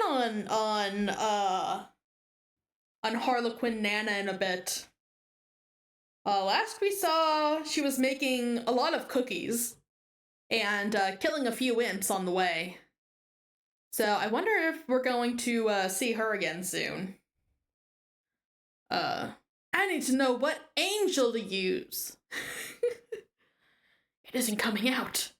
Shut the fuck up. Look around. Where do you even get a nut that that's that big. I love how absolutely, like, deep fried all of these images are. John's avoiding her spooky ghost cookies. Yeah. Like, yeah, what are you doing? It's free cookies. Get them. And I suppose that would explain why Wanderer is having a lot of trouble getting stuff to eat. So it makes sense that Wanderer would want to push John to eat the cookies. Like, what are you doing? Giving up food like that? Made by a 13-year-old in universe. Yeah. I just do not believe what I saw. What kind of skills even are those? Stunts you just pulled. I could tell you. But I'd have to kill you. God. Damn. This does feel like something a 13-year-old with spending too long in in MS Paint would make, or whatever program was used. Made by a 30-year-old in real life. Yes. A 30-year-old making a 13-year-old making a comic. Sports! In my dream, I am the star. It's me! And then the big man comes for a little one-on-one. But it turns out to be crazy. What kind of dunks this guy has? Dunk. Dunk. I'm telling you, air like that is unreal. It doesn't even happen most of the time. The court is on fire. Also, I saw this color combination and immediately thought Perry the Platypus. Dude, come get the ruler. Check this out. Okay, dude, no. You're holding a rug. Dude, no, dude, hurry. Look, he's escaping from above. Dude, no, let me show you. No, dude, fuck, no, fuck, dude. You gotta flip it turnways. Fuck, Jesus, dude. It does look like Perry, yes. Perry turned into text and made a cameo appearance in here. Yeah, you know you've made a good character design when people can't see a specific color combination without thinking of your character. Okay, yes, this is 11. In Sweet Bro and Hella Jeff go shopping. Jeremy! Dude, he's escaping! He's escaping from above! Not all the cans are the same. What's the difference? The selection has too many prices and values! God damn! Stuck, man. It's like, who needs this fucking bullshit? It's so infuriating! Shit, where's the manager? And there he goes. He has the manager's attention. And now the police are involved. Jesus Christ! Oh my fucking god! I can't believe what he made take place. Oh. We're receding into the shadows. Okay. Yeah, I think that was the last one. That was 11 you said. Yeah, 7 through 11 you said. Okay. Average shopping experience. Honestly, yeah. Average shopping experience when you go shopping in public.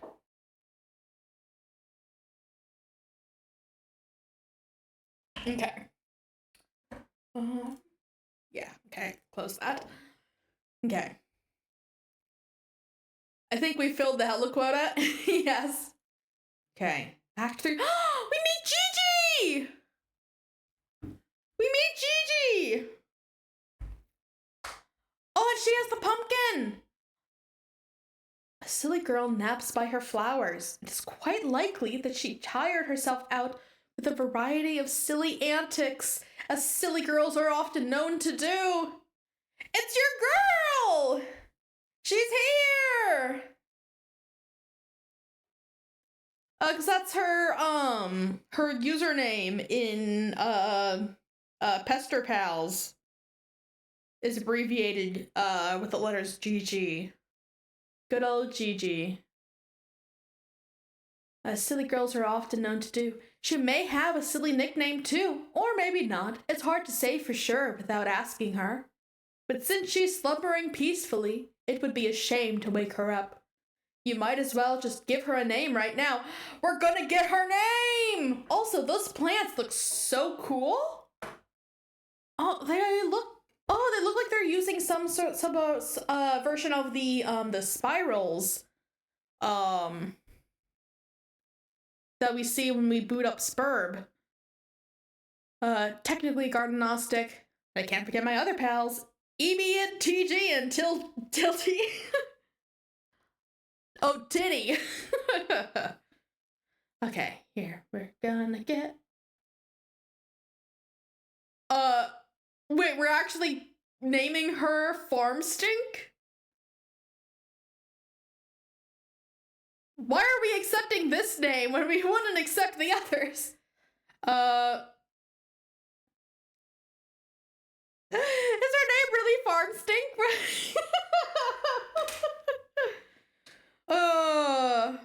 Farm Stink is iconic. Okay. You try to roust Farm Stink from her slumber, but she is really down for the count. Looks like she is holding some sort of note. Retrieve arms.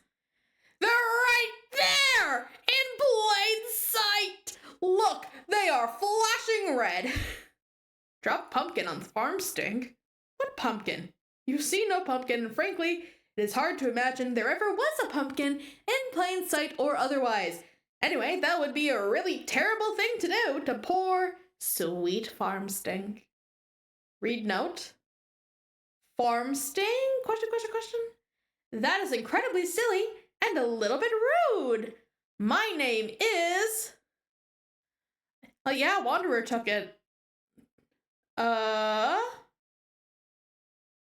Jade Harley!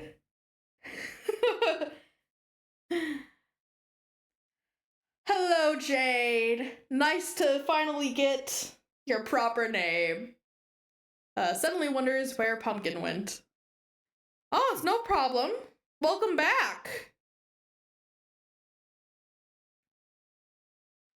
She's awake. Oh yeah, no problem. You're allowed to do whatever you need to do to leave and come back. You can do that. I'm not demanding your attention 24/7. Examine room.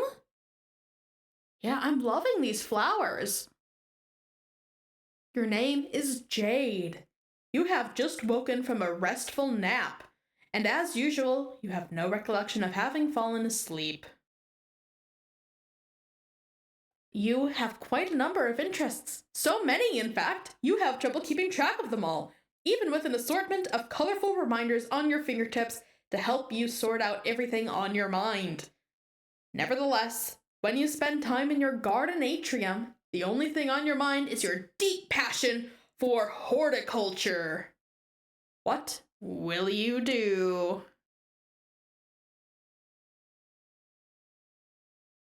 Play a silly flute refrain.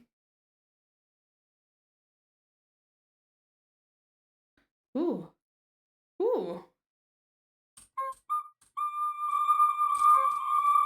I'm gonna make her go fly.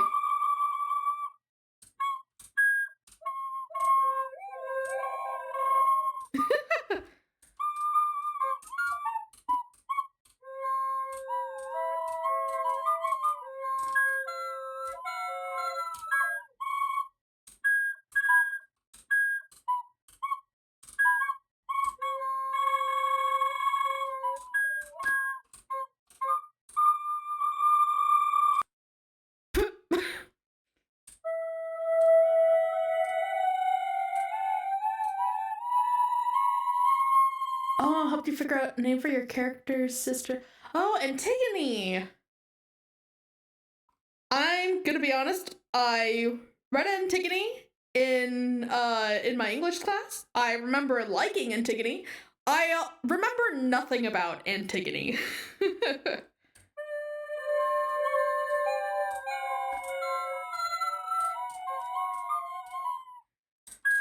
I remember, I think there was a where she was like breaking the law to try and save I think it was her brother or maybe her fiance or whatever that got in trouble and was gonna be executed or something. Yeah. I might be mixing that up with a different play though. Because of Tumblr, you have a very funny association with the name Antigone. Just listing off names and you liked it. Yeah, it is a very pretty name.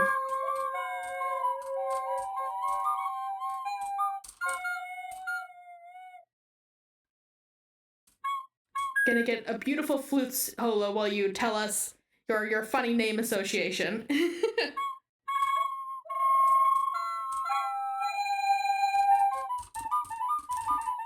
Oh yeah, because I edited the settings when I was in on my friend's computer and I didn't do it while I was here. One time there was Most Tragic Character Tournament on Tumblr. I vaguely remember that happening. There's a lot of tournaments going on.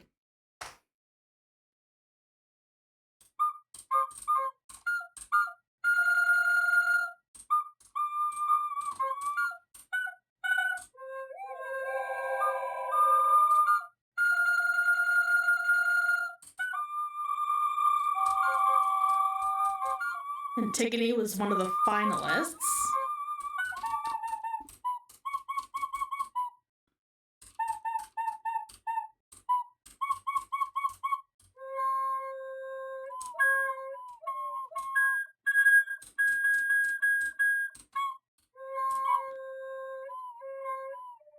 Oh yeah, the pixelated image scaling settings. I don't even remember who was second one. I don't remember. I don't think I ever checked the results of that one. Stop that weird pixely distortion thing. You've seen the titles like Air of Breath and Seer of Light. Yes. My guess was Seer of Light was Jade. There was Night of something, which I guessed was Dave. Witch of Space, which I guessed was Rose because she can like manipulate space with Spurb. And yeah, they are neat. But I don't always look at them. Patient pixelated image scaling.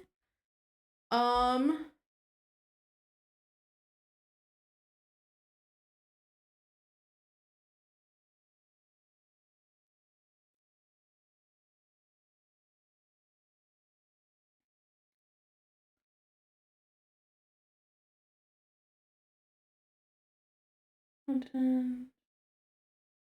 Notifications. I missed it somewhere. Inline audio credits. Here we go. My character, their title is Prince of Rage, and her sister's is Bard of Hope. Okay. Was I supposed to have pixelated image scaling on or off? I don't remember.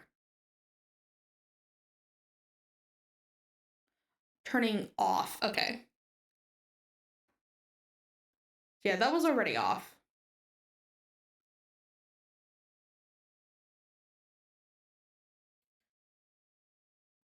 That was the pixelated image scaling was off already. Finals were a war between classic literature fans and Lego fandom. Let's try it with it on, see if that makes a difference.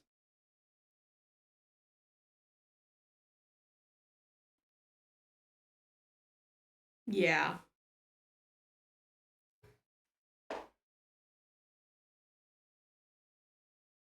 I'm not noticing a huge difference here. Yeah, that looks not great.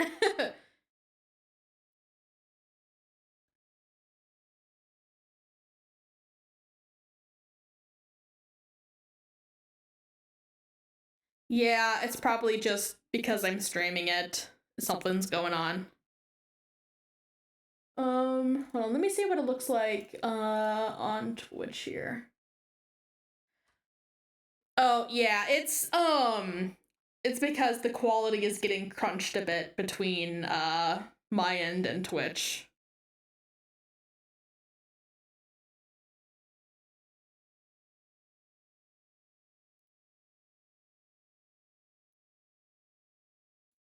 Yeah.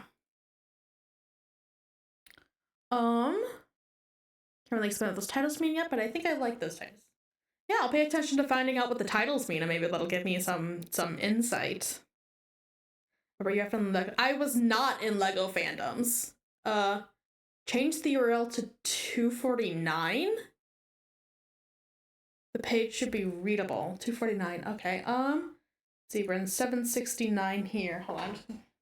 Note that so I don't remember or don't forget. 249. Yeah, the page is readable for me.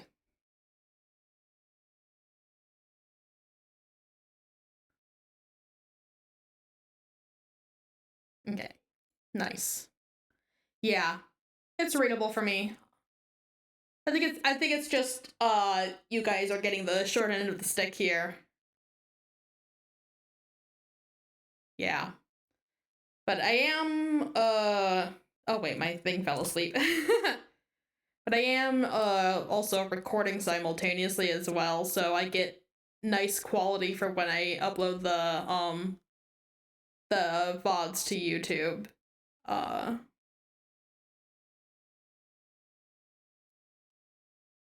So anyone who decides to watch this on YouTube instead of the live stream is probably going to get better quality. When you were a teen, you had a complete and utter obsession with one of the Lego fandoms?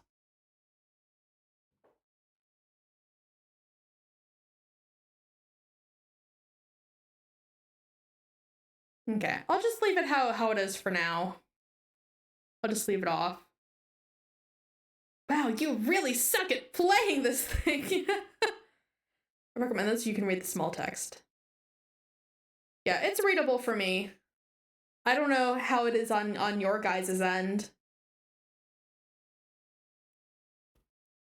Maybe you should try playing an instrument you actually know how to play instead of like the one in your bedroom. Honestly, you have no idea where this flute even came from. Things seem to appear and disappear around here all the time, especially to your unending chagrin.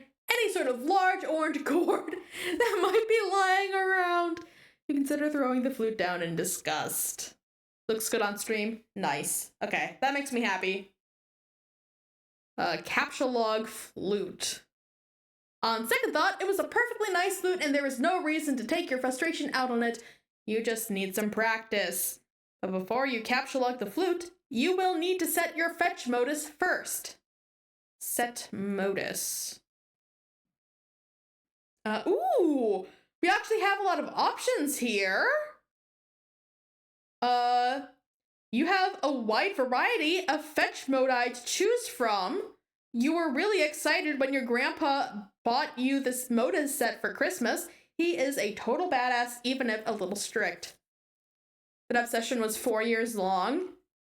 That's a decent amount of time to be, to have a strong interest.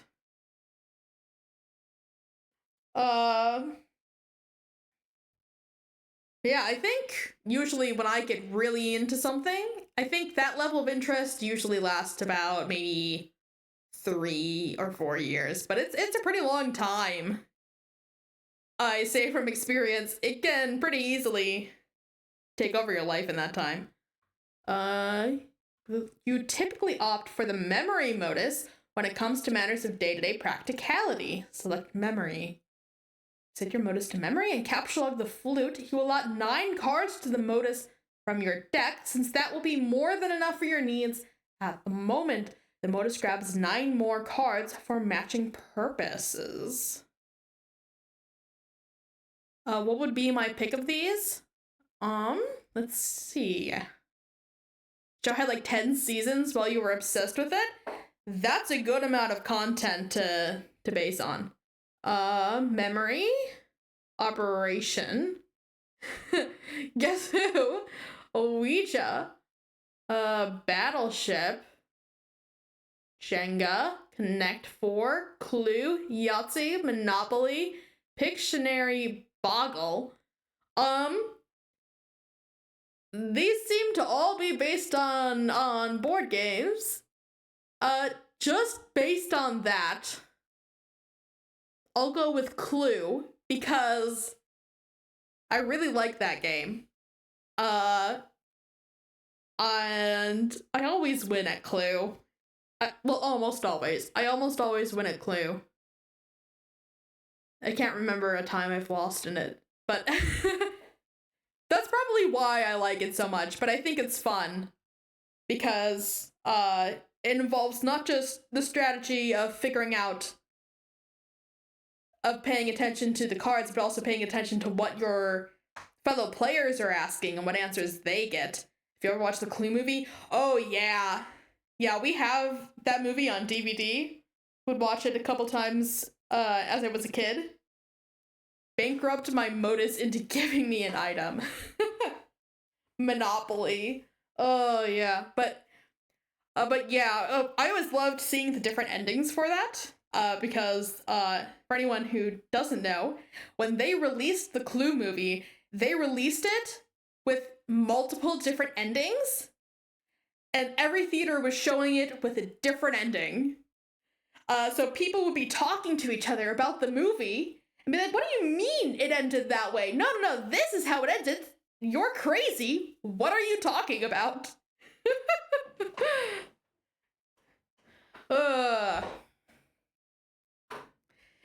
Absolutely brilliant idea. But yeah, when you watch it on DVD, when you go into the menu, you can select which ending you want to watch it with, or you can select a mode where it'll play all the endings, where it'll basically like play out where it has all the endings, where it'll like play out one ending and it'll be like, or it could have gone like this, and then it'll like rewind back and show you the next ending and keep doing that until it gets through all the endings. And it's pretty clever. That was a brilliant stunt. But yeah, when it was first released in theaters, before it came out on VHS or DVD, people could only see it in theaters when it was showing, and nobody would know what the real ending was. Because there was no real ending. There were, like, God, how many endings were there? Like 4 or 5? But there were quite a few. I think there was one for most of the different characters.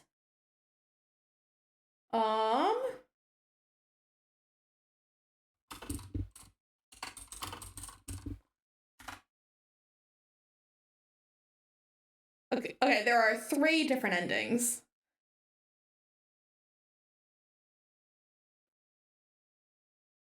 Yeah, okay, I thought there were more, but there's 3 different endings. With the movies with different endings, was there more foreshadowing for them? It has been a while since I've seen it. But there was like, I don't remember which one it was, but there was one where I felt that there was more supporting evidence for it. But yeah, they were identical up to the endings.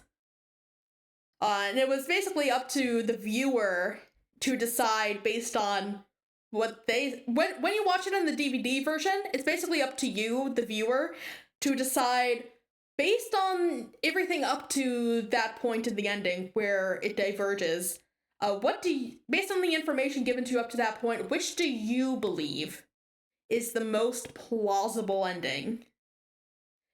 And yes, it was such a brilliant prank.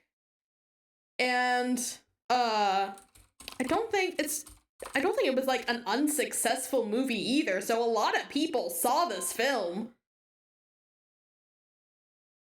Like, it was pretty incredible. That they got away with it. Let's see, when it was released, yeah, 1985. Oh no, it actually didn't do well. It had a budget of 15 million and it only made 14.6 million. So it didn't even make a profit. They lost money on this movie. But that's such a brilliant idea.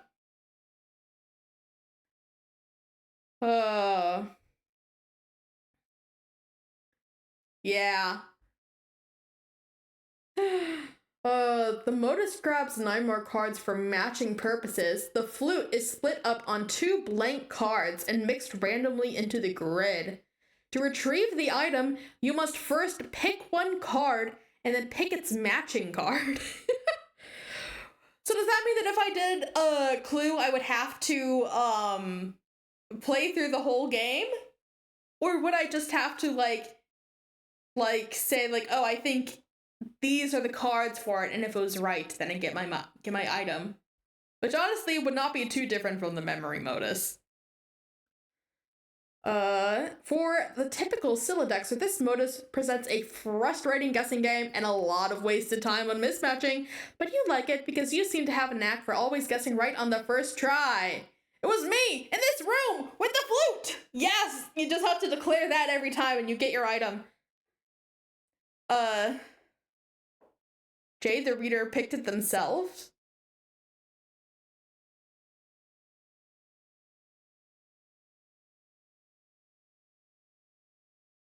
Like, was there an option to ignore that? Okay, I was a bit confused. But Pictionary, I'm guessing you have to draw the item to be able to, that you want to get. Monopoly, what would you do? You would have to just get bankrupt to, yeah, each prompt was reader submitted? Okay. Connect 4. You have to win against the computer to get it. Ouija, do you have to like summon a ghost to tell you if you get your item? I want to know how all these other ones work. I hope we get to find out. They could have typed select clue, but they failed you. Yeah. Unfortunately. Yeah, because you probably have some kind of power of foresight. Squeal like a piglet and fertilize some plants. It is an awfully silly idea and is basically a waste of everyone's time. You will predictably disregard this thought and focus on more sensible objectives at once. Can I have my flute? Ha ha! No. No, you can't. I won't allow you. Oh my god, this is so much fun! Oh, I love her already! Oh, she's so cute! You capture log the bag of fertilizer. Consult colorful reminders. You tend to have a lot of things on your mind at once, and you can be a little forgetful, so you keep a variety of colored strings on your fingers as reminders. Each one means there is something different to remember at a certain time. In fact, looking at your index finger reminds you that there is something important to remember now. It is your friend John's birthday. The green string reminds you that John's birthday package will arrive today. The blue string also reminds you that John's birthday package will arrive today, though in a different way that means something slightly different. She's so cute. Like, look at her having fun. Just running around fertilizing the plants. So cute.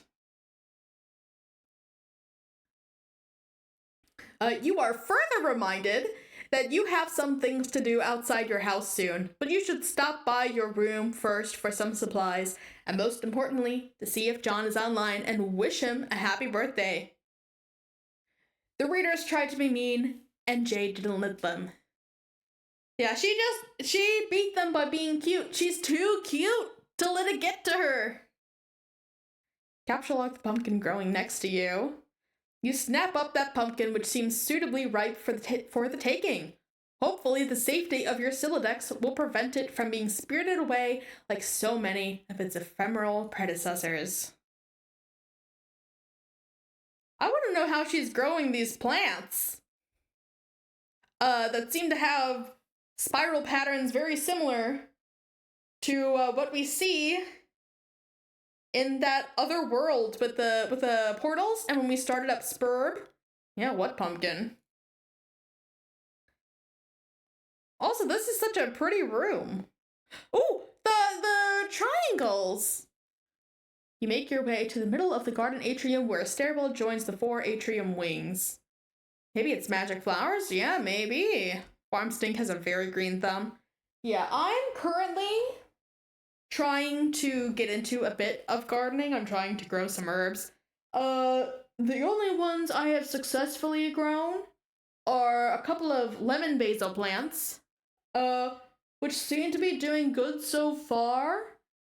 They haven't quite grown to the point where I can actually, use any of the basil, but I have hope. I have hope that they will survive, that they will live, that they will thrive. Hope is kind of the only thing I have to go on. I've killed most of the plants I've had throughout my life. I've killed succulents. You know how hard succulents are to kill? They are related to cactuses. They're supposed to be like the most beginner friendly, hard to kill. Get this if you can't even water a plant correctly kind of thing and it will survive. I've killed them dead. Ironically, I think it was because I was watering them too much and it rotted or something, but basically, I am the opposite. I do not have a green thumb. But I'm hoping my plants survive anyways. Upstairs is your grandfather's laboratory, as well as your bedroom. Capture log something. Your memory modus is hardly any fun without much stuff in it, so you decide to stock up on fresh produce to fill some more cards. You pick a juicy red crabapple. You go to pick a nice looking key lime. Then a delicious mandarin orange. Those are your favorite. Apple, lime, and orange. And finally, a ripe yellow Eureka lemon. I love the faces that are drawn here. Do they have those faces physically in her in her physical world? Or does she just draw those on to be fun? Because she's a cutie patootie. Modus fun aside, you feel it is impossible to have too many fresh fruits and vegetables on hand. Go upstairs to bedroom. You almost never use the stairs. What? Oh, she really is living in the future. Ha! Yeah, she's definitely involved somehow. Oh my god. You transportalize upstairs. Just above is your room. Ascend. You enter your bedroom. On this side of the room, you are immediately confronted with numerous artifacts highlighting your various interests. Okay. So we see some fun toys here. We see a guitar in the back. We see plants. We see a chest. Ooh, we see some fun posters. Squiddles, yeah, that looks like the octopus thing, maybe, that was on Rose's shirt. Possibly. You are an avid follower of cartoon shows of considerable nostalgic appeal. Is Squiddles the octopuses? The octopi? Oh, Squiddles, here, yeah! So cute! She has so many of them. She has like a whole rainbow. See, red. Oh, well, we've already broken it. I don't see an orange. This looks close enough to orange. Red, orange, yellow, green, blue, magenta, purple. You even have a cyan in there. She has a whole rainbow. Let's see. You have a profound zeal for marvelous and fantastical fauna of an Anthropomorphological persuasion.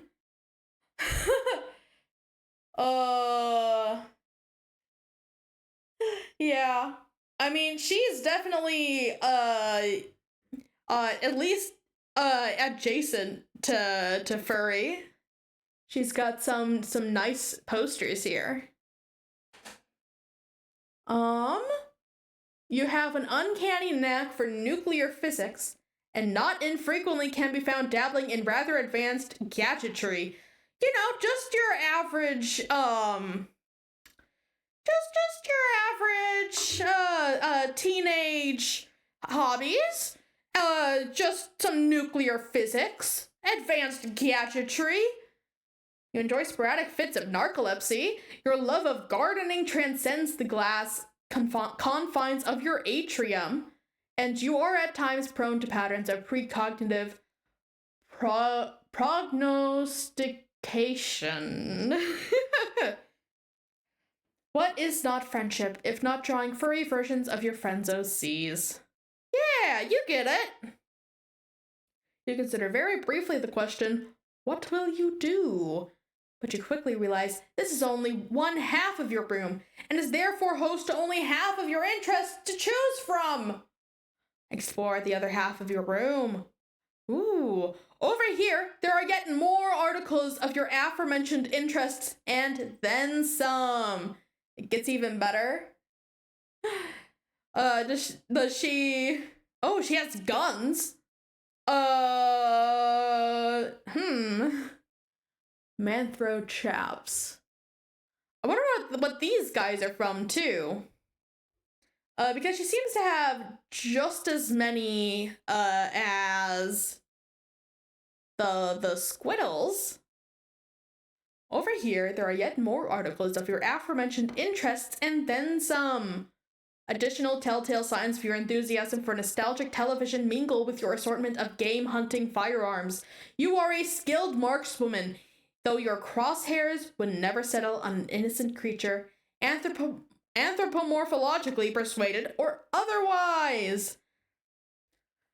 Your work table is littered with equipment to facilitate your tinkering. For you, experimentation is not a particularly exact science, and you lean heavily on sharp intuition for consistently and eerily optimal results.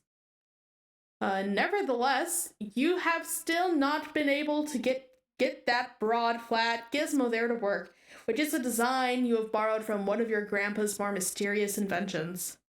She was taught to use them, the guns. Okay, at least she knows firearm safety then. To look closely at the sweet bro and Hella Jeff. To Gigi from TG. Oh, Dave did that for her? That's so nice.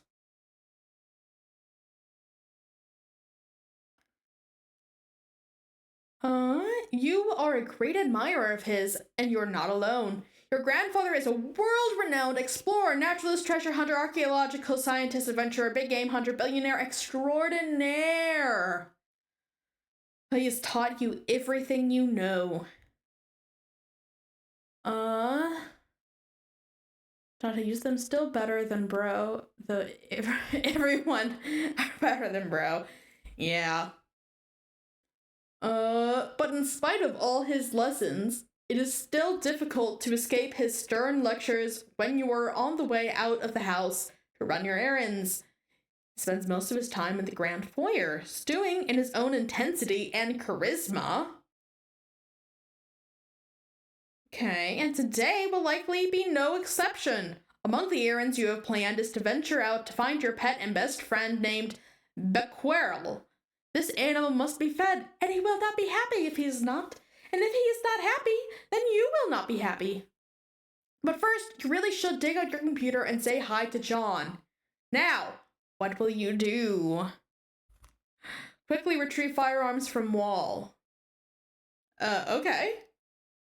You equip your trustworthy hunting rifle. There would be hell to pay if Granddad caught you leaving the house without it. Okay. So, her grandpa is either big into like, oh, like you need a gun to protect yourself, that kind of thing. Or he just thinks that you should always be ready to go on a good hunting trip. Probably the first one, honestly. Wonder why the design on your shirt changed. There's so much to wonder, really. You left the wardrobifier on its randomization setting. You may contemplate which shirt design you favor the most and commit to that setting in the near future. Capture log nearest Squiddle's doll and hug it. Aww, just before you can grab one, the powerful electromagnets concealed in their underbellies become activated and the two of them get all tangled up with each other playfully. That's so cute. Okay, now I want one of these. You capture log the tangled buddies. Tangle buddies! Lose interest in fauna and never speak of it again? Oh, but you could never do that. What marvelous creatures they are! What a daring dream to combine the finest qualities of humanity with the elegance and nobility of the animal kingdom. How you wish you could know their world. To hear one night those muted paw pads traipse up your stairs. A low but friendly growl unsettles your slumber, and as the soper seeps from your eyes, they detect a sharp pair of ears cutting the moonlight. A mysterious woven tongue invites. Wouldn't these ears suit you? Would not this proud long snout assist you in the hunt?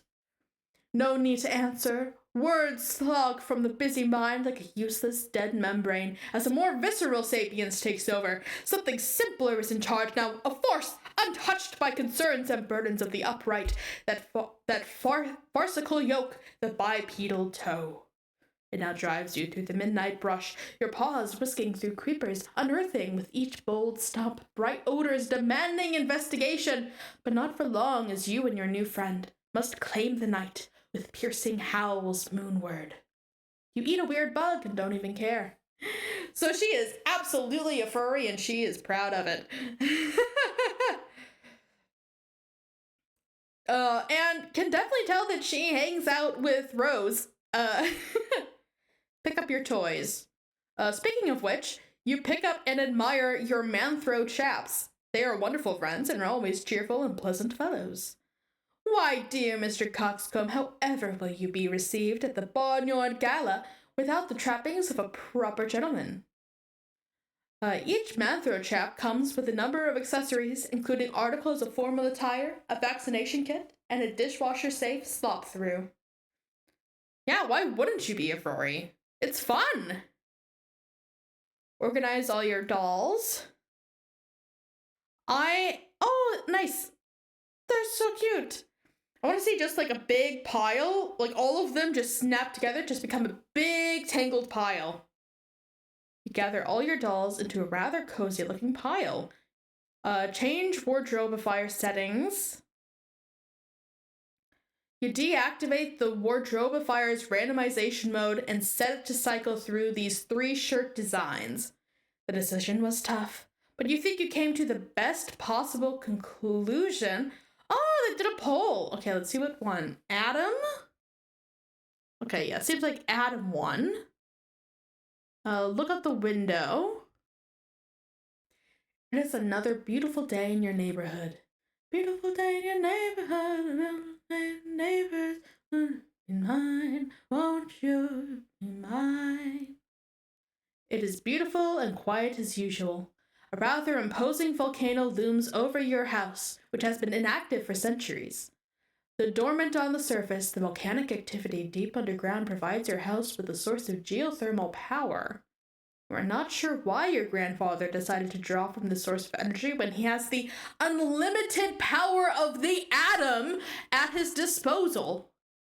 But it has been this way for as long as you can remember. You have chalked it up to your family's long-standing propensity for eclectic fursuits. Wait, you mean pursuits. Would you be mine? It's a wonderful day in the neighborhood, beautiful day to be neighbors. Won't you be mine? Won't you be mine? We have a volcano neighbor. And yes, I think the volcano will be our neighbor. Retrieve fursuit from magic chest.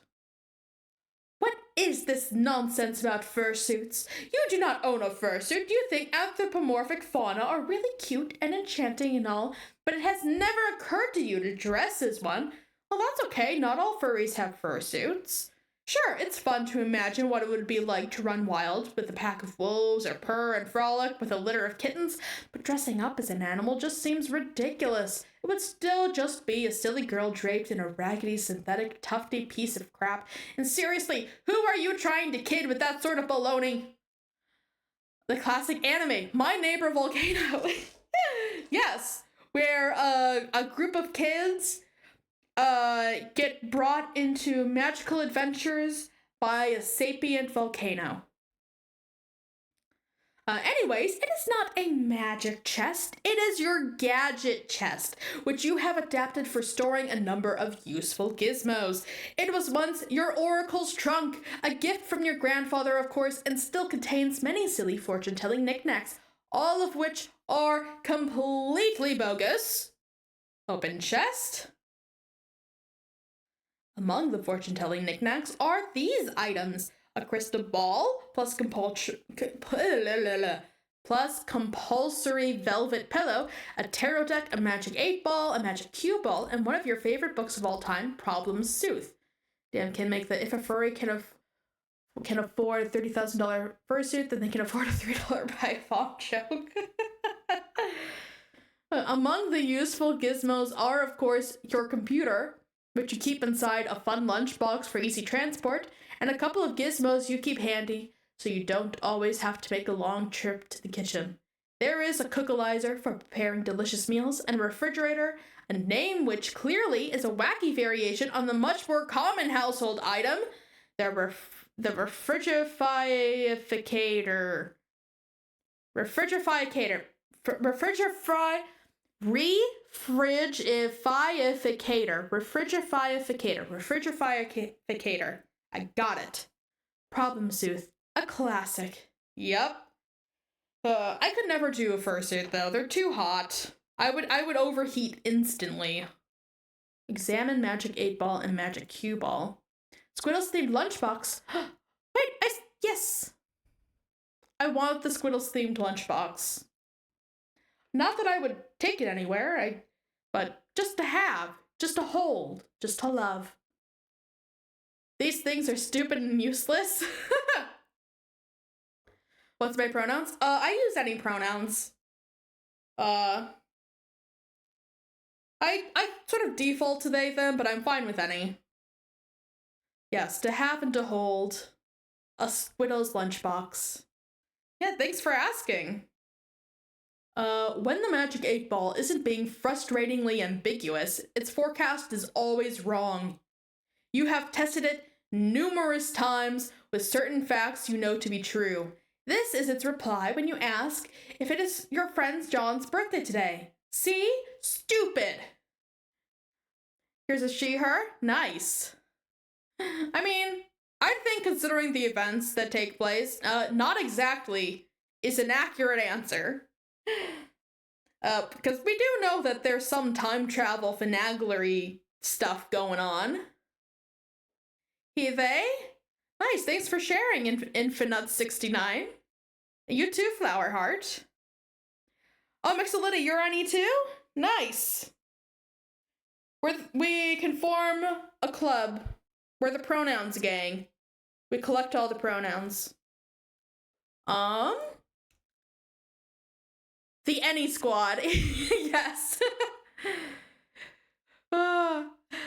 You guess maybe it could be used as a reverse prediction device and always trust the opposite of what it says.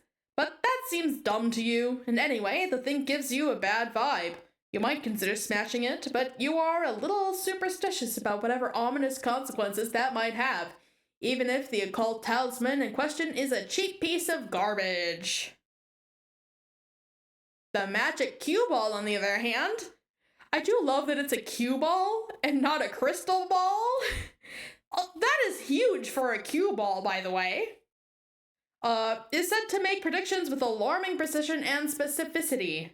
Unfortunately, it lacks a portal on its surface that allows you to view the prediction.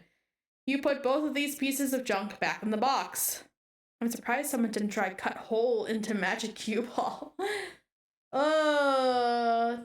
I would expect that. She did have a crystal ball too. I need to take another look. Clearly I did not pay attention. Yeah. Okay. Yeah, she did have the crystal ball. Magic cue ball. Problem soothe. Yeah, okay.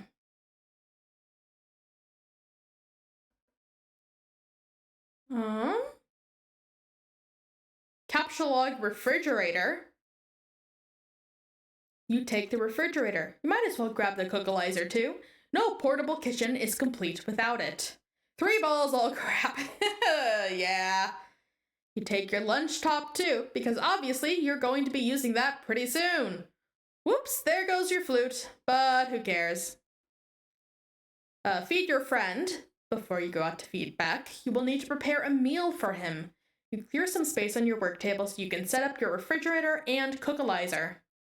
Just for fun, Jade allows you to take a stab and match you the cards to use for the gizmos. It doesn't present much of a challenge for her, so she figures she might as well step aside while providing a few generous hints. No, warmer, cooler, cold. Warmer, yes, no, cold, ice cold. Warmer. You have selected the key lime. Way to go. Try again. Hot? Wait, no, cold. Really cold. Frozen fucking tundra. Oh my god, take another crack at this. Congratulations! You advance your matching skills to the new level, Yukon Hero Legacy of the Frostbite Amputee. Jade is beginning to regret breaking the fourth wall for this ill-advised escapade. One more time. If it were known in advance how terrible you were going to be at this matching game, the author may have given second thought to preparing this cool interactive Flash application. Oh, look at all these fruits on the loose. Good luck trying to settle them down. You just deploy the gadgets yourself. Stick fruits in the refrigerator to keep them fresh. These fruits are unlikely to become less impudent anytime soon, regardless of where they are stored, but you stick them in anyways. You take a look at the refrigerator's rotary interface. You wonder what he's in the mood for today. Press the steak button. Okay, well, it's a rotary dial, so there are no buttons to press, but whatever, that doesn't really matter. You dial up a thick T-bone steak, which you are sure Becquerel is in the mood for because he is in the mood for steak every day and is never in the mood for anything else. But he does like his steak well cooked. What kind of creature is Becquerel? Lightly irradiate steak? Oh, what? He does prefer his steak rare after all, but you will not dignify the thought of turning the knob much further because you are not retarded. Okay, well now we have a radiated steak. Capture log the irradiated steak and save it for your trip outside. You probably shouldn't waste much more time. You wouldn't want all those nice depleted steak isotopes to settle down. Examine the atomic base by your bed. You wouldn't exactly call it an atomic base, but it is heavily customized to accommodate a high level of musical virtuosity.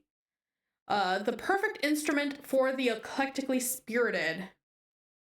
By the way, there's a mod that removes the R word from the comic. I might look into that. For the most part, like the more the humor and stuff I don't mind, but that word in particular I don't like using. So I might look into that later. The perfect instrument for the eclectically spirited. You have turned the strings way down, of course, because your stumpy arms can't reach the low notes. Oh my god. You switch your eclectic bass to its advanced setting. You promptly switch it back, since obviously it's too complicated to play it in person like this. The default setting is your preferred mode for casual jamming. You wish the mod was better than it was, though? Oh, does it miss some things? Or get some things that doesn't need to be? And since you can't possibly waste enough time playing music, casually jam is exactly what you're going to do. It changes a bit too much, yeah? Okay. I'll still check it out. I'll see if I think it's worth it. If I think it's worth it. Make sure to drink some water, guys. Something like that's gonna end up being subjective. Yeah. Everyone has their own limits. Casually jam is exactly what you're gonna do. Play a hauntingly relaxing bass line.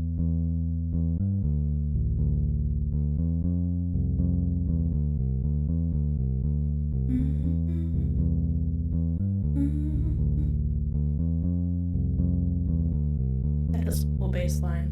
That is a huge greenhouse there. Her place is huge. Whoa, what? Where is she? Is this even on Earth? Oh. Yeah, wow. Oh, blue package.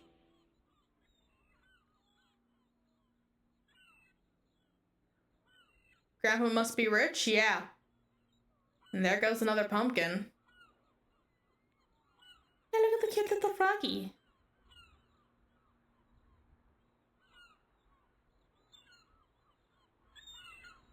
Okay, but I'm going to take a little 5-minute break. A fun fact, Homestuck was actually fully translated into Russian by fans. Oh, nice! But I'm gonna take a little 5-minute break. Everyone take the chance to stretch, grab a snack, drink some water, do whatever you need to do. And I will see you guys soon. I'll leave you with nice little sound effects here. Maybe start it over so you can get that funky bass line.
There we go. I forgot to turn my mic back on. But now I'm back. Huh? Oh, you can't hear it on this screen? Okay. Hey. Hello. Oh, I see why that is. Okay, yeah, it's just to do with how I have the audio set up. What I did to fix it, because I was getting before where I was getting a sort of feedback loop where everything was getting very echoey. And to fix that, I changed how the computer audio was getting routed through OBS, which means that I had to like put it in. Basically, I put in the audio as a source rather than having it in the audio mixer. Yes, I think I did. Unless you guys are getting a really big echo right now, in which case, I thought I fixed it and I didn't. But if you're not getting an echo right now, a really big echo, then it should be fine. But I think I'll keep streaming for about half an hour more. And then I'll probably stop because I do have stuff I need to get into later today. Well, yeah, let's get into it. But it is nice to see. So each of these sites seems to be related so far to one of our four main people. We have John with the big meteor, of course. We have the big fire that's coming towards Rose. Whatever vortex of lava or whatever is happening by Dave right now. And we have this area, which from that one scene we know happened really long ago. If you're curious, site is named Emma's Pain Adventures. Oh, so when you were reading many years ago, you didn't remember the slurs because you were reading it in Russian? Oh, nice. That's pretty cool. I don't speak Russian, unfortunately, but that's interesting to know.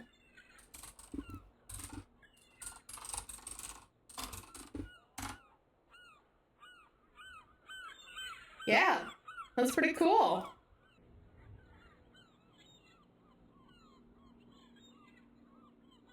Oh, nice. Your first language is Russian?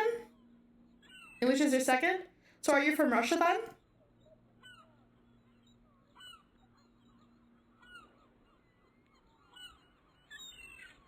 Capture log base. You take the portable amp from the wall socket too. Yeah, stuck there. They're so hot. Yeah. My aunt is from Russia, actually. And then she moved here when she was young. But unfortunately, I don't know any Russian myself. Take the portable amp from the wall socket too. That is a pretty cool portable amp. It's currently like 30 Celsius. Hold on, I gotta check. 30 Celsius to Fahrenheit. 86? Yeah. Let's see. What's it like here right now? It's pretty hot here too.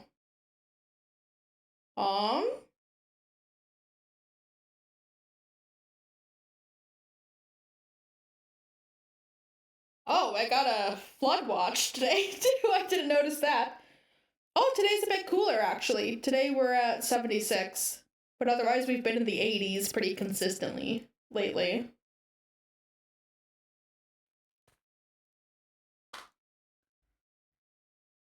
But yeah, it seems like everywhere is having a heat wave lately.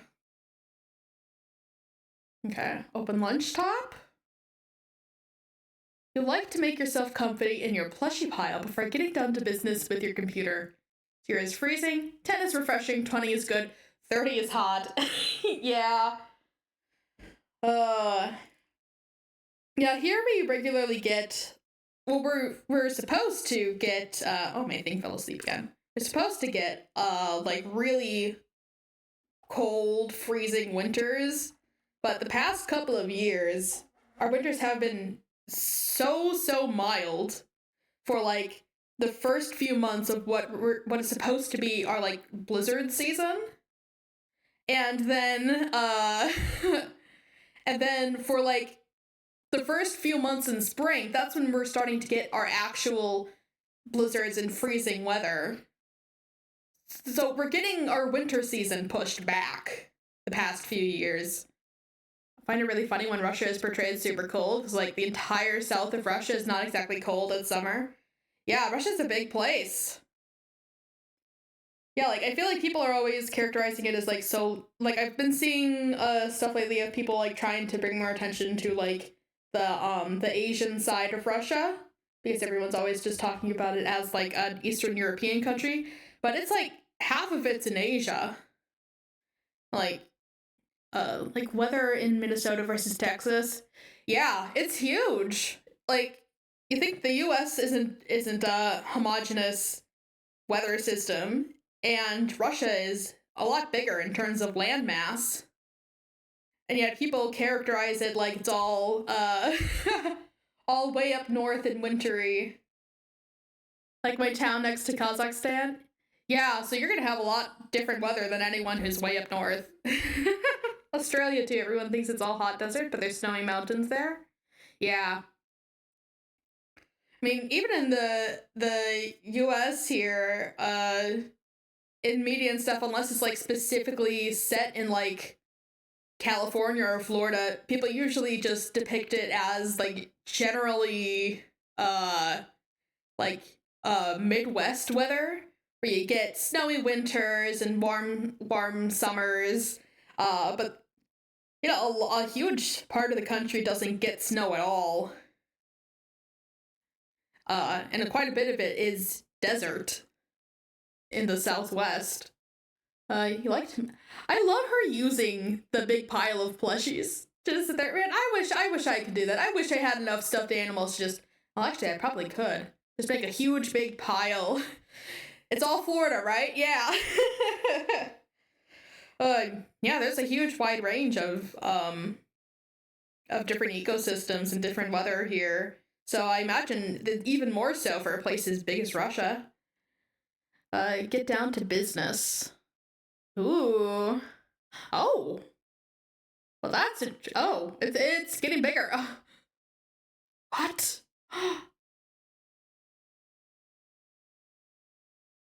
Okay, that's cool. Even in franchise that I like, Russia-like place is cold, but give them a pass if they will base that place on St. Petersburg specifically. Yeah, like if it's like you're saying like, oh, this is based on this specific place. Okay, like I'm not gonna get mad if they just show it all like, yeah.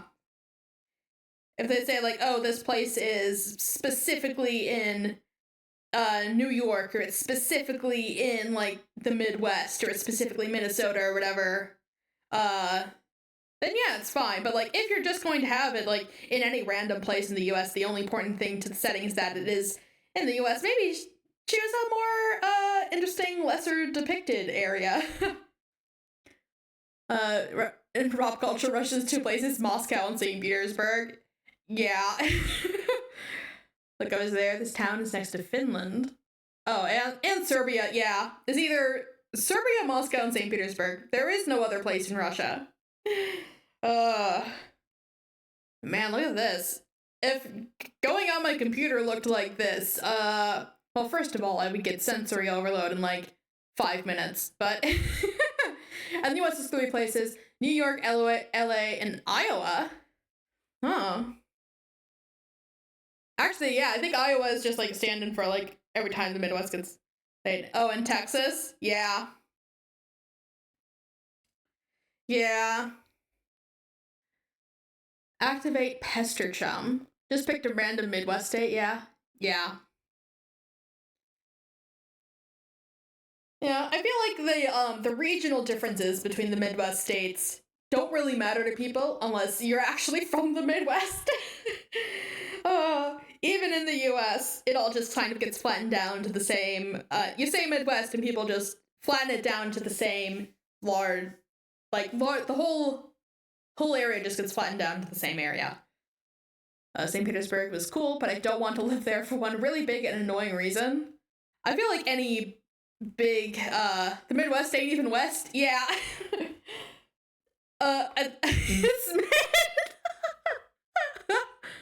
White nights? What's white nights? Oh, just like having snow at night and everything's bright? Snow brightness? Or is it like a specific thing?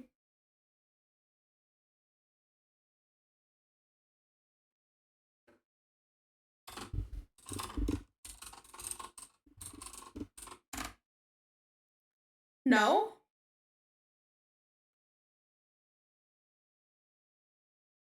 No. It's a summer phenomena? Oh, okay, here I'm seeing it. Oh, it's a festival. Dedicated to the phenomenon of midnight twilight due to its location near the Arctic Circle. Oh! Okay, so it's a phenomenon and a festival. Okay. Is it just, kind of obnoxious to be there during it? Hey look, John is online! Hooray! Also, it looks like Dave pestered you about something yesterday, but you missed it. 3 a.m. and the sky is white? Yeah, I don't live quite far north enough for that to be the phenomenon. For us to get that phenomenon here, but we do get pretty late daylight in the middle of winter. Or no, pretty late daylight in the middle of summer. I just mixed up my own seasons. Ignore what I just said. Also, a third person is online.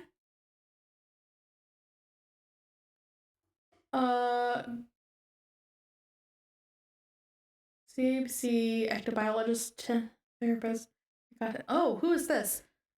Something geneticist? That's her, isn't it?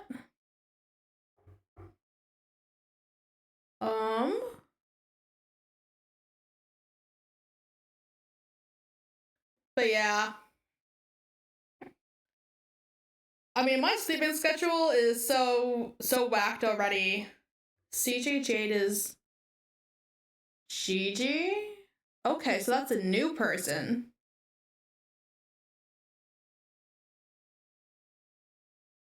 You greet John, but he does not respond. He's undoubtedly gallivanting around his house in a state of barely restrained birthday mirth. He may also be retrieving the 2 packages and the 2 envelopes, which you are certain came in the mail for him earlier. You will wait a little while and see if he returns before you head out. Oh, Jade is garden gnostic? Oh yeah. Not doesn't end in geneticist. So that is another person. Oh, that's interesting. Oh, and in the, when we were with the Wanderer, when they were drawing the sky, they did say that there was, 4 planets, and then there was a distant planet hidden behind darkness, so maybe this 5th person comes into play with that. Because my theory is that each of the planets depicted there has something to do with each of our 4 main people. Look at the page before. Do we have... Oh yeah, you can see it more clearly here. Yeah. Carcinogeneticist. Okay. You will wait a little while and see if he returns before you head out. Hey, oh, you're asleep again, aren't you? Or do you even know if you are? I still don't know how that works. It does not appear so, but you just never know with that crazy and cool guy. So cool. Turns out Godhead began pastoring garden gnostic. Hey, oh, you're asleep again, aren't you? Or do you even know if you are that? I still don't know how that works.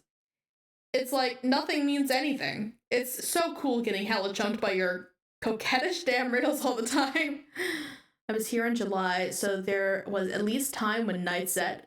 In June, though.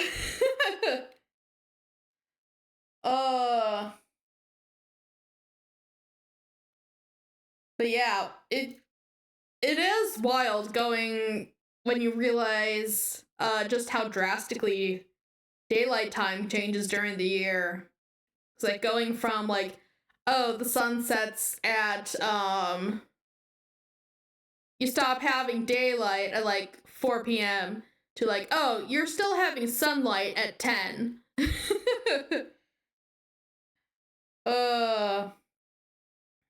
You did forget about this page? I don't know why I believe anything you say. I'm like the Grand Marshal of gross chumpage.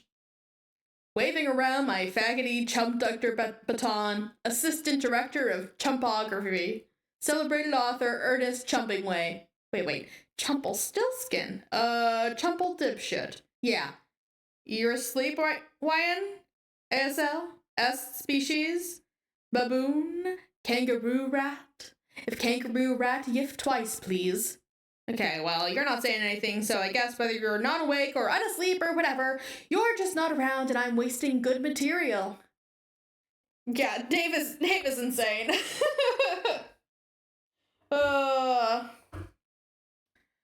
Even worse, I'm wasting a killer persona here. Like, I don't know, like a wide open V-shaped leotard and a fuck ton of body paint.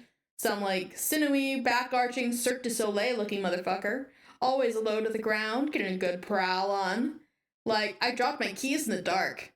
Nimblest son of a bitch who had the gumption to glue a nasty pair of latex cat lips to his face for a reason that wasn't a joke. To no one at all, yeah. He's just like, oh, well, I'm wasting material. But then he keeps going. Oh, buddy. Jade, hey, where are you? Seriously, I'm sitting here tonight with a fucking bag of kibble open, jacked open on my lap, and primed for a goddamn bear. And you're gone. By the way, my name is Aqueet Permusk. Hardest buttock in the jungle. Tempered steel. What expected from the superheated apple juice and psychological torture from bro. Yeah. And he says specifically hardest buttock in the jungle. He was going off about the soft butts of the puppets earlier. Oh, tempered steel.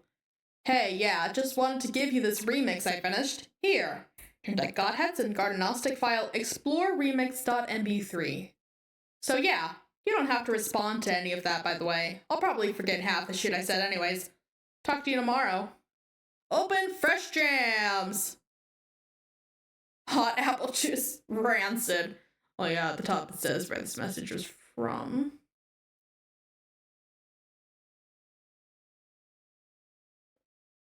Yeah.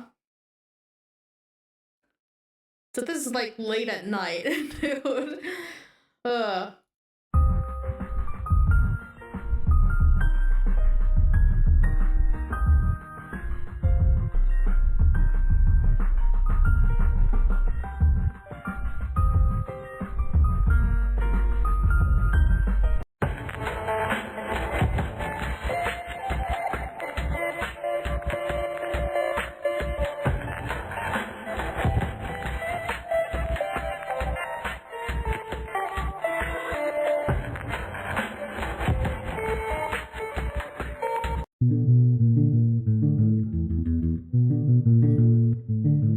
So it seems like the symbols here are like who made them, or like who contributed. So yeah, this is like John's piano thing, and Dave remixed it. Rose did a thing, Dave remixed it. Anyway, can you share a silly Tumblr post I saw? Sure. So yeah, there could be some slurs in Russian version too, but listen, I was very much skimming through dialogues back then. Yeah, fair enough.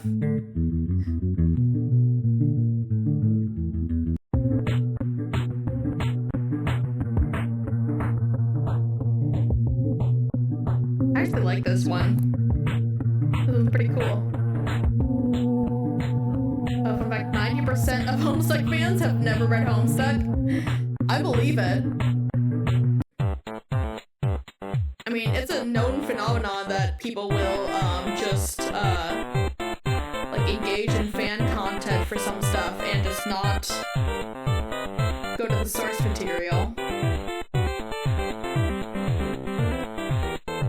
Yeah, we're jamming out here.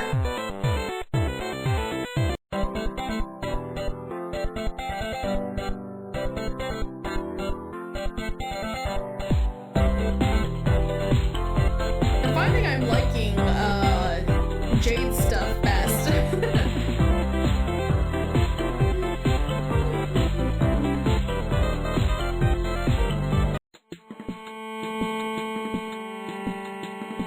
Yeah.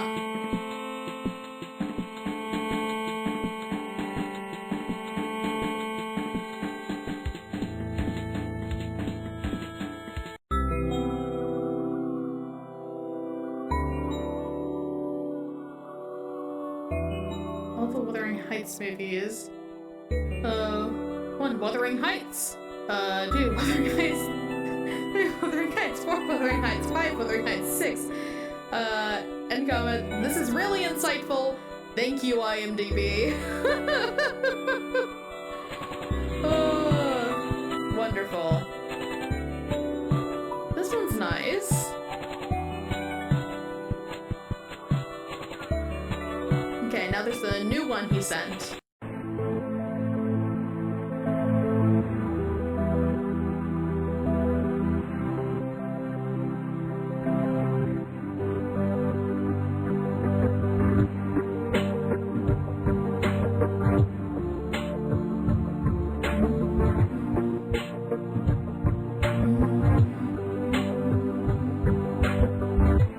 Yeah, that's pretty good. Nice going, Dave. Open a kidna and go to mspanadventures.com. Boggle vacantly at these shenanigans. Begins to dawn on you that everything you just did may have been a colossal waste of time. And intermission. You open your web browser and this is remixing the song from the Wonder if I can end a send flash. Oh, okay, yeah. You open your web browser and visit MSPA.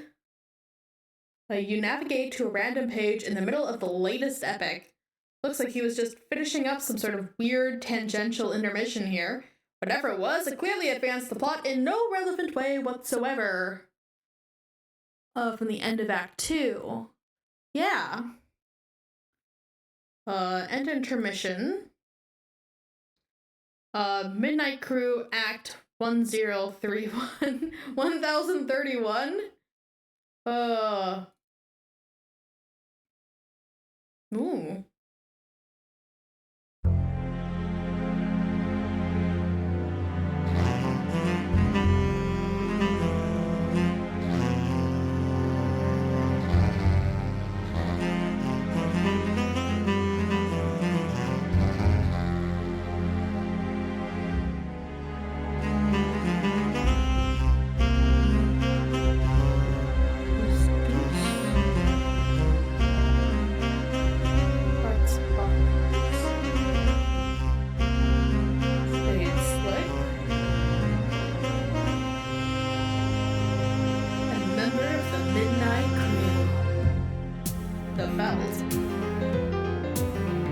Yeah, beat him up!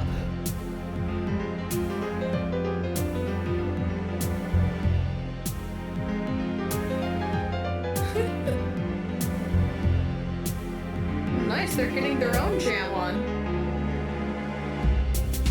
Midnight Crew. Okay. You killed a little time, but still no sign of John. Pastor Dave? Hi, Dave.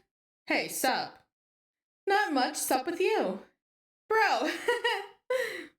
Good one. It's alright, being chill, I guess. You know how it goes. Hey Jade, what you got open there on the last page?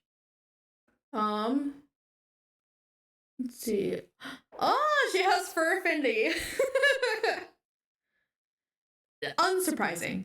As someone who ended up seeing some of adaptations of that book, they are more apeshit than you can expect. I still remember seeing adaptation that takes place in Malibu High School and one that takes place in medieval Japan. And one day, yeah. Great. Feeling cool today, Mr. Cool Guy? Oh man, you know it. So cool! You know shit is ice cold up in here. Shit is wicked bananas, I'm telling you. Both adaptations were on YouTube, and me and my pal had a really stupid idea. Did you like slice them up or like play them over each other?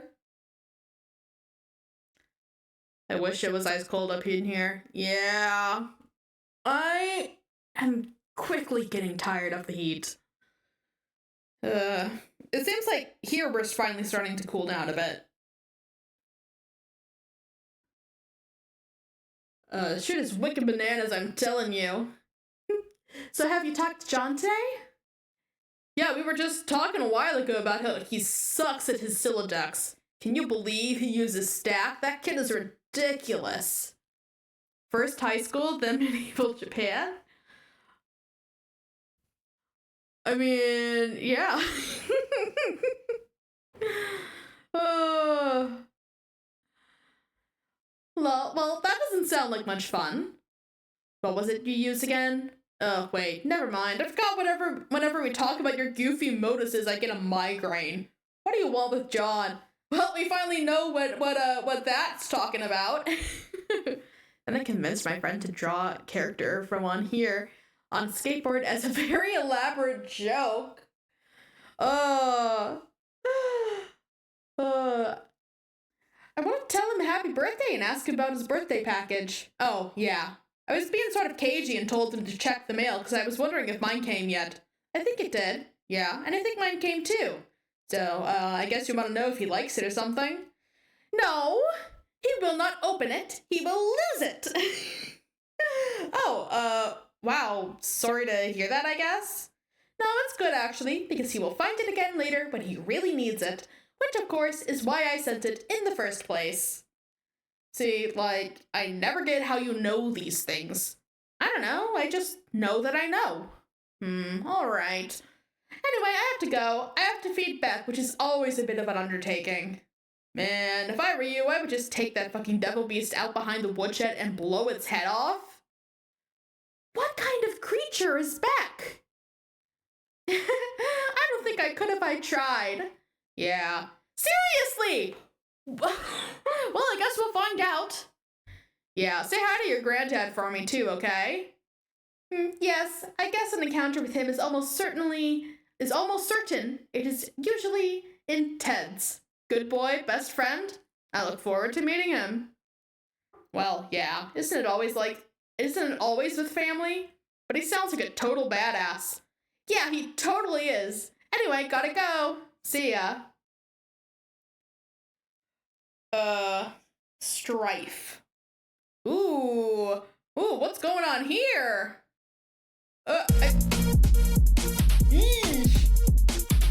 Round one, Strife.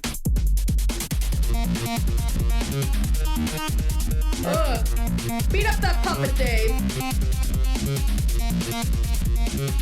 Beat it up, beat it up, beat it up, beat it up, beat it up, beat it up. Get it, get it, get it, get it, get it. Oh, get off of you!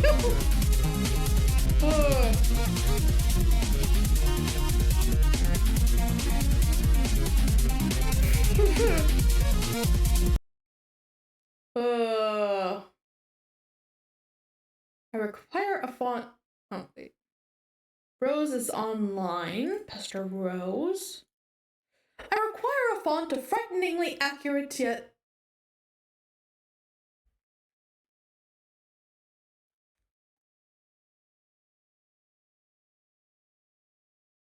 What? I just gotta. What? Right. Oh.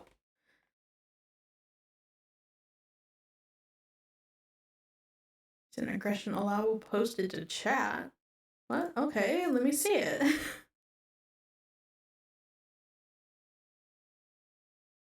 Okay. I require a font of frighteningly accurate yet infuriatingly non-specific information. Do you know where I can find a wellspring of this sort? Yes, okay, but we can't talk for long. You have plans? Well, yes, I do, but it's just that you will lose your internet connection soon, and we won't talk again for a pretty long time, not until you enter. Enter? Yeah. See, this is what I was talking about. This was the itch that needed scratching. My avarice for the inscrutable. It is limitless. Don't chat builder, I was not talking about you. No, I know you weren't. I don't really know if I can specifically, but like, oh yeah, no, they weren't talking about me. This is fine. Well, yes, I did, but it's just that you will lose your internet connection soon. Yeah, this is what I was talking about. This was the itch that needed scratching. My avarice for the inscrutable. It is limitless. What do you want to know? You've been insisting. Today was the big day. We would all play a game you didn't know the name of, a game you said I'd get in the mail, and did. One that would help me answer some questions. But Strider is being obtuse. I can't catch John at his computer. You don't even have the game yourself, and on top of that, my internet is unstable. So, are you sure today is the day? There sure are a lot of challenges, but yes, I am sure. Dave is cool. You know he'll come around when the time is right. He just has a lot of work to do first. And so do you. You'll need to keep searching for a stable signal and power source. It'll be hard, but don't give up. And don't worry about me either. Focus on playing with John first. It all starts with you two. Is there nothing else you can say to prepare me for this? I'm sure you think a little of blithely upsetting dark forces with Grandpa Moreau over there on Hell Murder Island, but honestly, I've only read a few books on it. Dark? That's ridiculous! I don't really know what to tell you other than it's not going to be what you think it is. And most importantly, you will have your questions answered, but they will be the ones you haven't thought to ask yet.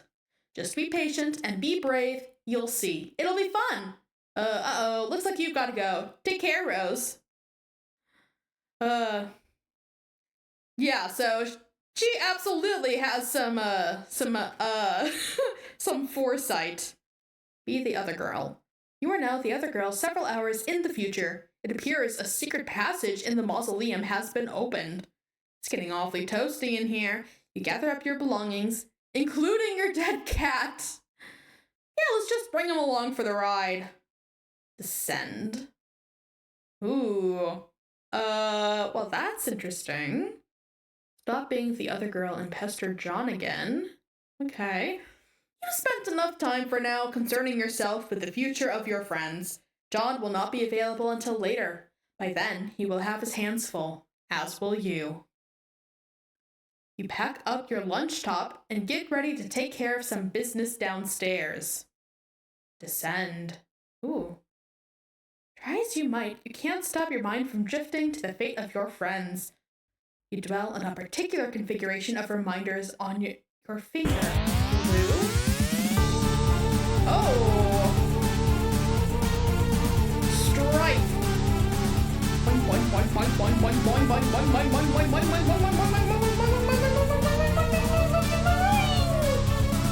Ah! So close, John! Uh-oh.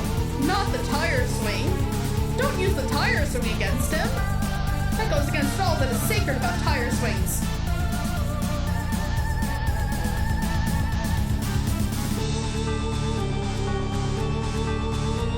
Yay! Harlequin Grandma! She's back!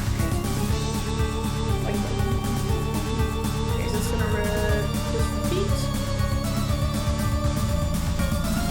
Okay, yeah, I think this just repeats over. Yes, okay. Also in the future, but years, not hours. Ooh, we get back to the Wanderer? To bare white branches, a sentry awakes. Oh, it's the other guy! The other Wanderer. Hello? What you got there? Oh. Nom nom nom nom nom nom nom. Oh, he does not like that. Oh, that is a wicked sword. Okay. Ooh, we're back at this. Oh, okay, here we go. Get ready for a lot of reading, guys. The overall comic volume could use a tiny reduction. Okay, I'll turn it down a bit. Hold on, I'll go back to test it.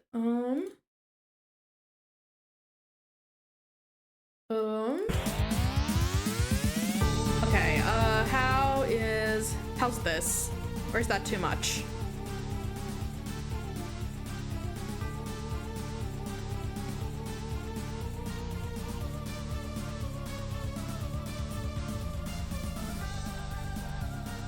Sounds good? Okay. Okay. Some stuff about capture codes and punch card alchemy. Is anyone actually reading any of this? I am. Or are they all dead? I don't know if anyone besides us is even alive and playing the game, or if anybody even really cares what we have to say. Rose said I should add some stuff to this FAQ if anything occurred to me, so I guess I'm doing that. Oh, who's writing this? Is this John? I figure at the very least it will be a good reference for just us to use, but Dave probably won't read any of this because he's sort of this whopping stupid horse, but whatever. I finally figured out what those weird codes on the back of capture log cards are for. Well, maybe not what they're always for, but a way that Spurb has exploited them for an in-game purpose. Every captured item stamps the card with a unique code, and a gizmo in Spurb called the Punch Designix will punch a unique pattern of holes in a card which is derived from that code. The punched card can then be used with other gizmos to duplicate the item and or combine it with another item.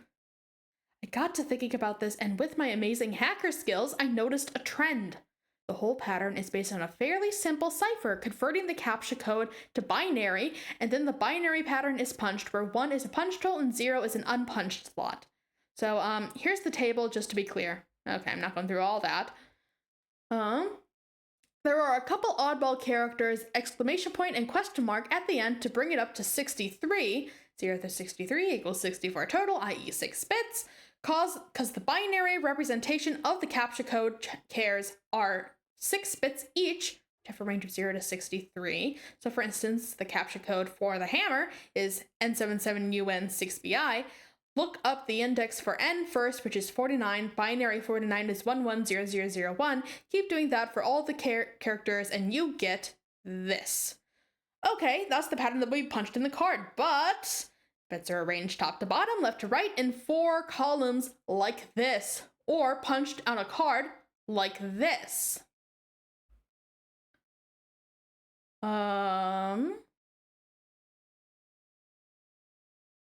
Okay, nice. Oh, okay, that pretty much looks like shit, but you get the idea. Yeah, that's not great assay art. So to combine 2 items, you just overlap 2 punch cards. Only the places where both cards have a hole will show through. So it's sort of like a bitwise AND operation on both cards. The new pattern gives you the code for the new item. For instance, combining the code for a hammer and a pogo ride gives a new code with less holes, obviously, which translates to this. That whole pattern went on to make the pogo hammer, which is so rad you have no idea. I've also wondered if you can combine items in other ways, like a bitwise OR. That means combining the cards to get more holes, not less, i.e. the new pattern has a hole for every hole on either card. This pattern would be accomplished by double punching a card, like 2 codes, 1 card. I've got to try that sometime. I am curious what that would do. I am curious, what that physically would look like. So I really hope he tries that soon. But there are some mysterious things about all this. First of all, with all the hole slots, there are 48 bits in total, which means that there are almost 300 trillion possible codes, and 300 trillion sounds huge! But when you consider it is supposed to account for all conceivable items, including all the wacky combinations of stuff, it suddenly doesn't seem that big. This leads me to believe that not every combination of item has a viable duplicate, but this is kind of obvious anyway, since there are many combinations of punch cards that will produce either a blank card with and, or a totally punched card with or. So there are a lot of dud combinations out there, and many that will just lead to the same pattern. Like, for instance, a gun and an atom bomb could not make some sort of ultimate death ray. Excuse me? But for that matter, a shoehorn and a potted plant could lead to the exact same pattern. So weird. Also, it seems like combined items will always have patterns with either much fewer holes or much more holes than more ordinary items, which will occupy the vast meaty middle of all possible patterns. It is strange and counterintuitive that more complex objects have simpler patterns, but hey, there you have it. But all this sort of makes me guess this system can be cracked in some way. Like if you have a complicated item and you want to extract simpler item components from, oh, this is what I was talking about earlier with the rocket pack. There might be some algorithm for deriving the pattern you want, or at least narrowing down the possibilities. There might also be some ways of charting through the simpler patterns on both ends of the spectrum and pinning down the ones that will make cooler stuff. Who knows? Yeah, that's like what I was talking about before, although I was talking more about like brute forcing it through trial and error than like creating an algorithm, but still. I want to ask Jade about this because she's really good at this sort of thing somehow, even though she doesn't have my elite hacker cred. Oh, buddy. Too bad she makes herself so scarce all the time. Jade, if you ever read this, let me know what you think. Punch card calculator. Oh. Okay.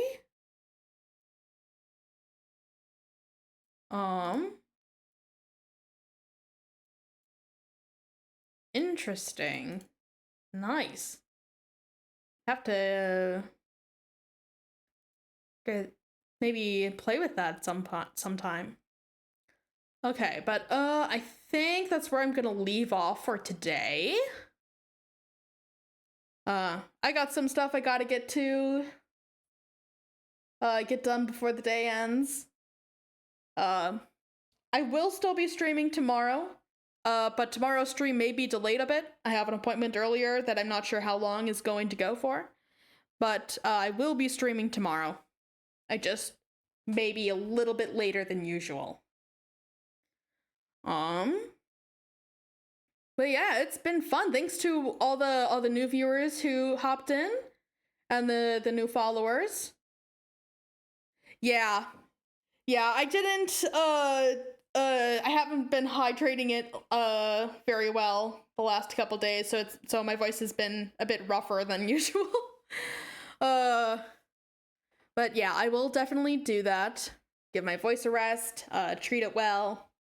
And you guys also take care of yourselves. Hydrate, take care of yourselves in the heat. Yes, water. I will do that now. You guys also drink. That yummy hydration juice. But yeah, I hope to see you guys tomorrow. I also stream Deltarune on Mondays. But yeah, it's been great hanging out with you guys. I hope you all have a great rest of your day, rest of your evening. Yeah, you too, Flower Heart. Have a good night. And that's it. I hope to see you guys later.